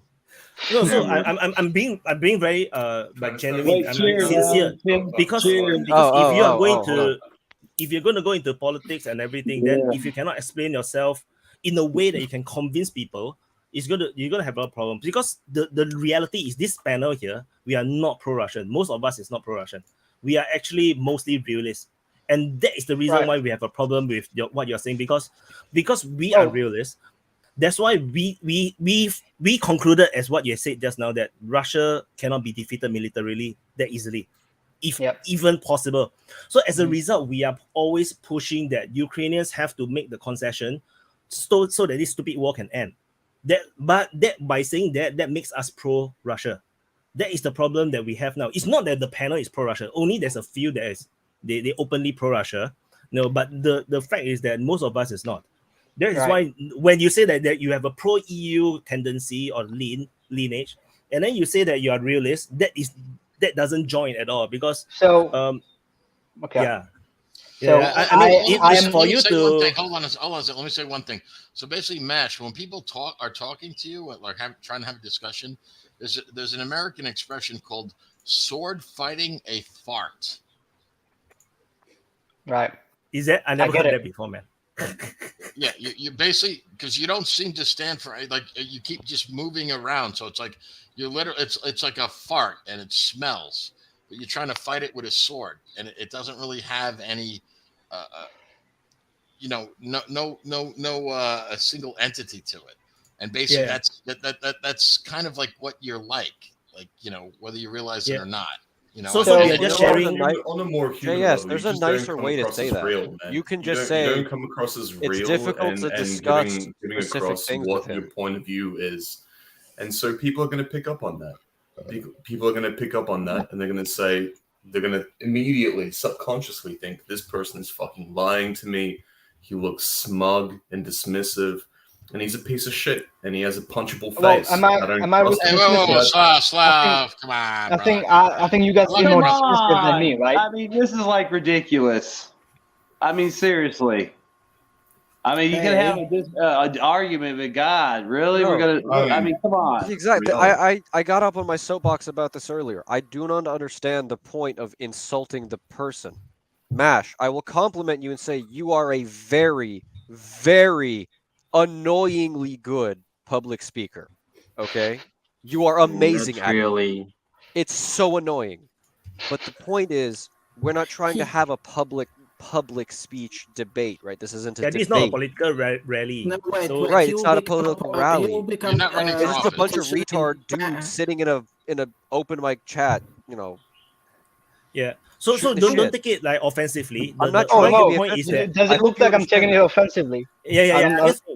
I just saying don't take it offensively because we are just very honest people here. Well, So you we are can just take offense from because- JS. You can take because offense we- from JS. He's mean. Yeah, because we generally do not know how we appear on to other people. So open mic, it can be a very good place where you can actually reflect upon the way you talk, the way you express your opinions, and maybe it can help you to sharpen your blade so that in the future, especially when you are in the political debate or even within the party meetings, you can kill them off. Just chop off all their heads. If not, then if your blade is blunt, right, you're going to hit them and then just piss them off. Yeah, chop off their head. Wait, you don't know the Germans. They will I not would do like this. I would like to answer to the question of Slef. I want to ask you a question when you say why democracy as the alpha and omega of foreign policy of Western countries. Because democracy is the political structure which is the most vulnerable to corruption. Yes. No, it's serious. That's the answer. It is true, Errol. I agree. And Errol, Yes, in the something 21st very century, I interesting agree. too, Errol. Now they are talking about liberal democracies and all other Can you guys hear me? The democracy are not Yeah, no, we got you. democracies. Yes, we can. All right. Okay. Sorry. Please introduce yourself. Hey. So I am an Ulster member. Oh, you cut And out. you're gone. You cut out. We can't hear Your you. your audio, your mic disappeared. You try again. We cannot hear you. I see your mouth moving, but I don't hear you. Is it working now? Yes, it is. It's working now. Okay, there we go. That's better. Yeah. Hey guys. So yeah, I've been here for about 20 years. Not working again. Sorry. The moment you start speaking, it cuts out. Oh. Try one more time. Try Make again, sure try your one more time. Connection is all the way in. Yeah, it's time to invest in cannot a hear new you. microphone. Headset. Try. Yeah, I realized. I think it might be my Maybe fault. get it closer to your mouth. No. it's I think it's every time I try to adjust his volume, he disappears. So maybe I don't touch it. You can That's try what again. she said. Is it working now? Yeah, I will not touch it anymore. Okay. The moment. Okay. the moment So I touch it, there we go. Oh, damn. Okay. Yeah, so I'm originally from Northern Ireland. Been living in Canada for just over 20 years. Been watching DPA since the beginning of the war, and been watching all you guys. So thanks for having me on. Thanks for Hold on a second. I need to clarify something. No, everybody's going to be quiet about this because my family. Are you Irish or Catholic? I am a loyalist. He's Ulster. He's Protestant. I got some issues here. Yeah, so do I. I had some issues with UJS there Yeah, one time I before think, what you were where do saying, but yeah. I'll give you my address, and you and I can settle this one-on-one. 100%, man. No surrender. You're down, right? All right, you're down for it. Anytime. Oh, fuck. All right, brother. The old timers are going to have a fight. It's a cripple fight. Fuck yeah. I know it's crazy. It's like his family's like I'm actually Bring from it the island down. of Ireland. His family's been in the US for years and they just can't get over the fact No, that we my won. family is not in the U.S. for years. Both my mother and my father, born and raised in Ireland. My maternal side as Where in Ireland? my mother's from Meath. My father's from Limerick. My mother's side. Okay, so they're both from the Republic of Ireland. So what's the big deal with us in the north? They're both from the Republic of Ireland. It's two different countries, man. Because the Republic is English folks. Are you going down and messing with the Mexicans? I will. I'm sorry, Northern Ireland is British and always will be. So there you go. Yeah, you're So muted. Northern Ireland is British and always will be, motherfucker. Okay. Always will be. Okay. You and I's. Well, okay. He's just Ireland's toast, man. It's like opened the door to the third world, so it's toast. Actually, you're right on that. Yeah, the largest group of immigrants into Northern Ireland is now Irish Catholics. So there you go. Give him the. Put your email in the private chat. Oh yeah. Email. Yeah, do give me the email. So no, because we have to have our. No worries, Jess. It's all good, man. You You guys better stream that shit too. I want to watch. By the way, Baba Yaga, Pretty you bad. do understand that Baba Yaga is like a female. It's like a witch. It's a nasty grandmother thing. Yeah, in a But, walking house and all that. something very Yeah. interesting. Did you Baba. assume my gender? Oh, I apologize. I apologize. Again, What are your pronouns? I'll be bro? that guy. I did. I'm assuming your gender right now. What do you do about it? Sorry. Yeah, I I'm should have a said bro. guy. This is They are kind of a talking giveaway. about the conflict He, coming him? back because of the Yeah, Good but Friday. I actually wanted to get on here to talk about more sort of the European values part of this, to be honest, seeing as I am actually European.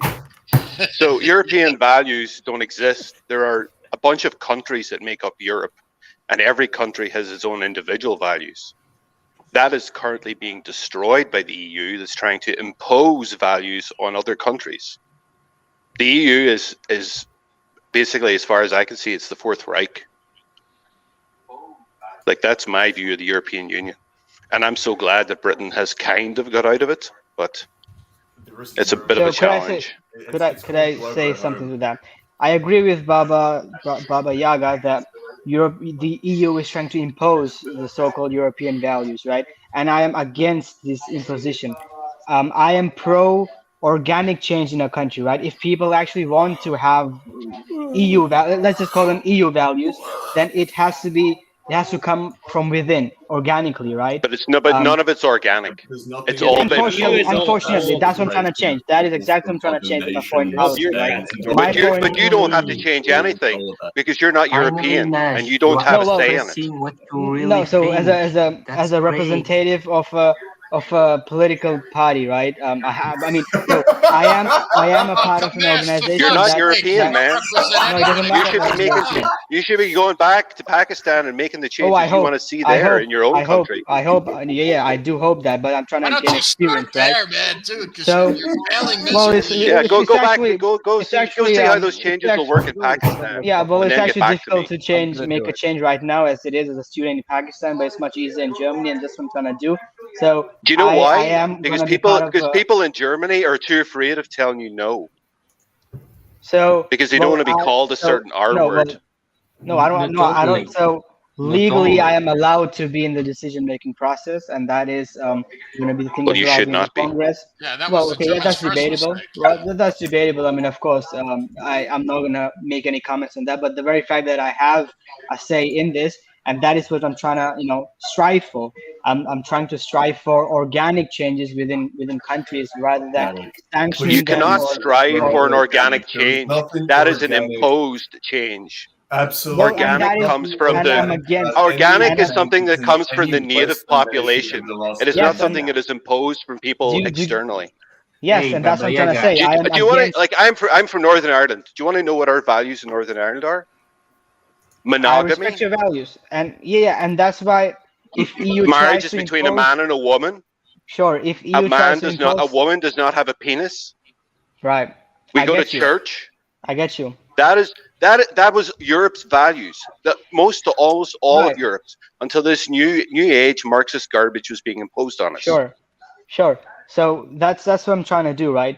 I am It's against Marxist. the imposition. I am against It's neoliberal. sanctions and all that Neoliberal, stuff. yes. Right? All right. In my opinion, if countries actually like the EU values, they will come closer to us anyways without sanctions and all that stuff. If that doesn't happen, we need to just respect that, right? The theory It's goes fear. as Okay, hold up.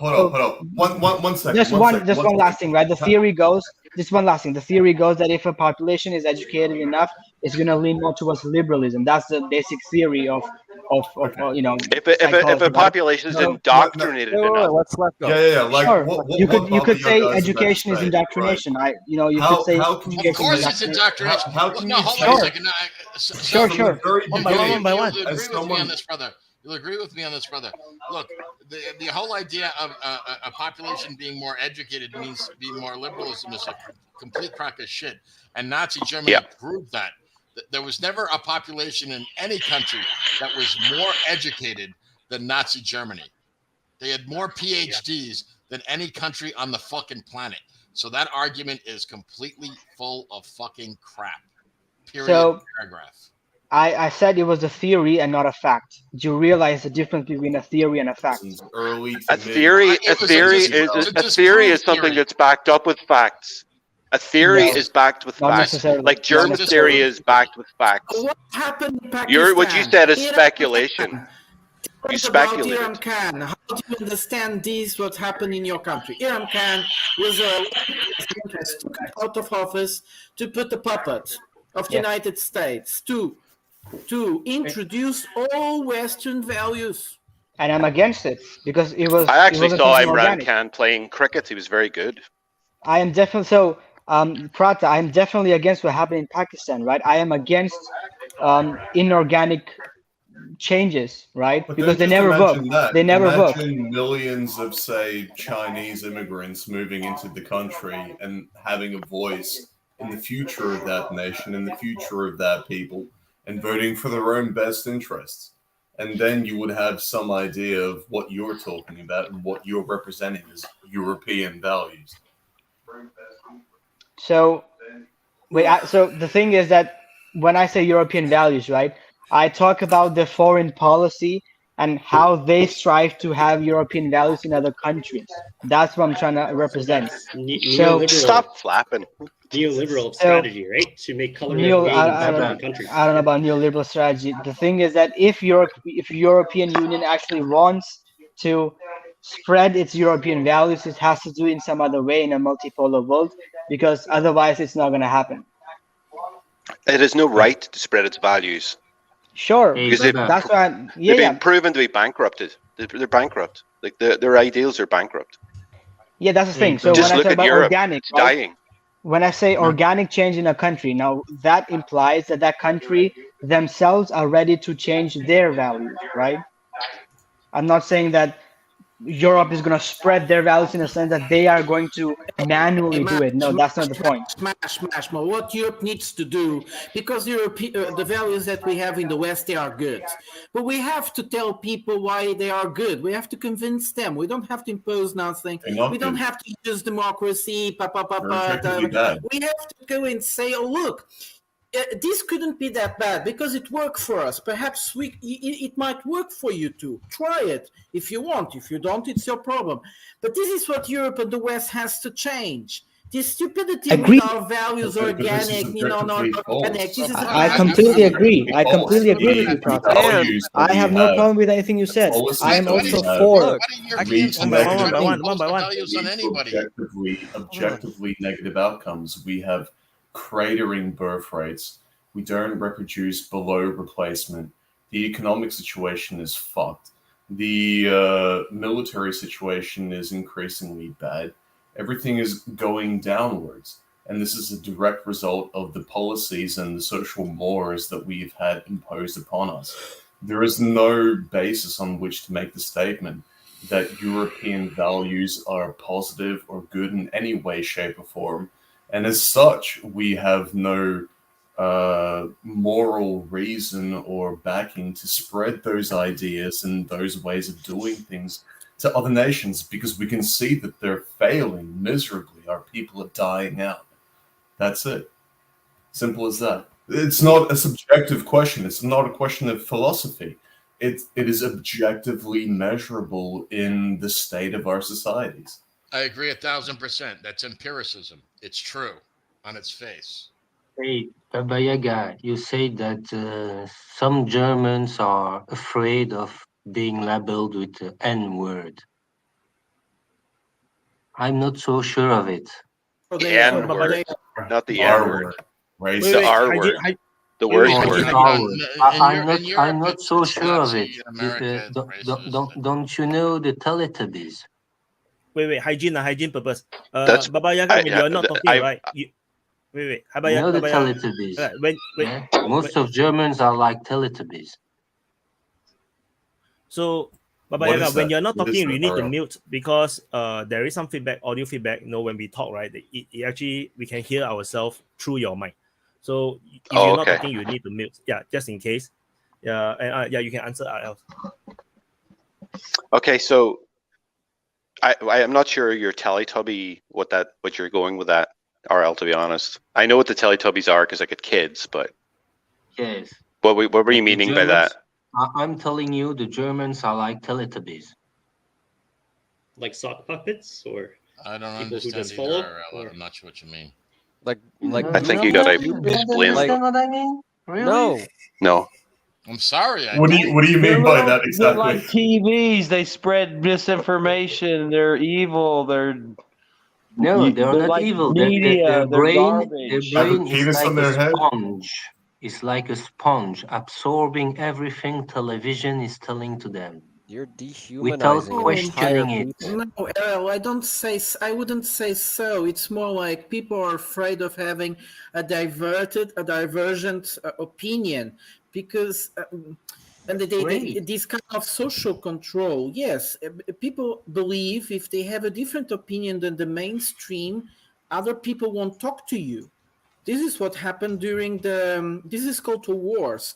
This is what happened during the pandemic. It was horrible. I saw many of my friends didn't talk to one family member. After that, didn't talk because they had different opinions how the pandemic should be solved or what. It's happening now in the United States, like during the Trump elections. I saw fucking family members literally refusing to have anything to do with each other. Hey man, it wasn't Australia just in a big way too. I know Portugal. It wasn't just in the U.S. Like my mother basically disowned me because I kind of like Trump. Also. Canada and Australia were probably the worst places for this. In Australia, 97% of the population took the vaccinations, despite very clear evidence from the very beginning that these were rushed experimental medications that had unknown long-term side effects, right? 97% of the population took it anyway because of social pressure, because of government propaganda, mainstream propaganda, because of government regulations, threats from the government, etc. And this was indicative of You'd lose your job. But it wasn't real regulation. Some sectors, yes, it was absolutely a regulation. You would lose your job. In a lot of other cases, it was just a threat. It hadn't materialized. I was in that camp. I was threatened that I would lose my job. I told them to go suck my dick. And in the end, they didn't do anything. But the reason I mention this is because it really made me understand something, and that something was that this has alwaed been the case. This percentage in Australia and Canada, like the worst hit countries in terms of the level of propaganda levied against the population, this represents the population, the percentage of the population that is capable of having, like, not being connected to the general consensus and having their own point of view, being able to think for themselves regardless of what the social consensus is. And that's very small. 3 to 5% of the population is psychologically aberrant enough, or whatever the case may be. I don't know what the mechanisms are, but they have the capacity of saying, I disagree what everyone else thinks, and I don't give a fuck what I'm told, and I'm willing to die for this. In Australia, they set up literal fucking concentration camps in every single state. They had concentration camps. They had COVID fucking facilities. They built them. It was never that bad here in Canada. It was never that bad here. It was pretty bad. Like my wife had to get on the news about taking all the unvaccinated and putting them in these camps, and 3% of the population stuck out against this. So what I realize is that that's always been the case. It's always been the case that this is the only way that human society functions, is if people can follow orders, they can follow rules and regulations. If you have a population that is entirely like making their own decisions and doing whatever the fuck they think and what they feel, you cannot have a massive population that is cohesive. You cannot have an economy, a cohesive foreign and internal policy, and all that kind of stuff. It's always going to be the case. Before the Industrial Revolution, people relied on tradition and religion to follow a path. Yes. And the elites controlled people through those standard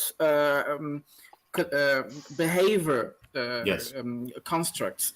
And now, after this, what the capitalists made was to destroy all those traditional connections to the church, to tradition, and they needed new instruments to control people. And these instruments nowadays are mainstream media.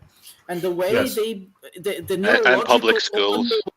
And all public the schools, neurological yes. sciences that use toward this message they bring to the mainstream media, how people are afraid, and people are afraid of being connected with something that is not I safe. agree, but fundamentally nothing has changed. All that has changed is that locus, that center of indoctrination and power, has shifted away from the church to these corporations and these government entities. And these But the issue there is though, like that center of power in the church was something that was good for the society, where it's shifted to now is something that's totally harmful to the society. It was good for society because the church leadership at that time was good. If you look at the Catholic Church now and the fucking Pope and all that kind of shit, I think you can broaden that and say there was this idea of a greater power that held everyone responsible, even those in power, God. But now, since we're seeing a decline in that, we're seeing governments become God. Well, the population were mostly moral. Relying on the power of God is going to have a positive impact. Because you can see churches all across the United States and Australia that are pushing all the same global homo values, all the same fucking bullshit, but saying, yeah, bro, you'll be saved even if you're a fucking tranny and all that kind of shit. So that is just another mechanism of influencing. But it's not the population. The population has to accept it, and they're the population now they've lost their morality. They're willing to accept that. I'm not willing to accept that. Yes, and I'm not even religious. And I'm not religious. Look, neither am I. And I'm in the same boat as you. No. Because Slef said something about religion, and I got to say something about that.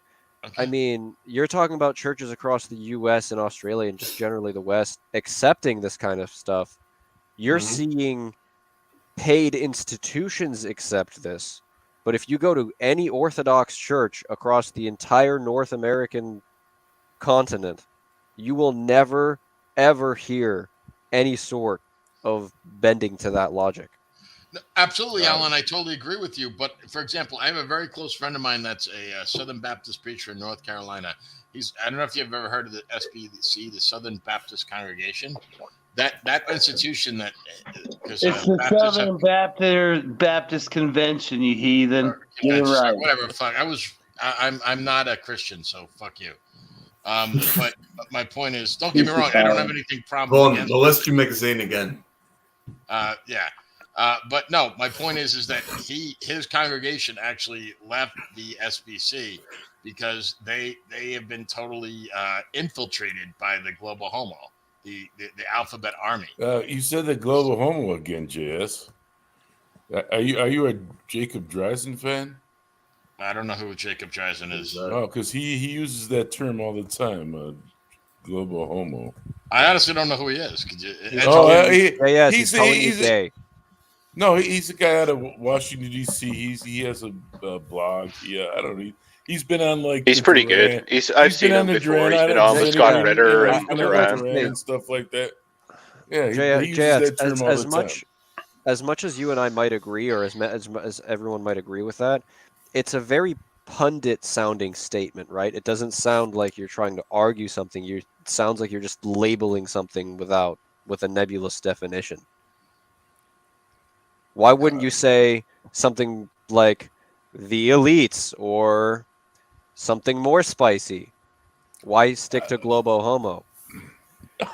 I like global. No, I've been trying to get out here for like 2 hours. I don't know what the deal is, but very busy tonight. I know it is, but I got to tell you, I've been watching this. You know, I love these open mics, and I've been watching it for as a spectator for months and months.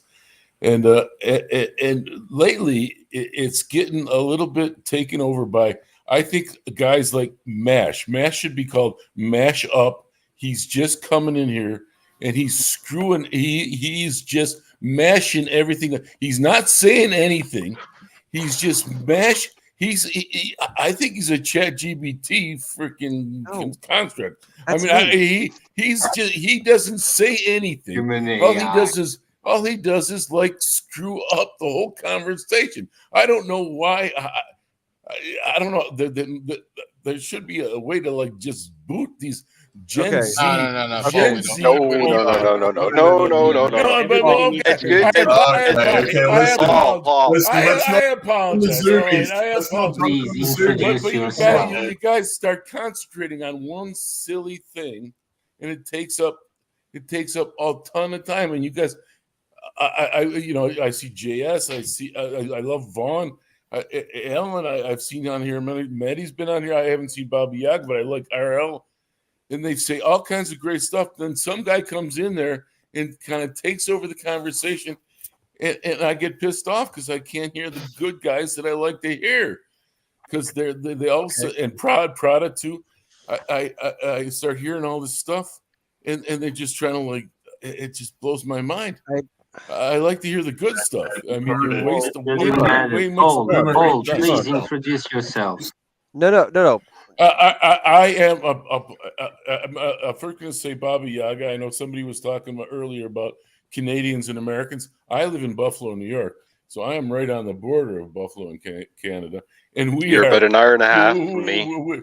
We are very much closer than most people think. Canadians and Americans have a lot in common when it comes to on the border areas.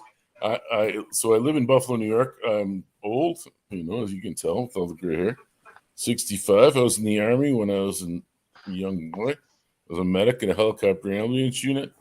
I'm a lawyer, and I love politics. I love, I love Donald Trump and Bernie Sanders. I like the construct that is that we're blue pilled or we're red pilled. I'm a red pilled guy. I want to believe in the real stuff, and I'm sick of people just ignoring. Okay. Keep putting their heads in their sand. I'd like to say something, if that's fine. Sure.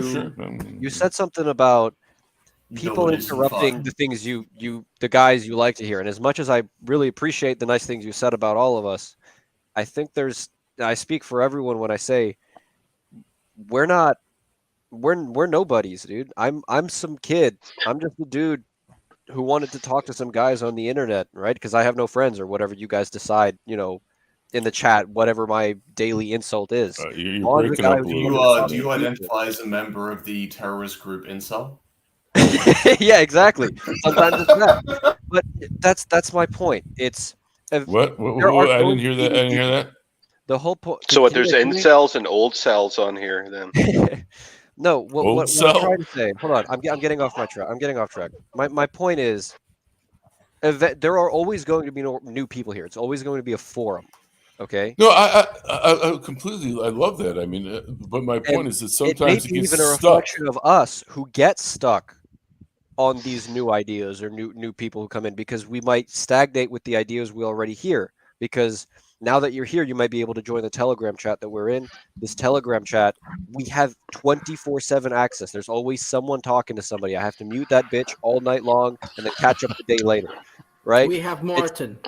Exactly. Right. There's a lot that goes on, and there's a lot of different ideas that everyone here is exposed to. But when we have new people like Mash come on, I fundamentally disagree with literally everything he might stand for, but I'm still going to say he should absolutely be able to come up here and have a voice. And I agree with that too. But as Vaughn just said, 10 minutes ago, he said, let's just stop this going around in circles with Mash. No, but Paul, you have to understand, this is part of the open mic. Our ability to learn to handle disagreements, right? Because what you are referring to is when we do have failure to communicate, which is indeed, and I recognize that, and Alan also recognized that. All of us does. But you also have to understand, you cannot have communication is only going to work within this preconditioned framework, right? you have to be willing to, like, yeah, I get what you're saying about, yeah, Mash is mashing up because he's a politician. I Like, agree. Matt should be able to say whatever he wants to say. But my point is that you guys get bogged down in it. I mean, you And that's can't a get reflection of bogged us, not down him. in it. No, I know it's not. That's what I'm trying to tell you. Don't let yourselves get bogged down in this minutia of him not being able. He's going on about European values. I mean, what on earth does that mean? You know, it doesn't mean anything. It's just a typical. I'm gonna have to agree with. I'm I'm gonna have to agree with. Sorry, hold on a second. I gotta agree with Paul here because that's what I said in the very beginning, and Paul probably remembers when I said that. I said, "It's we're just going around in circles, and we let this guy engage in like sophistry without, you know." He was saying, "Well, this is what the European people," and without saying what he exactly stands for. And I literally said a cardboard cutout, like. Do you stand for anything? And it's like, look, if you're gonna come on here, fine. Say, speak with your own name and your own face and say that, but don't hide behind this kind of nebulous bullshit. And I'm sorry. RL, what have you got? I have a question for the Americans, except for Alan because he's a bit too young. Because Paul Fellon, you just said that you like Donald Trump and you like Bernie Sanders. My question is, what do you think? What do you thought about Ron Paul, the father of Rand? I like, what I like. I've been in the media business for quite a while, even though I'm a lawyer. I've been a good friend of Matt Taibbi's for 20 years, and I believe in free speech, and I think Ron Paul believes in free speech. I actually just volunteered for a JFK Jr.'s campaign for president. I believe our country has totally lost its ability to let people freely speak about the issues. I mean, we have a case where we blew up a pipeline in Europe, and nobody will talk about it. And we don't allow people to talk about things like the COOF or whatever you want to call it, the ZAP.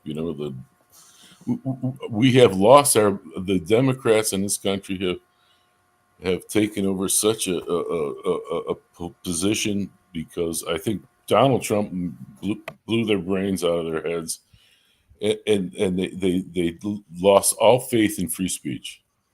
We have no faith in free speech in America anymore.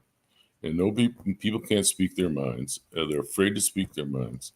So a guy like Ron Paul speaks his mind. He just came out recently and accused the CIA of killing JFK. He had been holding that in his somewhere, but he hadn't said it before. But he just came out recently, like a week or two ago, and said, Okay, Paul. But he also asked about Bernie Sanders. But I despise Bernie Sanders right now. I think Bernie Sanders had got a lot of people encouraged about maybe having a different way of the Democratic Party going. Breaking the uniparty, maybe. Yeah, and he got scammed by Hillary Clinton, and then he got scammed by Joe Biden, and he turned around and sucked their dicks. I mean, he turned. But he was independent. He was always an independent. He was never a Democrat. But he turned around and he sold out, man. He sold out. He kissed the ring. He kissed the ring. Out of the election by Hillary Clinton. Every independent in the United States Congress is caucused with Democrats. They're not fucking independent. Paul, as a practical matter, right? You're engaging in a political campaign. The idea of influencing an election. How is this even remotely possible when you don't have any control over the mainstream media, and you don't have access to social media without getting, banned, shadow banned, all of this kind of stuff? You have Fox paying $800 million to Dominion. You have no ability to reach the masses, and now we know for a fact that 97% of the population reacts and votes and acts based on what they are told via all of these different mechanisms. When you have no control over the information flow to the population, how can you influence any real change in a democratic system? Well, I would argue that like what Wyatt's doing does that, and not just Wyatt. There's literally 1,000 other channels on YouTube and Rumble and other places like that. Which reaches a few 100,000 fucking 3% faggots across the planet. Like no one cares. Hey, about don't get your sexual. Hey, I'm one of these people, but like we are in terms of the voting bloc, right? No, I get very you. small, I tiny minority. totally understand your point. But it starts one step at a time, you know. I mean, yeah, exactly. Yeah, so I think Paul. I think we have to go with Paul on this. It starts at one step at a time. Like it's not going to happen overnight. Like I mean, no, Slef, I understand your point, but I mean, you don't want to get too fucking black pilled on this, right? Yeah. I mean, because otherwise, just fucking put a gun in your mouth and pull the trigger, right? No, So, I mean that. Yeah, I get what you're saying. I mean, it's not that bad. You got small. You got in small some way- encirclements and bigger encirclements, and you just got to take little pieces at a time. I mean, that's all you can do right now. It's either, you just got to get what you can get. I mean, the problem is, the problem is though, they're the ones with all the artillery. Avdiivka and Bakhmut. Look at like Wyatt, for example. He's in Singapore, for example. He's brought like people like this together, including this like Northern Ireland fuck that I'm going to shoot soon. The point is, I'm from Cork, right? My people are from Cork. I love you, brother. I love you. But my point is that like, look what Wyatt has done, right? I mean, this is amazing, and we're all sharing ideas right here, and we're spreading them to everybody, and this has been immortalized. And he's not the only one doing this. Lots of people have. No one trusts fucking CNN anymore, And like, there's lots of people do, man. Yes, there's lots of people that just blindly watch it, and just consume it, and believe it. Oh, absolutely. That's really, most I really people. did ask that question about democracy for a reason, and because people don't want to face the nature of facts. democracy is, and what the nature of the power politics in our nations are. I'm not a political scientist. I don't really understand a lot about this, but I did encounter some ideas recently that made an impact on me and made some sense to me. And the crux of those ideas, or what this dude said, was that in every single society, regardless of political structure, there is always an oligarch class. Always. But then it's just an emergent property of human beings, human psychology, and human social constructs. There's always going to be a sort of percolation of power up to a certain number of oligarchs. And those oligarchs are going to largely decide the course of that society, whether that is in a democratic society where that influence is wielded via soft power, via, whatever, like fucking granting contracts to people that rotate out of government, or, paying money to political campaigns as donors, or whatever the case may be. Or in the case of a dictatorship or aristocracy, they're like legitimately just giving money or whatever to those noble people. Maybe in a democratic society, the path of least resistance to effecting actual change, barring a complete decomposition of that society through civil war or societal collapse, is, and this is the problem in a democracy, is unlike a normal like dictatorship or aristocracy, you don't even know without a great deal of effort who these people that rule you actually are. So maybe the course of or the path of least resistance is first identifying who these power brokers are, and then lobbying those people to actually enforce or enact the political policy changes or whatever it is that you want to have, instead of trying to like win votes or whatever, which is fucking idiotic. Right. But before we I was media, now we don't have the media, the fourth power. The problem is that the fourth power is completely being used nowadays. It has been bought by corporations. We use it to disguise. Before, we had actually access to what is the know core who's power? controlling a bit the stream. Wait a second. What No, Slef is I saying, wanna what get a he little is bit more saying concise. is Why do what we he's call saying. it? Go ahead, Paul. What he's saying though is, I don't know if anybody pays attention to Michael Hudson, but he's a great economist, and one of the things he's preached is that capitalism is great, but there has to be a balance, and a long time ago, the really good capitalist countries realized that you got to keep your middle class happy, and you got to keep You muted yourself. Paul, you're muted. Paul, you're muted. Paul, we can't hear you. Paul, you muted yourself. Paul, unmute. Muted. It's the open mic slogan. You were talking about middle class, keeping the middle Your class happy, and microphone you is muted yourself. muted. Maybe you touch something. Wyatt muted him, bro. Wyatt's shutting him down. No, come on, Paul. Yeah, Paul, you're Paul, still there's a muted. little button that with the mic. Boomer You just tech. click on it. Boomer tech. Yeah, boomer tech. Yeah, Paul, there's a little button with a mic that has an X on it. You just need to click on it. Yeah, you. I think you might want to unplug and plug in again your microphone. Maybe it got loosed. Bernie Sanders never worked a fucking day in his life. Yeah. He's the Famous only Mélenchon in France. And he has all he ever did was What are you talking about? Vaughn, Are you is that describing what was I'd a like to ask Ferrari a or a question Bugatti or about whatever? why we use a specific word. I'd Sanders like to never ask a worked a day question. in his life? Is that because Why he was do a we keep politician? using Paul, you the have to word make the big picture with democratic the values? One by one. Why you're all talking at the same time? I'm so confused, man. Who is talking? Paul, you have to open the big, make it full size. Paul, make full size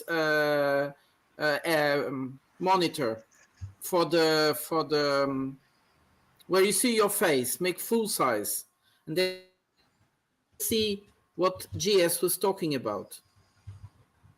Oh.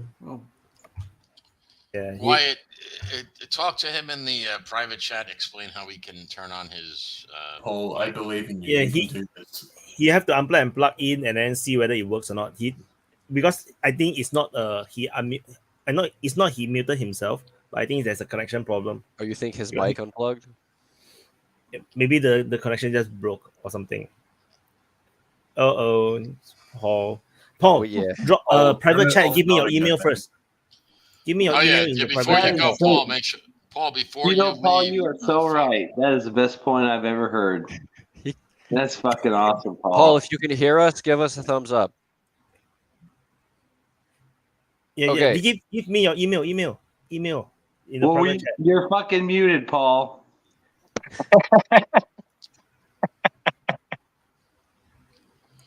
if you are going to leave, make sure you put your email in a private chat. Don't post it for the whole world. On StreamYard. Yeah, the private chat in StreamYard. Yeah, because so that I can invite you into the open mic speaker lounge. Yeah, before you. I think we should just give him a minute. He's got this. I believe in him. Oh no. Yeah, I think his technical problem. Yeah, you have to buy a new earphone. Democracy question here. Our dear friend Draco, he came with a good advice. I just figured it out. My bad. You're back. Paul. Because I saw where my picture was, I saw the thing, but actually the mute button's like you gotta go over it, and it's in a different place. So. Oh, you are such a boomer. So I'm going to be 65 in about a month. The Zoomers laugh at you. So I am a Zoomers laugh at you. I am a boomer, or not a. Millennials laugh at you too. Yeah, I'm a boomer. So Paul, do give me your email, Paul. Do give me your email so that I can email you the invite. All right, yeah, I can give you my email, and then you can email me. That's the other way if you don't want to give your in the private private chat. Right, I will do that. I will email you me. So, Paul, can you repeat what you were saying? I was saying that we don't have the fourth power anymore, because the big corporations bought all the media, and you were going to say something. So what I was saying, I don't know if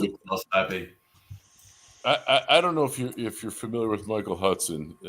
He just came out with a book called something Antiquity, but he basically said that the ruling class has to try to keep the peasants in line by giving them something. And like I was just watching somebody today who had just recently been in New York City and had recently been in Moscow, and they said Moscow, they're like building stuff, it's beautiful, so they're like trying to like at least. And same with China. When we invented the maglev train, we don't have any in America. We invented the maglev train in like 1982, and we don't have any of them in America. They got them all over China. I live in Buffalo. Your car will be destroyed by potholes because we don't spend any money on our infrastructure, on our people, and that's what is really destroying our country. And I think other countries, and even Europe, they unless they keep going along with America, they're not going to have any future. But they spend money on their infrastructure and their people and their healthcare and stuff. And in the United States, we don't care about the people. Paul, and going I down understand you're out of the game. You've been out of the game for a long time, but I don't know what game you're talking about. The game of like fucking life. You're fucking retired, dude. I'm not retired. I'm a lawyer. I was in court the other day. I am not retired. Listen, let me explain this from a millennial standpoint, right? As one of those filthy fucking plebs, right? The issue is much more fundamental than simply expenditure on like infrastructure and all of this kind of shit where the tax money is going. Oh yeah, we're spending too much on military and fucking whatever. I don't know what you call it. Food stamps and all that kind of shit. The nature of interpersonal relationships has fundamentally shifted in the last like 15 years in my lifetime. The basic drive, the basic masculine drive to build a family, build a future, build a legacy, all of this shit is effectively impossible these days because of social changes due to social media, due to dating apps, all of this kind of stuff. So in addition to the things that you're talking about, which are quantifiable, very easy to measure, inflation, wage growth, declining. You know what the number one declining cause of death social in America, investment, all that kind of stuff. Ages of 20 and 40 is drug overdose. All of that stuff, also measurable, suicides, drug addiction, all of that kind of stuff. But look at the marriage rates. Look at the fertility. This is not magical, and it's not primarily driven by economics. There is this common conception, I think, that, oh yeah, people are not earning enough money, they can't cohabit, they can't have kids, all that kind of stuff. No, this is primarily driven by social change. If you're between the ages of like 18 and 38 or whatever, and you're a dude, like for me personally, I'm in the top 3%, 2% of wage earners in this country. I've done everything right. Trying to find a marriageable woman to have a family with, which is what I want to do. I just want to live a normal fucking life and do all that kind of shit. It's fucking impossible. It's impossible. And even if I do manage to find this unicorn and I do get married and I have a bunch of kids, if she decides, 6-7 years down the track, you know what? Fuck you. I feel like, divorcing you and, traveling across Asia or whatever, she can just bail on me, take half my shit, take my kids, and I have to pay like alimony and all that kind of stuff. This may sound like some sort of incel fucking bullshit, but you can look at the statistics. This is directly resulting in plummeting rates of pair bonding and two-parent families and marriage and all of this kind of stuff. Well, hold on a second. Slef, are you saying that you're against eat, pray, slut?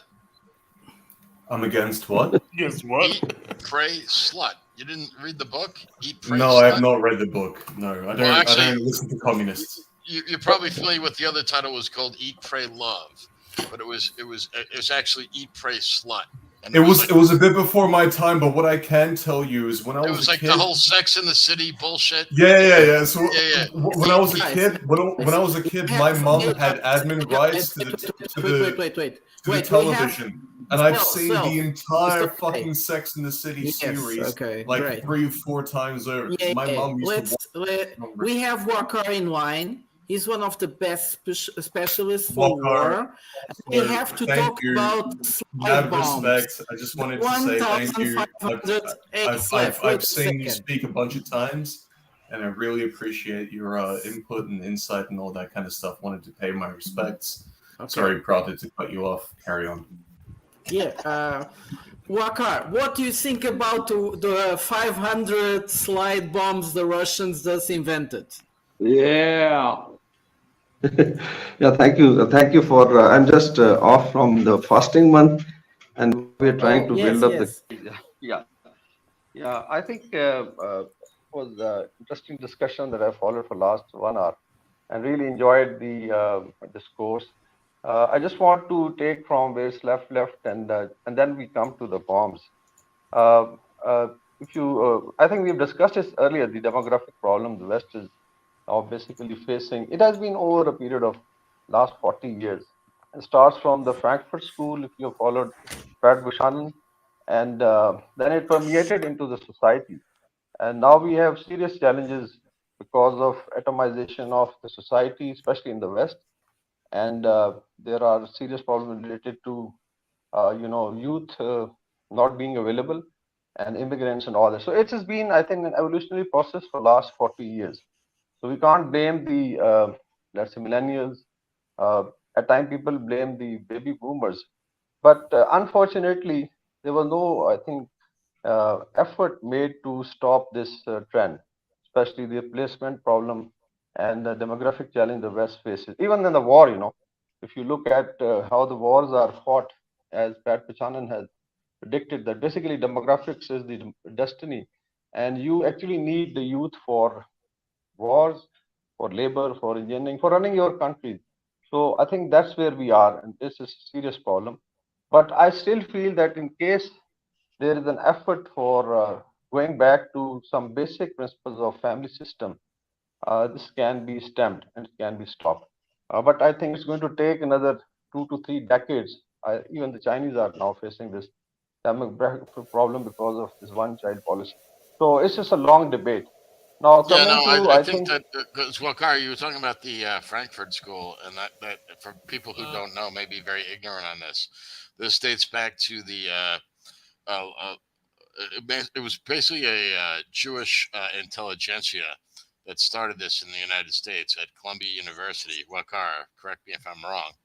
This is how it started, and that was, in my opinion, the beginning of the degeneracy, for lack of a better phrase, that started in the United States. That's led to all the problems that we're seeing actualized now. Yeah, that's somehow some theorists, they believe that it was the beginning, but the root cause is the ideology of Frankfurt School. But the solution, I think, lies with I was referred to Alexander Dugin. I think he has been a visionary, the Russian scholar, and I think even Putin understands the agenda he drives. So this problem, I think, can be solved with his fourth political theory. I think take time, just try to read it. And there he basically talks of one is recognizing all the cultures, giving respect to smaller and larger nations, and let them do whatever they want. Let them have their own governance system. So this democracy bullshit or authoritarianism, if you look at the Middle East, mostly there are authoritarian regime, but the people are happy, at least in the oil producing countries. Similarly is China. I think similarly is Russia. So I think Alexander Dugin's theory gives a lot of leverage and gives a lot of solution in case people are ready to listen to him. But in the West, he's considered as an anarchist, and they probably believe that Dugin's ideas are not applicable to, I think, the West. As I think Mash pointed out, there is serious debate now in terms of what system to follow. So these are some of the root causes that I believe they need to be addressed, I think, and the people can do it even through social media, through groupings, and through not listening to mainstream media, so-called mainstream media. And I tell you, nobody listens. Nobody gives a damn about what mainstream media is talking about. And similar is happening within Pakistan. People would like to listen to maybe YouTubers, independent thinkers, and the change is coming. But my point is that the rot has to be stemmed, and the only way is that in case we have a collective discourse and find the solutions. Now, coming to Yeah, the but I just want to, because you mentioned Duginism, and I think that's an important point because most people probably are unfamiliar with it, and I don't want to get into the whole minutia trying to explain Duginism because it's almost become an ideology.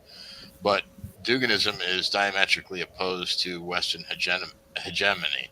So the West will do everything they can to stop it. I mean, I think they even killed his daughter, if I'm correct on that. Yes. True, They yeah, intended Dugina, to kill him, but they Dugina killed was his daughter. killed by a terrorist. That's Wagger, very what was it?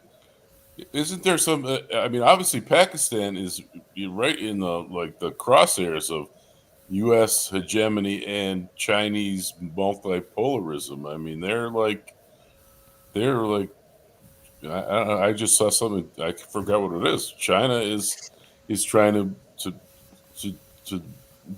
I think loan money to Pakistan, and the United States doesn't really Belt and want Road it. Initiative. They want Pakistan to get their money from the IMF, and they're kind of like, battling out like which way they're going to turn for their financing for, I forget, was ports or something. I don't remember what it was, but yeah, I think you're right. In terms of Pakistan is also passing through an evolutionary process. We have now elections, I think, coming up within the next 4 to 5 months. And there's a strong feeling within the general public. If you look at Imran Khan's following, it is now touching 80%. And he has tried to develop an independent policy like Modi in India. And but generally, that there is in case of Pakistan, there is another problem with the geography itself. We've been we call it the shutter zone to combine Afghanistan, Iran, Pakistan, and West Asia. And on east, we have somehow hostility with India. So it remains, basically sandwiched between very large powers. And I used to say that we are basically sandwiched between giants. Like China, we border it. You can travel to China. You have east is India, again very big power. And the west, we had neighborhood with America. At least till last year when they exited. So NATO with 46 countries was sitting in Afghanistan. So just imagine yourself being sandwiched and being pulled and pushed by the powers. But Pakistan has tried to, develop a trajectory for multilateralism, which is costing it also because there's a change which is coming up. So there's definitely, we've been allied with the West and the US in CETO, Senato, and even war on terror. Somehow the exogenous shocks are too much and we have to survive. So these are the kind of challenges. So I'd always say that we are not New Zealand or Madagascar, not undermining it, but we are located in a region. Somehow it pulls the very big powers into the arena. So that's the kind of challenge. On ground, the government is at this time having financial problems, but people, have money because if you come and look at the living standards, at least the middle class is as good as any European country. People have a lot of money. The only thing is the state, the government is run out of basically dollars. So there's a lot of discussion on de-dollarization taking place in Pakistan. Even I did, I'll share the link on how it affects, Pakistan, because in the surrounding we have Iran, Middle East now, Saudi, Iran, rapprochement by the Chinese, and even Pakistan played a part that we should have lesser hostility. But unfortunately, if you look at extended MENA, the Sudan problem has now come up, which I feel has been triggered to basically, since the Middle East was now trying to get into a peaceful realm because of Saudi Iran rapprochement. So there was a lot of talk of peace and development. Suddenly now you have Sudan, which is now throwing a lot of fault lines and contest. Now there's a blame game that one of the generals in Sudan is supported by US and Egypt, and the other side is being supported by Russia and let's say Saudi and UAE. and even we are affected.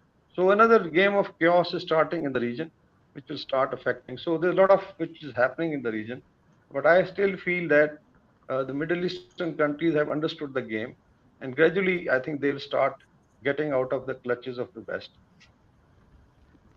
Could I say one thing to this about Pakistan, right? So it's true that Pakistan finds itself between like, big power politics, but it is also worth mentioning that we have problems with Afghanistan as well. Like, so the Pashtun nationalism, so they are kind of being hostile to us as well, and that has nothing to do with big power politics. So Pakistan finds itself in a very peculiar situation, and it's very interesting. Could Actually, I on this make note, a question Bakar, to the both how of do you? you feel about European values as applied to Pakistan, as supported by MASH? So Yeah, I think it needs Pakistan has to. done a lot So of. just one Sorry. thing, right? I represent European Union values, right? I think that's very important to. I'm trying to be unbiased and just trying to do my work. I represent the EU values, and I'm against the Let's not go there forceful, again. inorganic. We, Yeah, I we don't want to heard go. that. I'm sorry. I'm Yeah, sorry. we Yeah, heard sorry. that. Okay, Wakar, Right. sorry. Yeah, I'll just touch point raised by MASH and then come to Afghanistan. Pakistan, of course, was colonized. The area was colonized by the British, so we had that linkage. A lot of our initial diaspora, initial migration was toward the west. So most, if you look at, I think there are 10 million Pakistanis now in the diaspora, and 50% is in Middle East, and I think 40% is living in the West. So it's quite a large number in North America and Europe. So definitely, like MASH, if you're staying in Germany or wherever, so there is definitely a kind of connection. A lot of people go for studies abroad, for jobs. So there is a connection since 1947, and even before that. Like our founding father also educated in Oxford. So it means that the initial elite and later on the diaspora has mostly been. Now there is a trend, like people go to China to study, then people go to Southeast Asia, even people go to South Africa and some of them Southern America. So there is a slight change, but gradually it's happening. Now in Afghanistan, the issue is one is of course we call it the twin brothers. A lot of people don't understand it, and Afghanistan did not exist as a state. Let's say it's a new state in the last 100 years, despite it being on the route of invaders into South Asia. But generally, Afghanistan as a state came up, in, I would say, in British time when they were colonizing, and then Afghanistan was shaped. So the nations, the Pashtun nation, which found 40% of the Afghan population, also lives in Pakistan, the Pashtun. Actually, there are more Pashtuns in Pakistan than Afghanistan, so it will be very surprising for you to understand. So the border was, demarcated by the British, and later on this was accepted because we were the, let's say, successor of the colonial power. But Afghanistan has always had the eyes on this border that because the nations live on both sides. There are villages which are divided. You will be surprised that there are houses which are divided. One brother is living this side, the other brother is living in Afghanistan. And then was the intervention by the superpowers. Initially, it was the great game between British and the Russians, and then later on, the Russians came in Afghanistan. So we became a frontline state, and the jihad and all that started. And then came within 30 years, another superpower came and sat down in Kabul. So this is the kind of challenge Afghanistan had. And so this Pashtun nationalism is definitely there. But if you look at the economic integration, you'll be surprised that about 400,000, sorry, Afghans cross the border every month, 400,000 for jobs. Even if you have somebody who's sick or the woman who's pregnant, they'll come to Peshawar or Quetta in Pakistan to get treated. So there's a lot of movement across, and we cannot stop it. Then Afghanistan also gets the Afghan transit trade facility because it's a landlocked country, and entire trade passes through, most of Karachi and Gwadar. So the economic linkage is there, cultural linkage is there, and then and now we have about 3 million Afghans living in Pakistan. Since last 50 years. At the peak, they were 5 million, and there are 75,000 Afghan children born in Pakistan every year, mind you. And so technically, they are Pakistanis because they're born on the soil. So these are the kind I'm of curious. I'm problems. curious. So, Wakar, the Afghanis that are coming to Pakistan, are they integrating into society, or are they forming their own enclaves? Yeah, they have actually. You'll be surprised that in Islamabad, the capital, almost 10% of the houses are owned by the Awans. And in Peshawar, if you go, which is closer to let's say Afghanistan, you may find it's 20%. For the wealthy Afghan, even there was a regime change thrice in last 30 years. Initially, let's say there was a backlog of the Soviets when they left. So there was a regime which was controlling Afghanistan. Then Taliban came. They overthrew the government. So another elite was created. And then came the Americans in the last 20 years. So another elite came up under President Ashraf Ghani and Ahmed Karzai. So there was bureaucracy, there was police and army raised by the Americans. So they stayed there. And now you have another overthrow and you have another Taliban government. So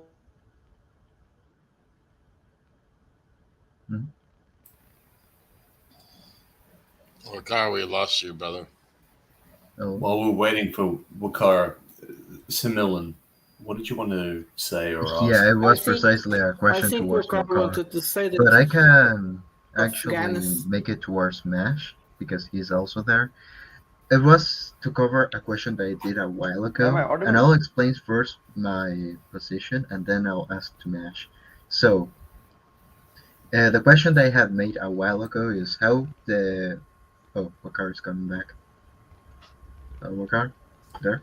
Yeah, Wakar got freed. Okay, Wakar, continue. Wakar, Similin has a question. Just running through it.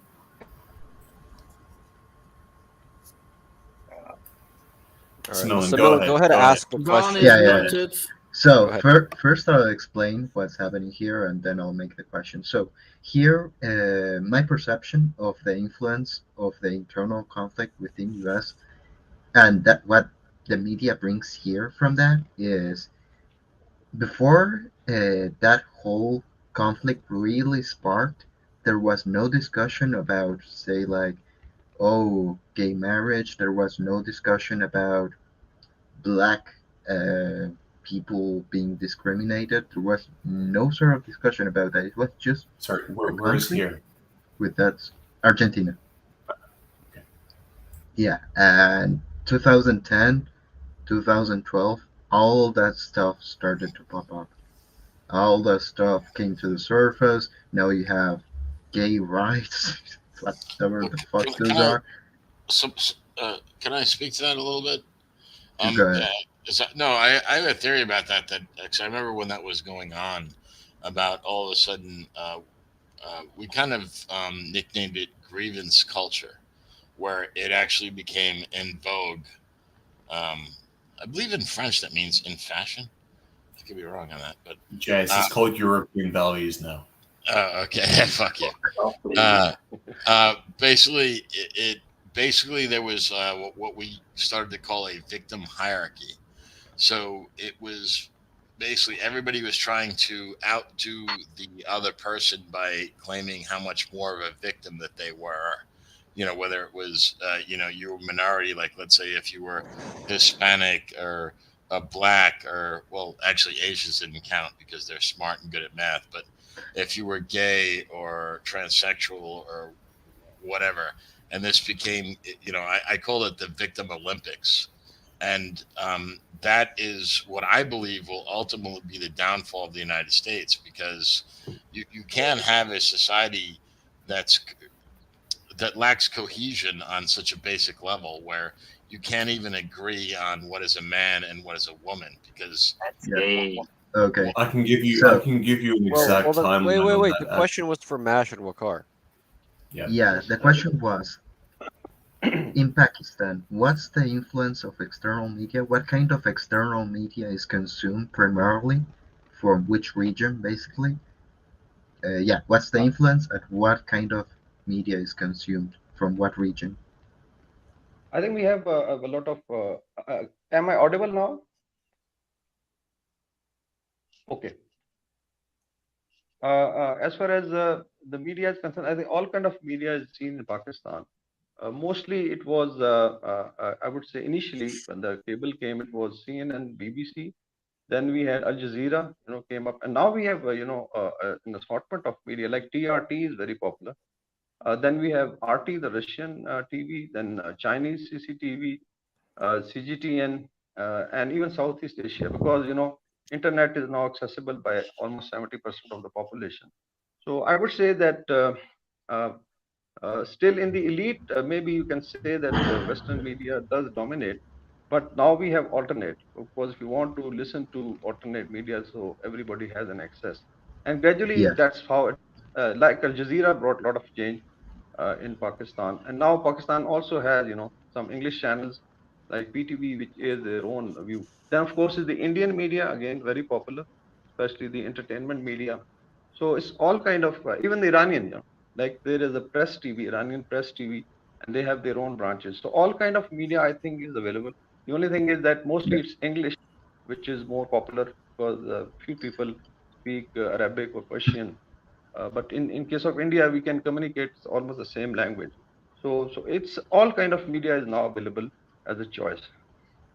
Yeah, I was mostly asking that because I saw like not precisely a dichotomy, but two different approaches to the idea of governance from you and Mash.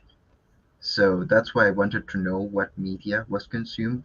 That way I had an idea why that dichotomy existed. It's not the Yeah, media that's the critical element. It's what is taught to children during school.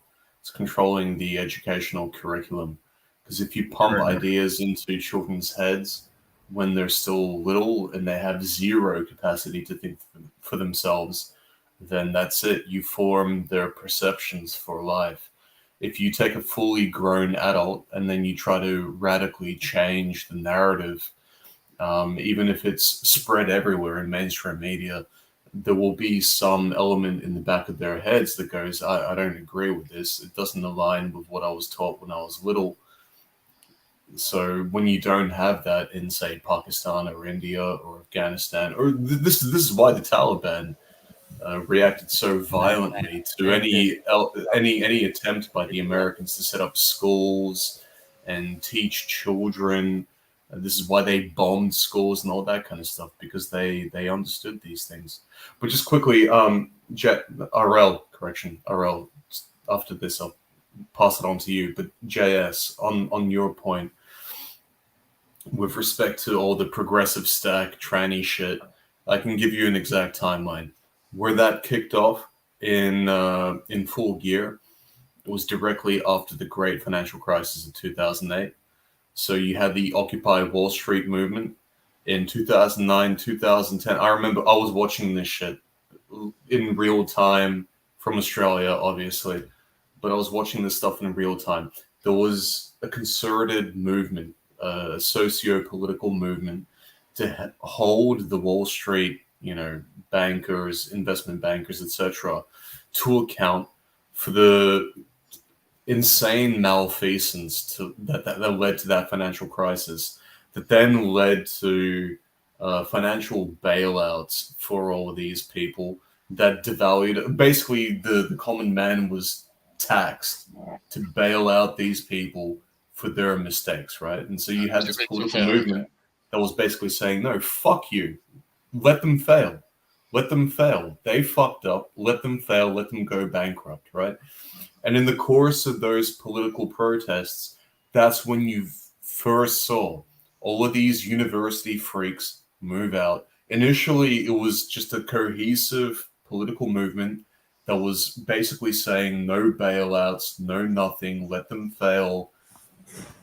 Don't tax the common man to help these people.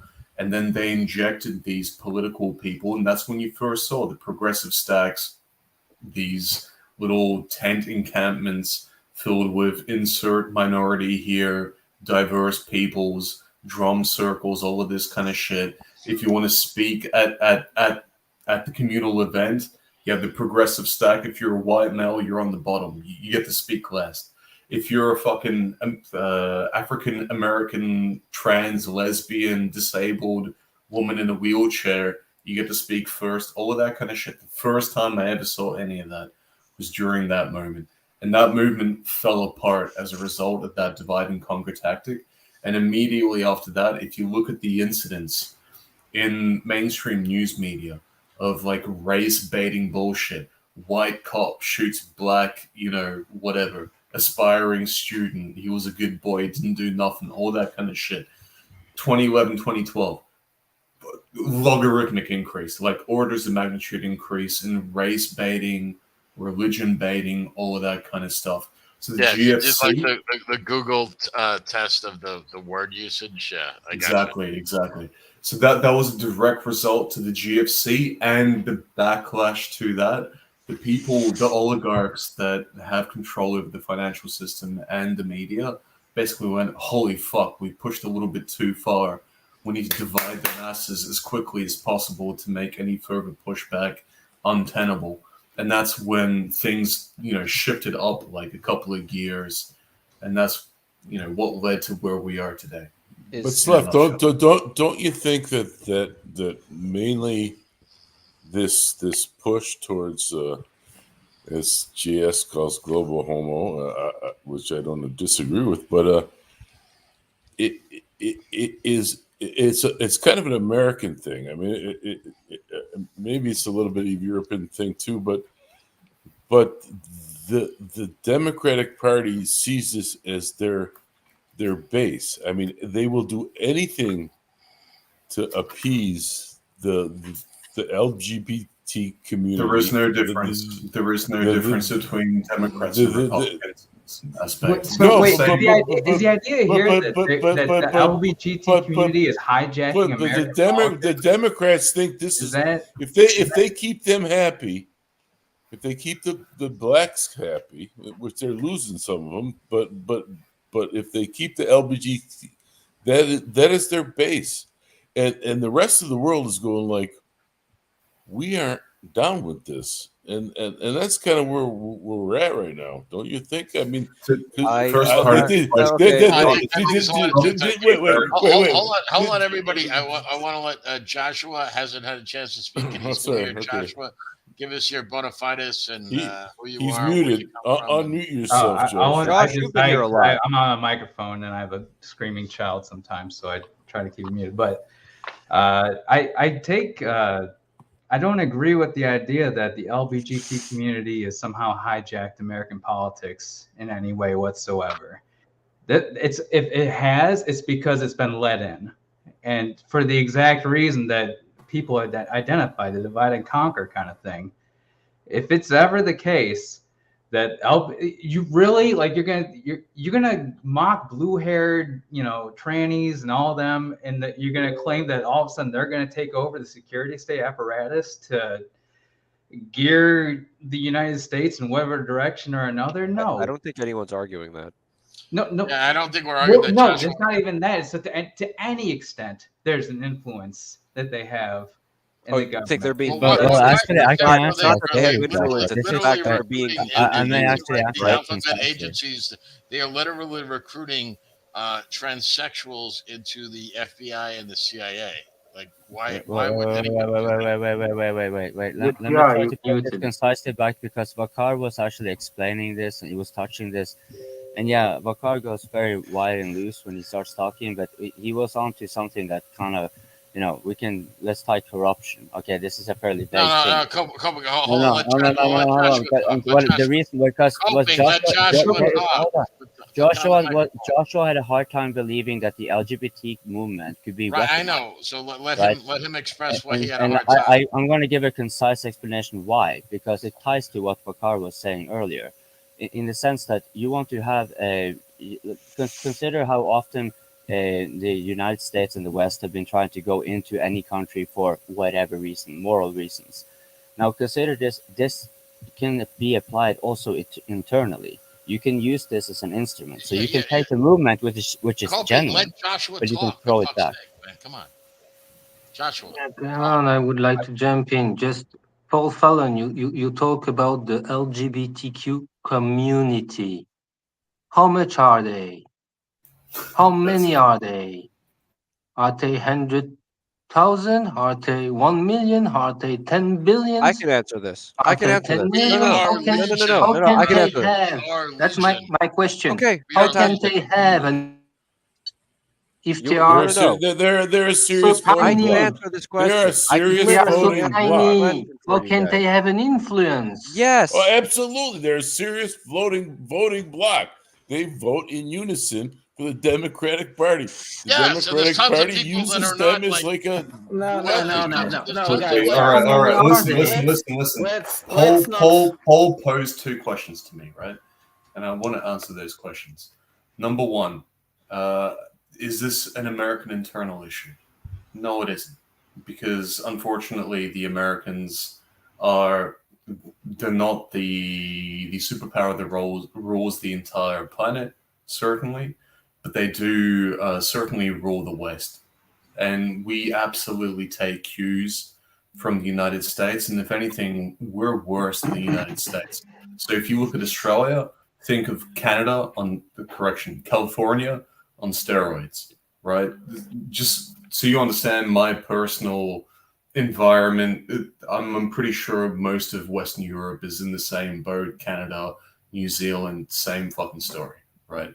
That's point 1. So whether these things are internal decisions made for governing internal American politics or not makes no difference, because it has impact on a global scale on, European or, whatever, European colonies and all of these other nations. That's point 1. And point 2, there is no difference between Democrats and Republicans. Yeah, it's like red team versus blue team. Ultimately, the same oligarchs fund both parties. The same oligarchs govern the overall policy objectives. And it's just like a badminton back and forth. It's just a system of control.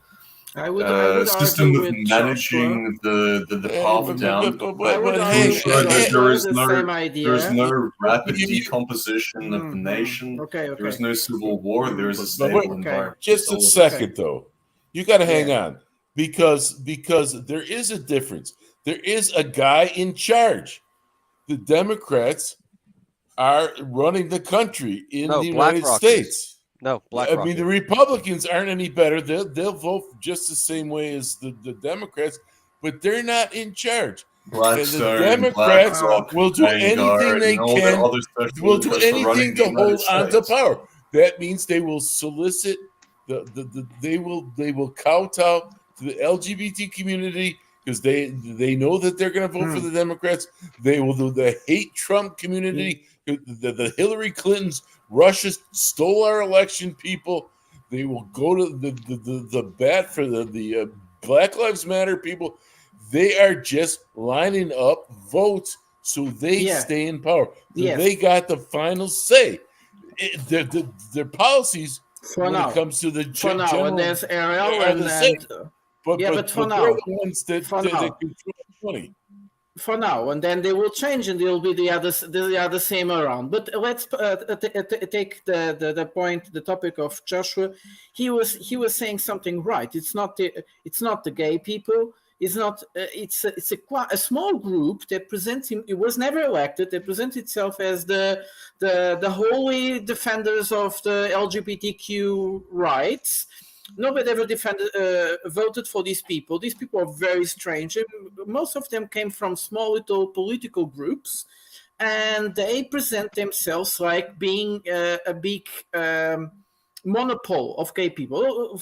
People always have been gay, and they are being completely manipulated in this old political cultural war. You don't understand. You don't understand American politics. Yes, Paul. You don't understand American politics. American politics is about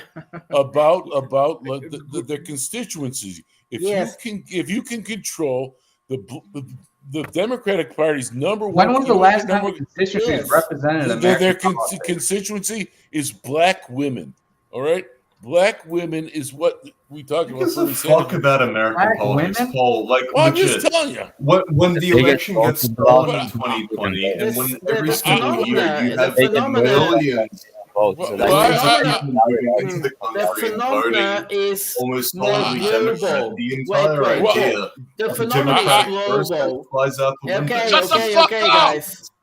The phenomenon is more global and is not connected just to the American politics. We can see the same happening in each European country, the same way. And we can't expect also to believe that all gay people will vote the Democrats. This is also an illusion. A big bunch, probably That's not an illusion. black That's people true. as well. It's a big bunch, yes, but it won't be everybody because many people really believe and feel themselves expropriated of their identity by these fake front stage groups that try to present like defending your rights, and they are not.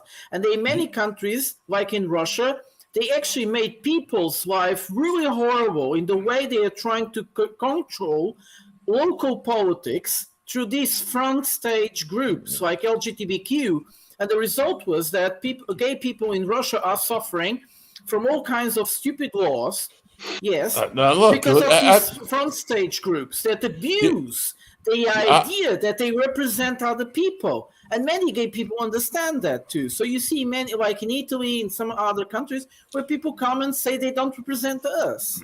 I want to back up, look, because in America, you know, we've had problems. We thought Barack Obama was going to be the savior, and basically he was a big letdown. He did more wars, Libya, whatever. And America was fed up. But nobody thought Donald Trump could beat Hillary Clinton. And the day that she lost to Donald Trump, they immediately pivoted to like Russia beat us out of our sainted Hillary, and they immediately blamed Russia for the fact that we had this evil fucker that they thought as our leader, and he tried to make peace with Russia. He tried to make peace with North Korea. He tried everything he did. They blew him up because they said he is a tool weapons to Ukraine. of Russia. He gave weapons to Ukraine. Yeah, they weapons to Ukraine. You can't claim that Donald Trump was some angel. Well, actually, Donald Trump was a dumb cunt. He had to do one single thing. All Donald Trump had to do was rein in big tech, rein in social media. Social media got him into office because Google, Facebook, all the other fucking groups were not moderating. We're not. I'm telling you because I was there. I was there on the fucking front lines. I've lived in America my whole life. Look, the thing is, Paul, this phenomena exists for all the Western world. The blaming Russia, the Russia blaming game is transversal, and if possible by mainstream media. And he didn't do that one at a single time, thing. please. And that is why he lost the 2020 election. Trump won in 2016. Destroyed in 2020 because Barack Obama claimed he was going to bring America, had hope and dreams, and he didn't do shit. And the black Americans basically said, Barack, you suck, and we're not going to go for your friend Hillary, and we're going to go for goddamn Obama. And the Democrats that blew their minds, and they had to blame it on somebody, and they blamed it on Russia, who didn't do anything to influence this election. Yeah, but this is a mechanism. Paul, this is a mechanism. The Russian blaming game is used all across Western countries for any little thing. It's all the time the same thing. I think we have a Belgian guy here, we had a French, probably we all say the same. Well, I don't think Wakar has an example because Pakistan. But they crippled Trump's presidency. Trump wanted to leave Afghanistan. Trump wanted to leave Syria. Trump wanted to do all kinds of. He wanted to make friends because they crippled him, and why didn't he go on TV? Why didn't he go on TV and just make a loud noise? Because he didn't do it because he's stupid. Years old. If I pray to God, if I were like past life expectancy, I'd have the balls to just do something, just to talk. Dude, in 2020, there were people all across the planet that were ready to fucking go to war because they saw that Trump was the last chance for any sort of Western democratic system, any sort of hope for Western civilization. Okay, And what let's did that not faggot do? exaggerate. Let's not exaggerate. That wasn't Trump- an exaggeration. Trump- Not an Legitimately. exaggeration. also had his You are agenda. trying He to was a claim crazy a guy middle in many ground that sense. does not He dumped exist. people, and he fucking let Let's- them rot in jail and didn't say a motherfucking word. No. Trump also was a bit crazy, and he said many things he should have It been wasn't crazy. shut up It was just sometimes. So also He said things that he should have said too, though. The only good thing about him was that he said the quiet part out loud. That was the only good thing I liked about Trump. When he said we were in Syria for the oil, I'm like, God damn, finally someone fucking said it. That was it. Like, I'm glad you No, did it. that's the surface level quiet part out loud. The real quiet part out loud is this country has been hijacked and the civilization is falling the fuck apart, and it's literally our fault that it's happening. Civilization No in one this did country. it to us. That's the quiet part. What's the civilization, though? What are you talking about? Okay, excuse me. The United States. Woman This having country is dick. literally falling apart at the foundation. What's I the agree with foundation, Alan. though? That's for I don't sure. know. Down to the fucking infrastructure, down to the cultural Okay, if you're talking ties of this physical country. foundation, yes, obviously, but I don't know. Are you talking moral foundation? Or are you talking? What are you talking? I'm talking about okay. How deep do you want to go? How deep do you want this to go? You want to talk about physical foundation? We have zero infrastructure in this country. We do not have the capacity to bring ourselves back to what we used to be. If you want to somehow idealize that, right? We were superpower, whatever. Right. But we are also morally and social, like as a social unit, cohesively, completely falling apart. You can thank social media for that. You can thank my entire generation losing the ability to socially interact with one another appropriately for that. It's done. It's already happened. Right now we have to figure out what to do next.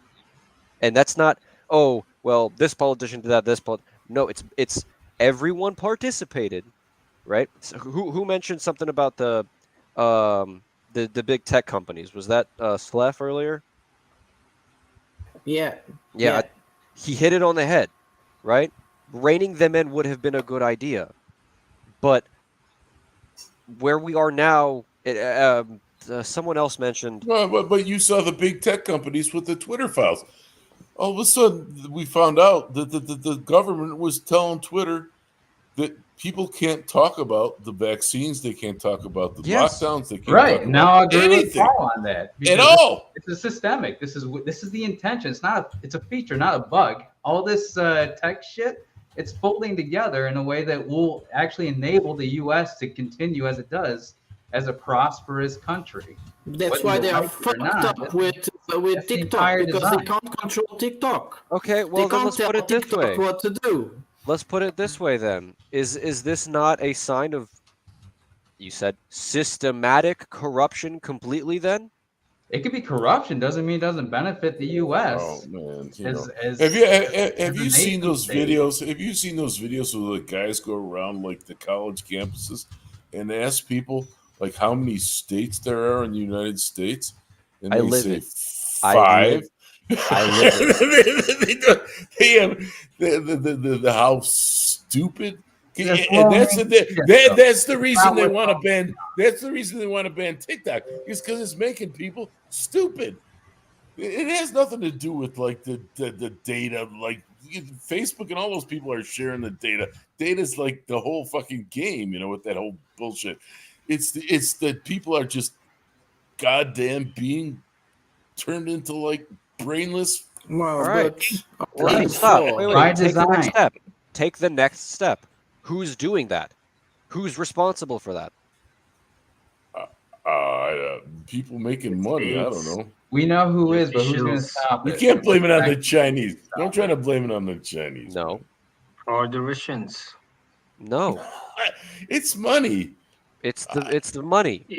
Money and It's who the behind oligarchs. the money. The way for the ruling class to still be ruling. That And chance affect is the gone. poors That and chance, affect the the masses. chance was in 2009, 2010, right? Well before It's then. gone now. It's well before then. This is Well, this is before that, the level of rolling education, boulder the before shrinking all level this. of education. I'm saying the last chance was. I Chance of couldn't what? before I was born, and that was 86. So I don't know what to tell you. This is it. Buy your guns, get your water, do what you want, but nothing. No, it's too late to do that. Anyone who does it now, it's too late for them. Give a very good example of what is happening in the Western societies when he compared how Singapore students were too good for that British exam, which had become too easy somehow to pass. So the problem is not exactly TikTok or Facebook. It stays in school. How things are facilitated for students to go up very easy, for them to be a critic, not to really think, not to question themselves what is happening around, which is strange because if I look at the books, they still ask children to be critic, but it's impressive they are not. So there might be other mechanisms as well in the social media that produce this type of stupidity, because what Paul was saying, some of these people have PhDs. They are very intelligent people. They still do that shitty on the TikTok, but they are still very intelligent. They went to university and everything. Even intelligent people are just human beings. So it all depends on stuff. Yeah, it just depends on your media diet. So it's 5 hour 30 minutes, 34 minutes. So I cannot. We have to do a closing now. So if not, we will never finish. So we'll go one round. We'll start with I Mesh. wanted to jump in. European values. Yeah, No, not about that. No European values. Mesh start first. And there's 2 more person in the backstage. There's Slef and Similon also will be doing their closing.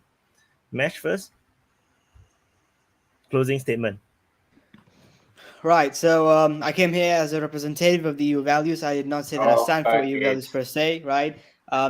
So that was just a misunderstanding. I came here as a politician, and I did not, come here as someone who was by personal opinions. So I came as an unbiased person to be, my intentions were to, widen you guys' horizons about what the EU actually thinks and what their policies are, and then how their policies do not contradict what they do in Ukraine and in the rest of the world. I do criticize the foreign policy, and that is my area of interest. I am critical of EU's foreign policy and the way that they conduct themselves on the global stage. That's basically gonna do it. I'm not like some commie or super liberal guy. I was just here representing what I do at work, and. Okay, so votes for no question. This closing statements. No questions. It is a vote. It is a vote. No. Sorry. The politician is not free to give comments. Alan. Now, as the real politician here, who's going to have to rule over all of you bastards eventually one day, my closing statement's much simpler than that. My closing statement is, I'm a chat AI that's generated by Midjourney, and none of this is real, and I hope all of you sleep very well knowing that an AI is going to control all of you eventually. Have a good day. Also, Wyatt, your streams are great. Love you. Hey. IL. Well, we didn't talk much about war. This time wasn't that great. Next time, I hope we will talk more about. It'll be more interesting because, the European values. Oh my God. I mean, democracy should be European values, and the way European Union is functioning is all but democratic. Yeah, so maybe next time I will be more inspired. Voilà. So, Joshua. I guess my biggest thing is I am a card-carrying leftist, and there's probably a minority here, but I would discourage people from, if something sounds really fucking dumb and it gets blown up regardless, there's probably a reason that that's happening. is the biggest takeaway I think people should get from it. And don't get sucked into it because it is a distraction. This whole thing about, trans story hour or something like that, how that ever gets to be national news, you got to ask how did that ever happen? And really just be careful with how much you let that consume your political mindset, and try to keep your eye on the prize, I guess, because there's a lot of good work to be done, and we don't need these kinds of things ruining all that. So I'll let that go. All right. Coping? So I came a little bit late. I wonder what's wrong with you Europeans here who have been on here, like RL, for example, and Plata. Like, what the fuck are you guys doing so late? Says I, who kind of skipped sleeping, and now I'm here. Yeah, this was kind of interesting. I was a little bit confused how you guys managed to get so caught up in this woke stuff without actually getting a geopolitical relevance. It was like RL said, it kind of became, I have to agree. And like Joshua said, yeah, if we're first going to talk about these things instead of going just into details, maybe there will be a little bit more to get out of it. Apart from that, thank you so much, super chatters. Very much appreciated. You guys make this what Wyatt now enables with us. You make it tenable. So and you make it so that these open mics are almost fucking 6 hours. So he can get an editor to help him and split this up. So those of you who share, right? Okay. So those of you who give the super chats, Patreon, Ko-fi, and locals, you are the logistics. Where those who share, you guys are the frontline troops. Respect. And yeah, fuck all of you who haven't pressed the like button, and those who have pressed the like button and subscribed. We like you, and we wish your life subscription to go very well. And thank you all for watching the DPA Open Mic. So, Thanks. Paul. Thanks for letting me in your world. I mean, I've been watching for a while, and I really like it. And honestly, the more people talk to each other is the most important thing, because our leaders are nuts, and I'm really worried that they're going to blow the goddamn world up with nuclear bombs. And then there's nothing going to be talking about after that. I mean, so it's all about getting together with people and talking about stuff. That's what it is. That's the beauty of this thing. I'm glad you're doing it, Wyatt. Thank you. Glad I could be part of it, man. I'll try to do it some more. Thank you so much. Yep. So, Rata. Yeah, so it was a very interesting topic from the beginning, the cultural wars, and how this controls a bit our modern domestic politics in most Western countries, and as that somehow is exported as well to the geopolitics, where so many different factions go on in such a different directions with different morals and perceptions and sensibilities, to the point they are impossible to talk to each other. Yeah, it was quite interesting. We had a great panel today. It's a pity that we didn't talk about the slide bombs in Ukraine, which are making the news. The glide bombs, yes. Impressive, because this sounds like these are very old bombs, which the Russians just developed a system to put it on a glide system, and they are much more precise and can be shot from a longer distance, and they are making the Ukrainians a bit preoccupied, I presume, like many others. So Alan, no, Alan already given. So it's Slef. Okay. Slef. Yeah, well, what can I say? I think this is all a big cope, because none of us have any ability to influence politics or policy or anything like that. But it's wonderful to chat to you guys. Thanks a lot for your time. Thanks a lot to the OGs that have been watching for a long time. It was great catching up, great talking shit, and I hope we continue these cope sessions going forward. Yeah. So for all the new people, do check your email. I have already emailed you guys the invite link. If you cannot get it, email me and ask me, or find Twitter or in any ways to message me to let me know that you didn't get the email. Similon. Okay, so first and foremost, for everyone that's watching this live stream on YouTube and hasn't pressed that like button by now, what the fuck are you doing, you cunts? I'm going to say the word that Slef there forgot to say. You should press that like button and also subscribe, dudes. That's not okay. Just do it now if you haven't done that. Aside from that, this was a great chat. Aside from that 2-hour ring around the rosy thing about values that we should just forget about that it ever happened, because that was horrible. Yeah, this was rather entertaining, and I hope to see a bunch of you guys on another stream. I'll be joining as much as I can. And I hope to see more South Americans, because I said last stream, I hope to see more South Americans, and no one popped up. That's rather irritating. Where are you guys? Come on. Anyways, Mr. Lambo, back to DVR. I really feel like Senelon grew as a person in this stream, and I just wanted to say that I'm really proud of you, man. I'm really proud of you. You gotta get out of your shell and be more assertive. Maybe use some more of those curse words to really accentuate the points that you're trying to make.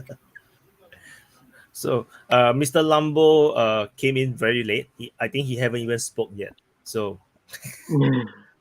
yeah, hi. Yeah, Wyatt, can you next time start the stream 3 hours earlier, because I fell asleep waiting for the stream. I'm living in Belgium, dude. Come on, look, I'm looking like a mess now. Sometimes it's a mix. Usually it tends to be in the evening for the Europeans. But last night I'm really tired. You can see all the pimples. It's coming out from the tiredness. Yeah. Last week it was like started at midnight for me. So now it was 2 a.m. So I had a very hard work week, and I didn't manage to stay awake. No problem. So I didn't miss a lot, because you didn't really talk about Ukraine, because I see Alan complaining for the glide bombs. Yeah, we didn't talk at all. No war at all. So I missed nothing. At all. If you're only about the war, then there's No, it's not only for the war, but I heard that in America you have a very bad state of the roads. So I invite you, Paul, to come to Belgium, because we have the best testing area for the new cars to be tested. The roads are here disgusting bad. For a country like Belgium, is a big shame. Go to the Netherlands, you have the best roads in the world, and in Belgium they're just sucking. Good for breaking your rims down. Okay, yes, it's very sad to. I think the panel will be good today about other topics. It's a pity too, because it happened a lot in Ukraine this week. I hope next week much more. Also, the question about what happened to that bunker with the 300 people inside, is it true or not? That been destroyed by the MiG-31 Foxhound with the hypersonic missile. So I was more eager to talk about topics like that. But yeah, okay, greeting from Belgium, I'm gonna say, and like and subscribe, and see you maybe next week. Is Lambo in the private chat already? In the lounge? Are you in the lounge? Yeah, I was asking where you were today. Sorry, I'm a bit confused. No, we can always create a. Apologies for last when we were done with the open mic, because there's a reason I have this handle under here, like a shit-faced wedding speaker. I got this comment. I gotta just give a shout out to those in the comments. Those who said I look like a shit-faced wedding speaker, but still not nearly as entertaining as Joachim. I can assure you, I agree with you. But I also want to I see one of those that I conversed with in the chat here who wanted to kind of find a good timing. And I see that you find yourself onto the chat here. You're one of the men, okay? You're not one of those little fucking Pinocchios who will never ever come on and only want to you know, these people they don't like, they wanted to get off the panel and so forth. It's not going to happen because you see, even this even this politician that came on here, and I'm gonna give him the fucking favor because like I'm not sure if I'm gonna call the politician a human, so he's gonna be my Dracu substitute. So you guys can be whining and complaining as much as you guys want, but I think we're gonna be finding common grounds with this guy eventually. So he at least he gets on here. You little fucking Pinocchios, go rub a twig, and you girls, because now finally you ladies came on, and I'm very appreciative. But you girls, you can go grab a Pinocchio and suck it. Sorry Hey, for yo, interrupting. everybody flame Ramble for never coming on and criticizing us anyway. He came on once. I think. Who's talking about? Rambo Gamble actually came up once before. I wasn't here, so it doesn't count. It didn't happen. Very long time ago. Wait, before Wakar, I just want to give kudos to Paul and his dedication to his dad chair there, like with the Hiroshima set like silhouette there in the background. I see that. Like that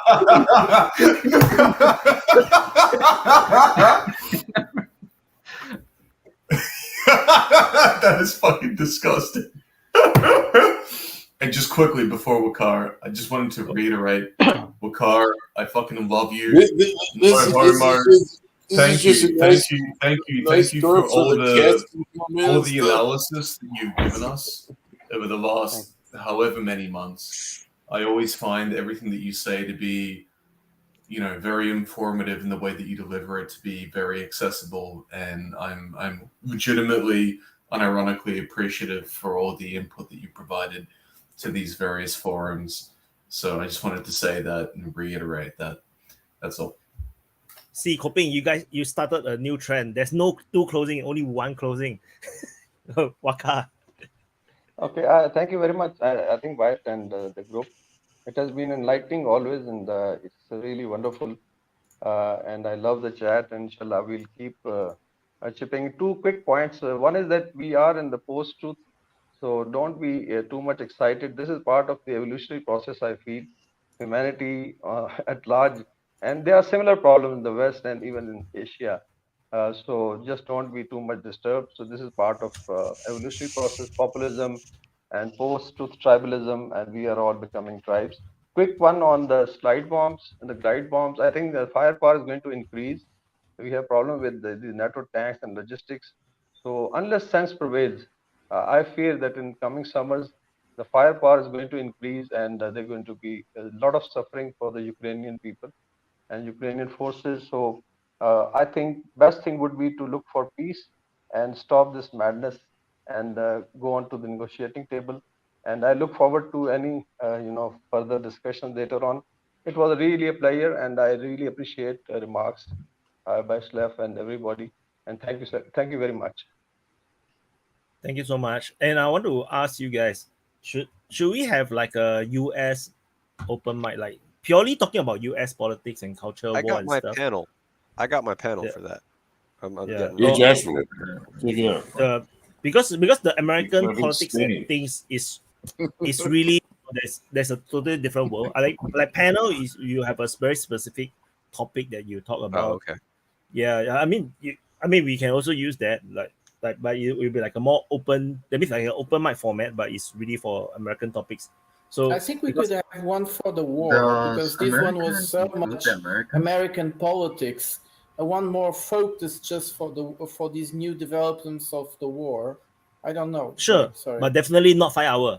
I mean, definitely not 5 hours. I think 2 hours is enough, and you can say pretty much everything. Maybe only for the open mic, the members, the speakers.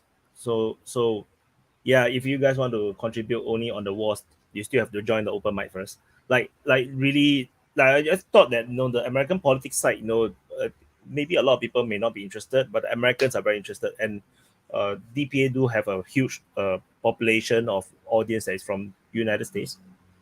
Yeah, but the US panel, I lost a lot of subscribers. Sorry. It's not your fault. I'm not sorry. Americans, like, we got, like, our Scott Ritters are like General Colonel Douglas. We got also- a bunch of like American war dudes that people follow here religiously that might want to talk about. Yeah. It was also a pity that we didn't talk about the Brazilian president because he said he made a couple of. It was great. No one cares about Brazil, man. All right, I'm done. I'm going to bed. Bye. All right. I will consider, see how we go about doing it. Thank you everyone for joining the open mic. Bye now. Cheers. You guys great. Bye bye. Thank you so much. Bye. Bye. Thank you. Bye, guys. I'm not leaving. I'm staying. So why staying? I gotta remove all of you guys. Okay. Bye bye. Okay. So that's all. This the DPA Open Mic episode 26. And yeah, I haven't wished you guys who are Muslims happy Eid or no Selamat Hari Raya Aidilfitri. And also we didn't talk much about Trump. We talked a lot about the culture war. So anyway, yeah, no Ukraine war at all. So that's good because I also haven't do the Ukraine war separate for the past 2 days. So I actually do not know what's the latest thing that had happened. So anyway, thank you guys for watching. Hope you guys enjoy the chat. And hope you guys get a nightmare about European values. And yeah, I'll see you guys in the next update. So do the closing. Okay, bye-bye.